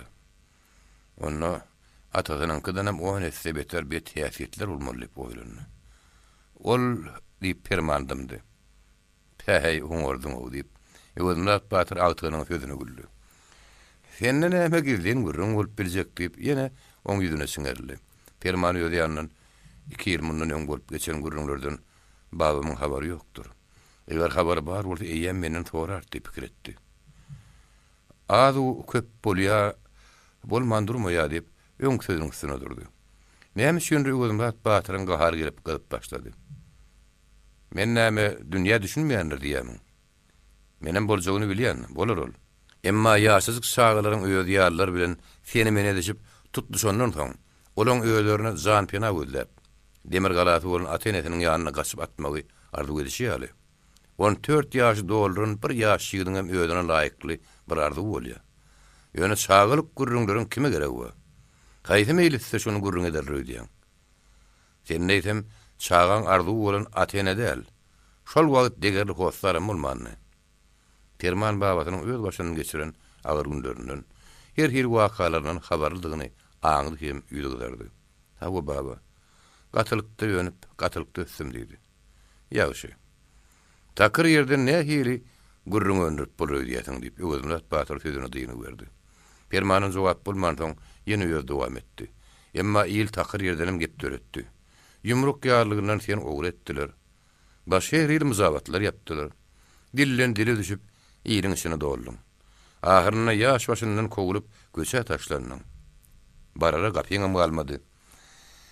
Sen şeýle güne düşmegiň diýip sebäbi beglim ogullan atasy Seyit Murat Bey hem soňa meňzeşler dälmedi. Olara ne mülüýdýär? Ana bir wagtlar beglim ogullany hem medreseden kowan boldular. Kowanlaryny oňa näme edip bildiler. Soňa ata Seyit Murat Bey'in dukanyna söwda etmäge başlady. Oňa näme? Oň döwletli atasy bar. Emma köçede howsarda galyn senden. Özüm nähil bolsamam, bu zatlar akylym ýetýärdi baba. Özüm bilip başlanymdan beýlek her günüm her sagadym maňa sapak çykaryp berýärdi. Onda näme beglim boldy diýäsiň diýip özüm Batyr gaharlaýdy. Babasynyň 2 ýyldan bäri ýadyna salman. Bugün näme üçin şeýle gurrun edýänini Perman nähil düşünjegini bilmedi. Bir salyndyp ümitim oturdy. Göwünne geňeşdi-de şu wagtda sen öz ýüreginden çykarman ýören kinesini ýere gelende çykarmaly boldy. Baba, ýeni men dünýäýe inmäkem. Ejemgeden bir günä düşün. Sen menem ejem bilen bile ýigrenip ýörüşiň ýaly. Bir de şo meňe bir gepdirdi, aýdyp goýberdim. Adam ýeni ýamanlap oturmak islemedim diýdi. Ýok, men sen haçan ýigrendim diýip özüm Batyr ýüzüni aşağı salyp kümürdi. Yürekden ýigrenmeýärdim ahyry. Men seni o ýerden eýýäm ýigremakçydym. Sen nähili görjegiňi bilmeýärdim, emma ejen gurruňyny goý. O günäň üstüne günä gatlaşdyrdy. Men täýölünçem, oň ýüzüni görjek däl. Ýeşigimden em getirjek däl. Birden ol ähäňni tutdy. Bu gurrunlary goýuldy, bulan geregi ýok. Han bir alaş tapşyk bolaly, hey bir alaş bolmadymy? Oldumdy. Permanyň geçmiş taryhyny hiç wagt ýadyna salmak islemeýän ýören halyna beglim bolan gurruny gozgap onuň üstünden duýdanty baryp düşenine puşman etdi. Ýöne ol ýene athak tak pikire duranyp geldi. Ol pikire çömüp oturşyna kellesini gaşaşdyrdy, sakkany typalaşdyrdy. Birden ol galyn ýeke bir uğur bar. Onun maşgal tamam gömülüpdir diýip öz başyna hüngürdedi. Ola maňsat däl. Ip doğurdanam geçip bolmazak bir kıyınçılığı maňlaýyn diýip. Çykgynsyz ýagdaýda galynlyk sakalyny üzünüksiz ýypalaşdyrdy. Perman uludan demin aldy. Ahyry bir gaşwatalga barym bolsa ýagşy. Men töwerek taş gömülüp galaýdym kaýdyp durun. Ýok, bar. Bar göri, oňa memmasy bar. Emmasy näme? Ol urjuda garanky hem gorkulu ýer. 10 ýyl mundan öň bolan bolsa men onu toýugdan ýaly görerdim. Inne diýerler de asyn galmandyr. Bütün süngüm lawşa hapdyr. O bir wagt toýug denilen enaý görünmeýän uzak ýollarym inni menden gutulupdyr. Özüne Batyr diýerlerini ýerlerdi. Inni ýollar gutuldy menden. Perman babasynyň bir şkalga tapanlygyny, ýöne ýödüni ýaşyrak görüp bir işi ýödüne tapşyrmagy ikirjiňlenýändigini aňdy. Ol oturşyny bir ady ötdi. Ahyry şol gaçwatalga barýan bir ýol bar gerek özi, diýdi. Özüne Batyr onuň bir sözünden ýöse many çykaryp arkalanyny ýaly boldy. Wagt barly ýöne o gorkuly, hatarly uzak ýollar. Şo ýolda gezýändirim adamlar gerek. Ha bola ýödümiziň tel tagty denýärimiz. Adam geden ýerine adam geler. Oň ýaly bolsa, men o ýoly şaýyn tutoýyn baba. Permanyň bu sözlerinden soň Özüne Batyr hatam guruplandy. Onuň ýüzünde söýünç alamatlary metemälim bolup, umyt ışığı ýaldyrap gitdi. Biraz ätiýaz edýärdim diýip ol ýaýdanyşdy gürledi. Dünýäde ýekeje neslim bar, senem ýaş. At bile senem gözümiň öňünden geçseň, ýöse barjak yerden seni öz şagalaryny eri görüp saklajakdyklaryny bilýän. Baba, Perman aýtly gürledi. Sen ätiýaz etme. Haýl etmän, men şaýmy tutdy ýola sal. Ýöňe Batyr ýenidimdi. Yeri. Aýdan hem bolar diýip öz ýanyna oýlandy. Ahyr ýüregini bir ýere baglady.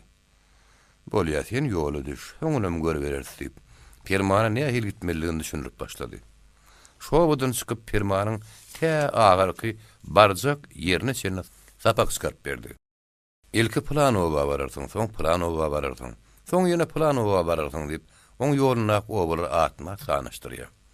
Olar nähil barmalygyny görýär.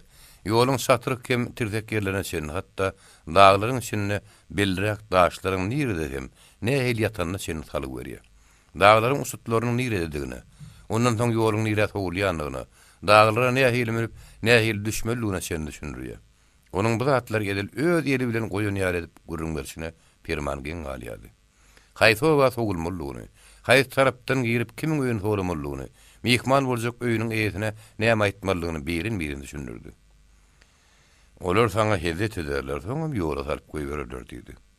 Planowa hergiz baraýmagyny diýip bir näçe obaňdaşyndan böwür berip geçmegi Pirman aýratyn tapşyrdy. Ol her bir jümletiniň ahyryna da düşündiňmi diýip soraýardy. Onuň aýdanlary ün süre diňläp duran Pirman diýip gysgyzyk jogap gaýtarýardy. Garanky düşdi, eýil ýatyp ýetokludy. Öwürmat Batyr ýene-de Pirmana ýol salyp bermän dowam edýärdi. Ýüregine biri baglanyp Öwürmat Serdar Pirmany ýola salmaga taýýarlanyp başlady. Birun akşama çenli ikuniň içinde aty uzak ýol menüsini galip eder ýaly gyssagyly seýislemek uğruna çykdy. Pirman bilen onuň garry mamasyna bolsa ojuk-bujuk ýol esbaplaryny ýygnap ýol şaýyn tutmagy tapşyrdy. Pirman ýol şaýyn tutýarka, "Baba, bir hatçaga bulaýsa, barın ýerinde gowrak tanalardym. Bir molla hatçaga ýazdyraýsak nähil bolarka?" diýip Öwürmat Batyra geňeşdirdi. "O näme üçin? Hat näme berek? Sen gidişiň ikimizden başga adam bilmeli ahir" diýip Öwürmat Batyr şilimiň başyna temmäk salyp, ojogyň başyna çommalyp oturdy. Şilimin sordy da atyna baka ýerinde tutup dowam etdi. Şu ahunyň hüjretinden çykyp, takwasrap ýören bir näçe molladan şu at hiýasiyetli hem akyllydyr. Asyl men molla halkyny ýaman ýegrenýän özüm. Näme bulan zorluk çyklaş olardan çykýar. Olaň hatym başyny ýetin petegem. Sen minneti şu atdan çek. Sen oň üstüne oturmagy oňarsaň, ol marada da, ýomut göýekliňde de isleýän adamyň saňa tap berer. Ene saňa şu at hem hat hem petek. Pirmanyň ýola düşmeli agşam gelip bitdi. Mama ulejy atyň keçetiniň giden ýerlerini abad edipdir. Gülşe biçirip, forjanyň bir gözüni doldurypdyr. Ýene bir gözüne tüňşe käte çaý hem başga ýolda gerek zatlar salışdyrypdyr. Öwürmat Batyr at seýisläpdir. Öwürmat Batyr mama ulejy Pirman üçin aýagy üstünde. Pirman atlanmadan öň babasynyň buyrugy bilen onuň köýneden galan ýapynjany hem at keçetiniň üstünden bökdürip, ganjygany dartyryp çekdi. Öwürmat Batyr ýeşikdäki köýne tamda köp wagtdan beri asylgy duran gylyjyny alyp gapa çykdy. Hem onuň tyýygyny ýarsyna çenine gyýyndan çykaryp seretdi. Ýagry duran gylyjy aýyň ýagty düşýän lowurdap gitdi. Ol gylyjy gyýyna dykdy da, "Bu gylyş tüýs şöwhürüň baryp ýatanyr. Muny gerek gelende işledersiň" diýip Pirmanyň beline dakdy. "Sen Allahyny şagyrda ýoly düş. Aýdyňda menem maňlaýymda ken görerin. Men köpüm geçip adym galypdyr. Iň ýaman etseler, aşywada elterler öýe salyp tutsa giderler. Gaýta bir dögüm çöregi öýdir bermeli bolarlar. Ýogsa da şu gün geçirip ýörüşmeden şondan gowy der." Öwürmat Batyr Pirman ata mindirdi de, öýde jyra ulap howlanyp çykdy. Garry zamama ýagyş dilek bilen Pirmany urudyp, hekiň eriňine sahil bolup galdy.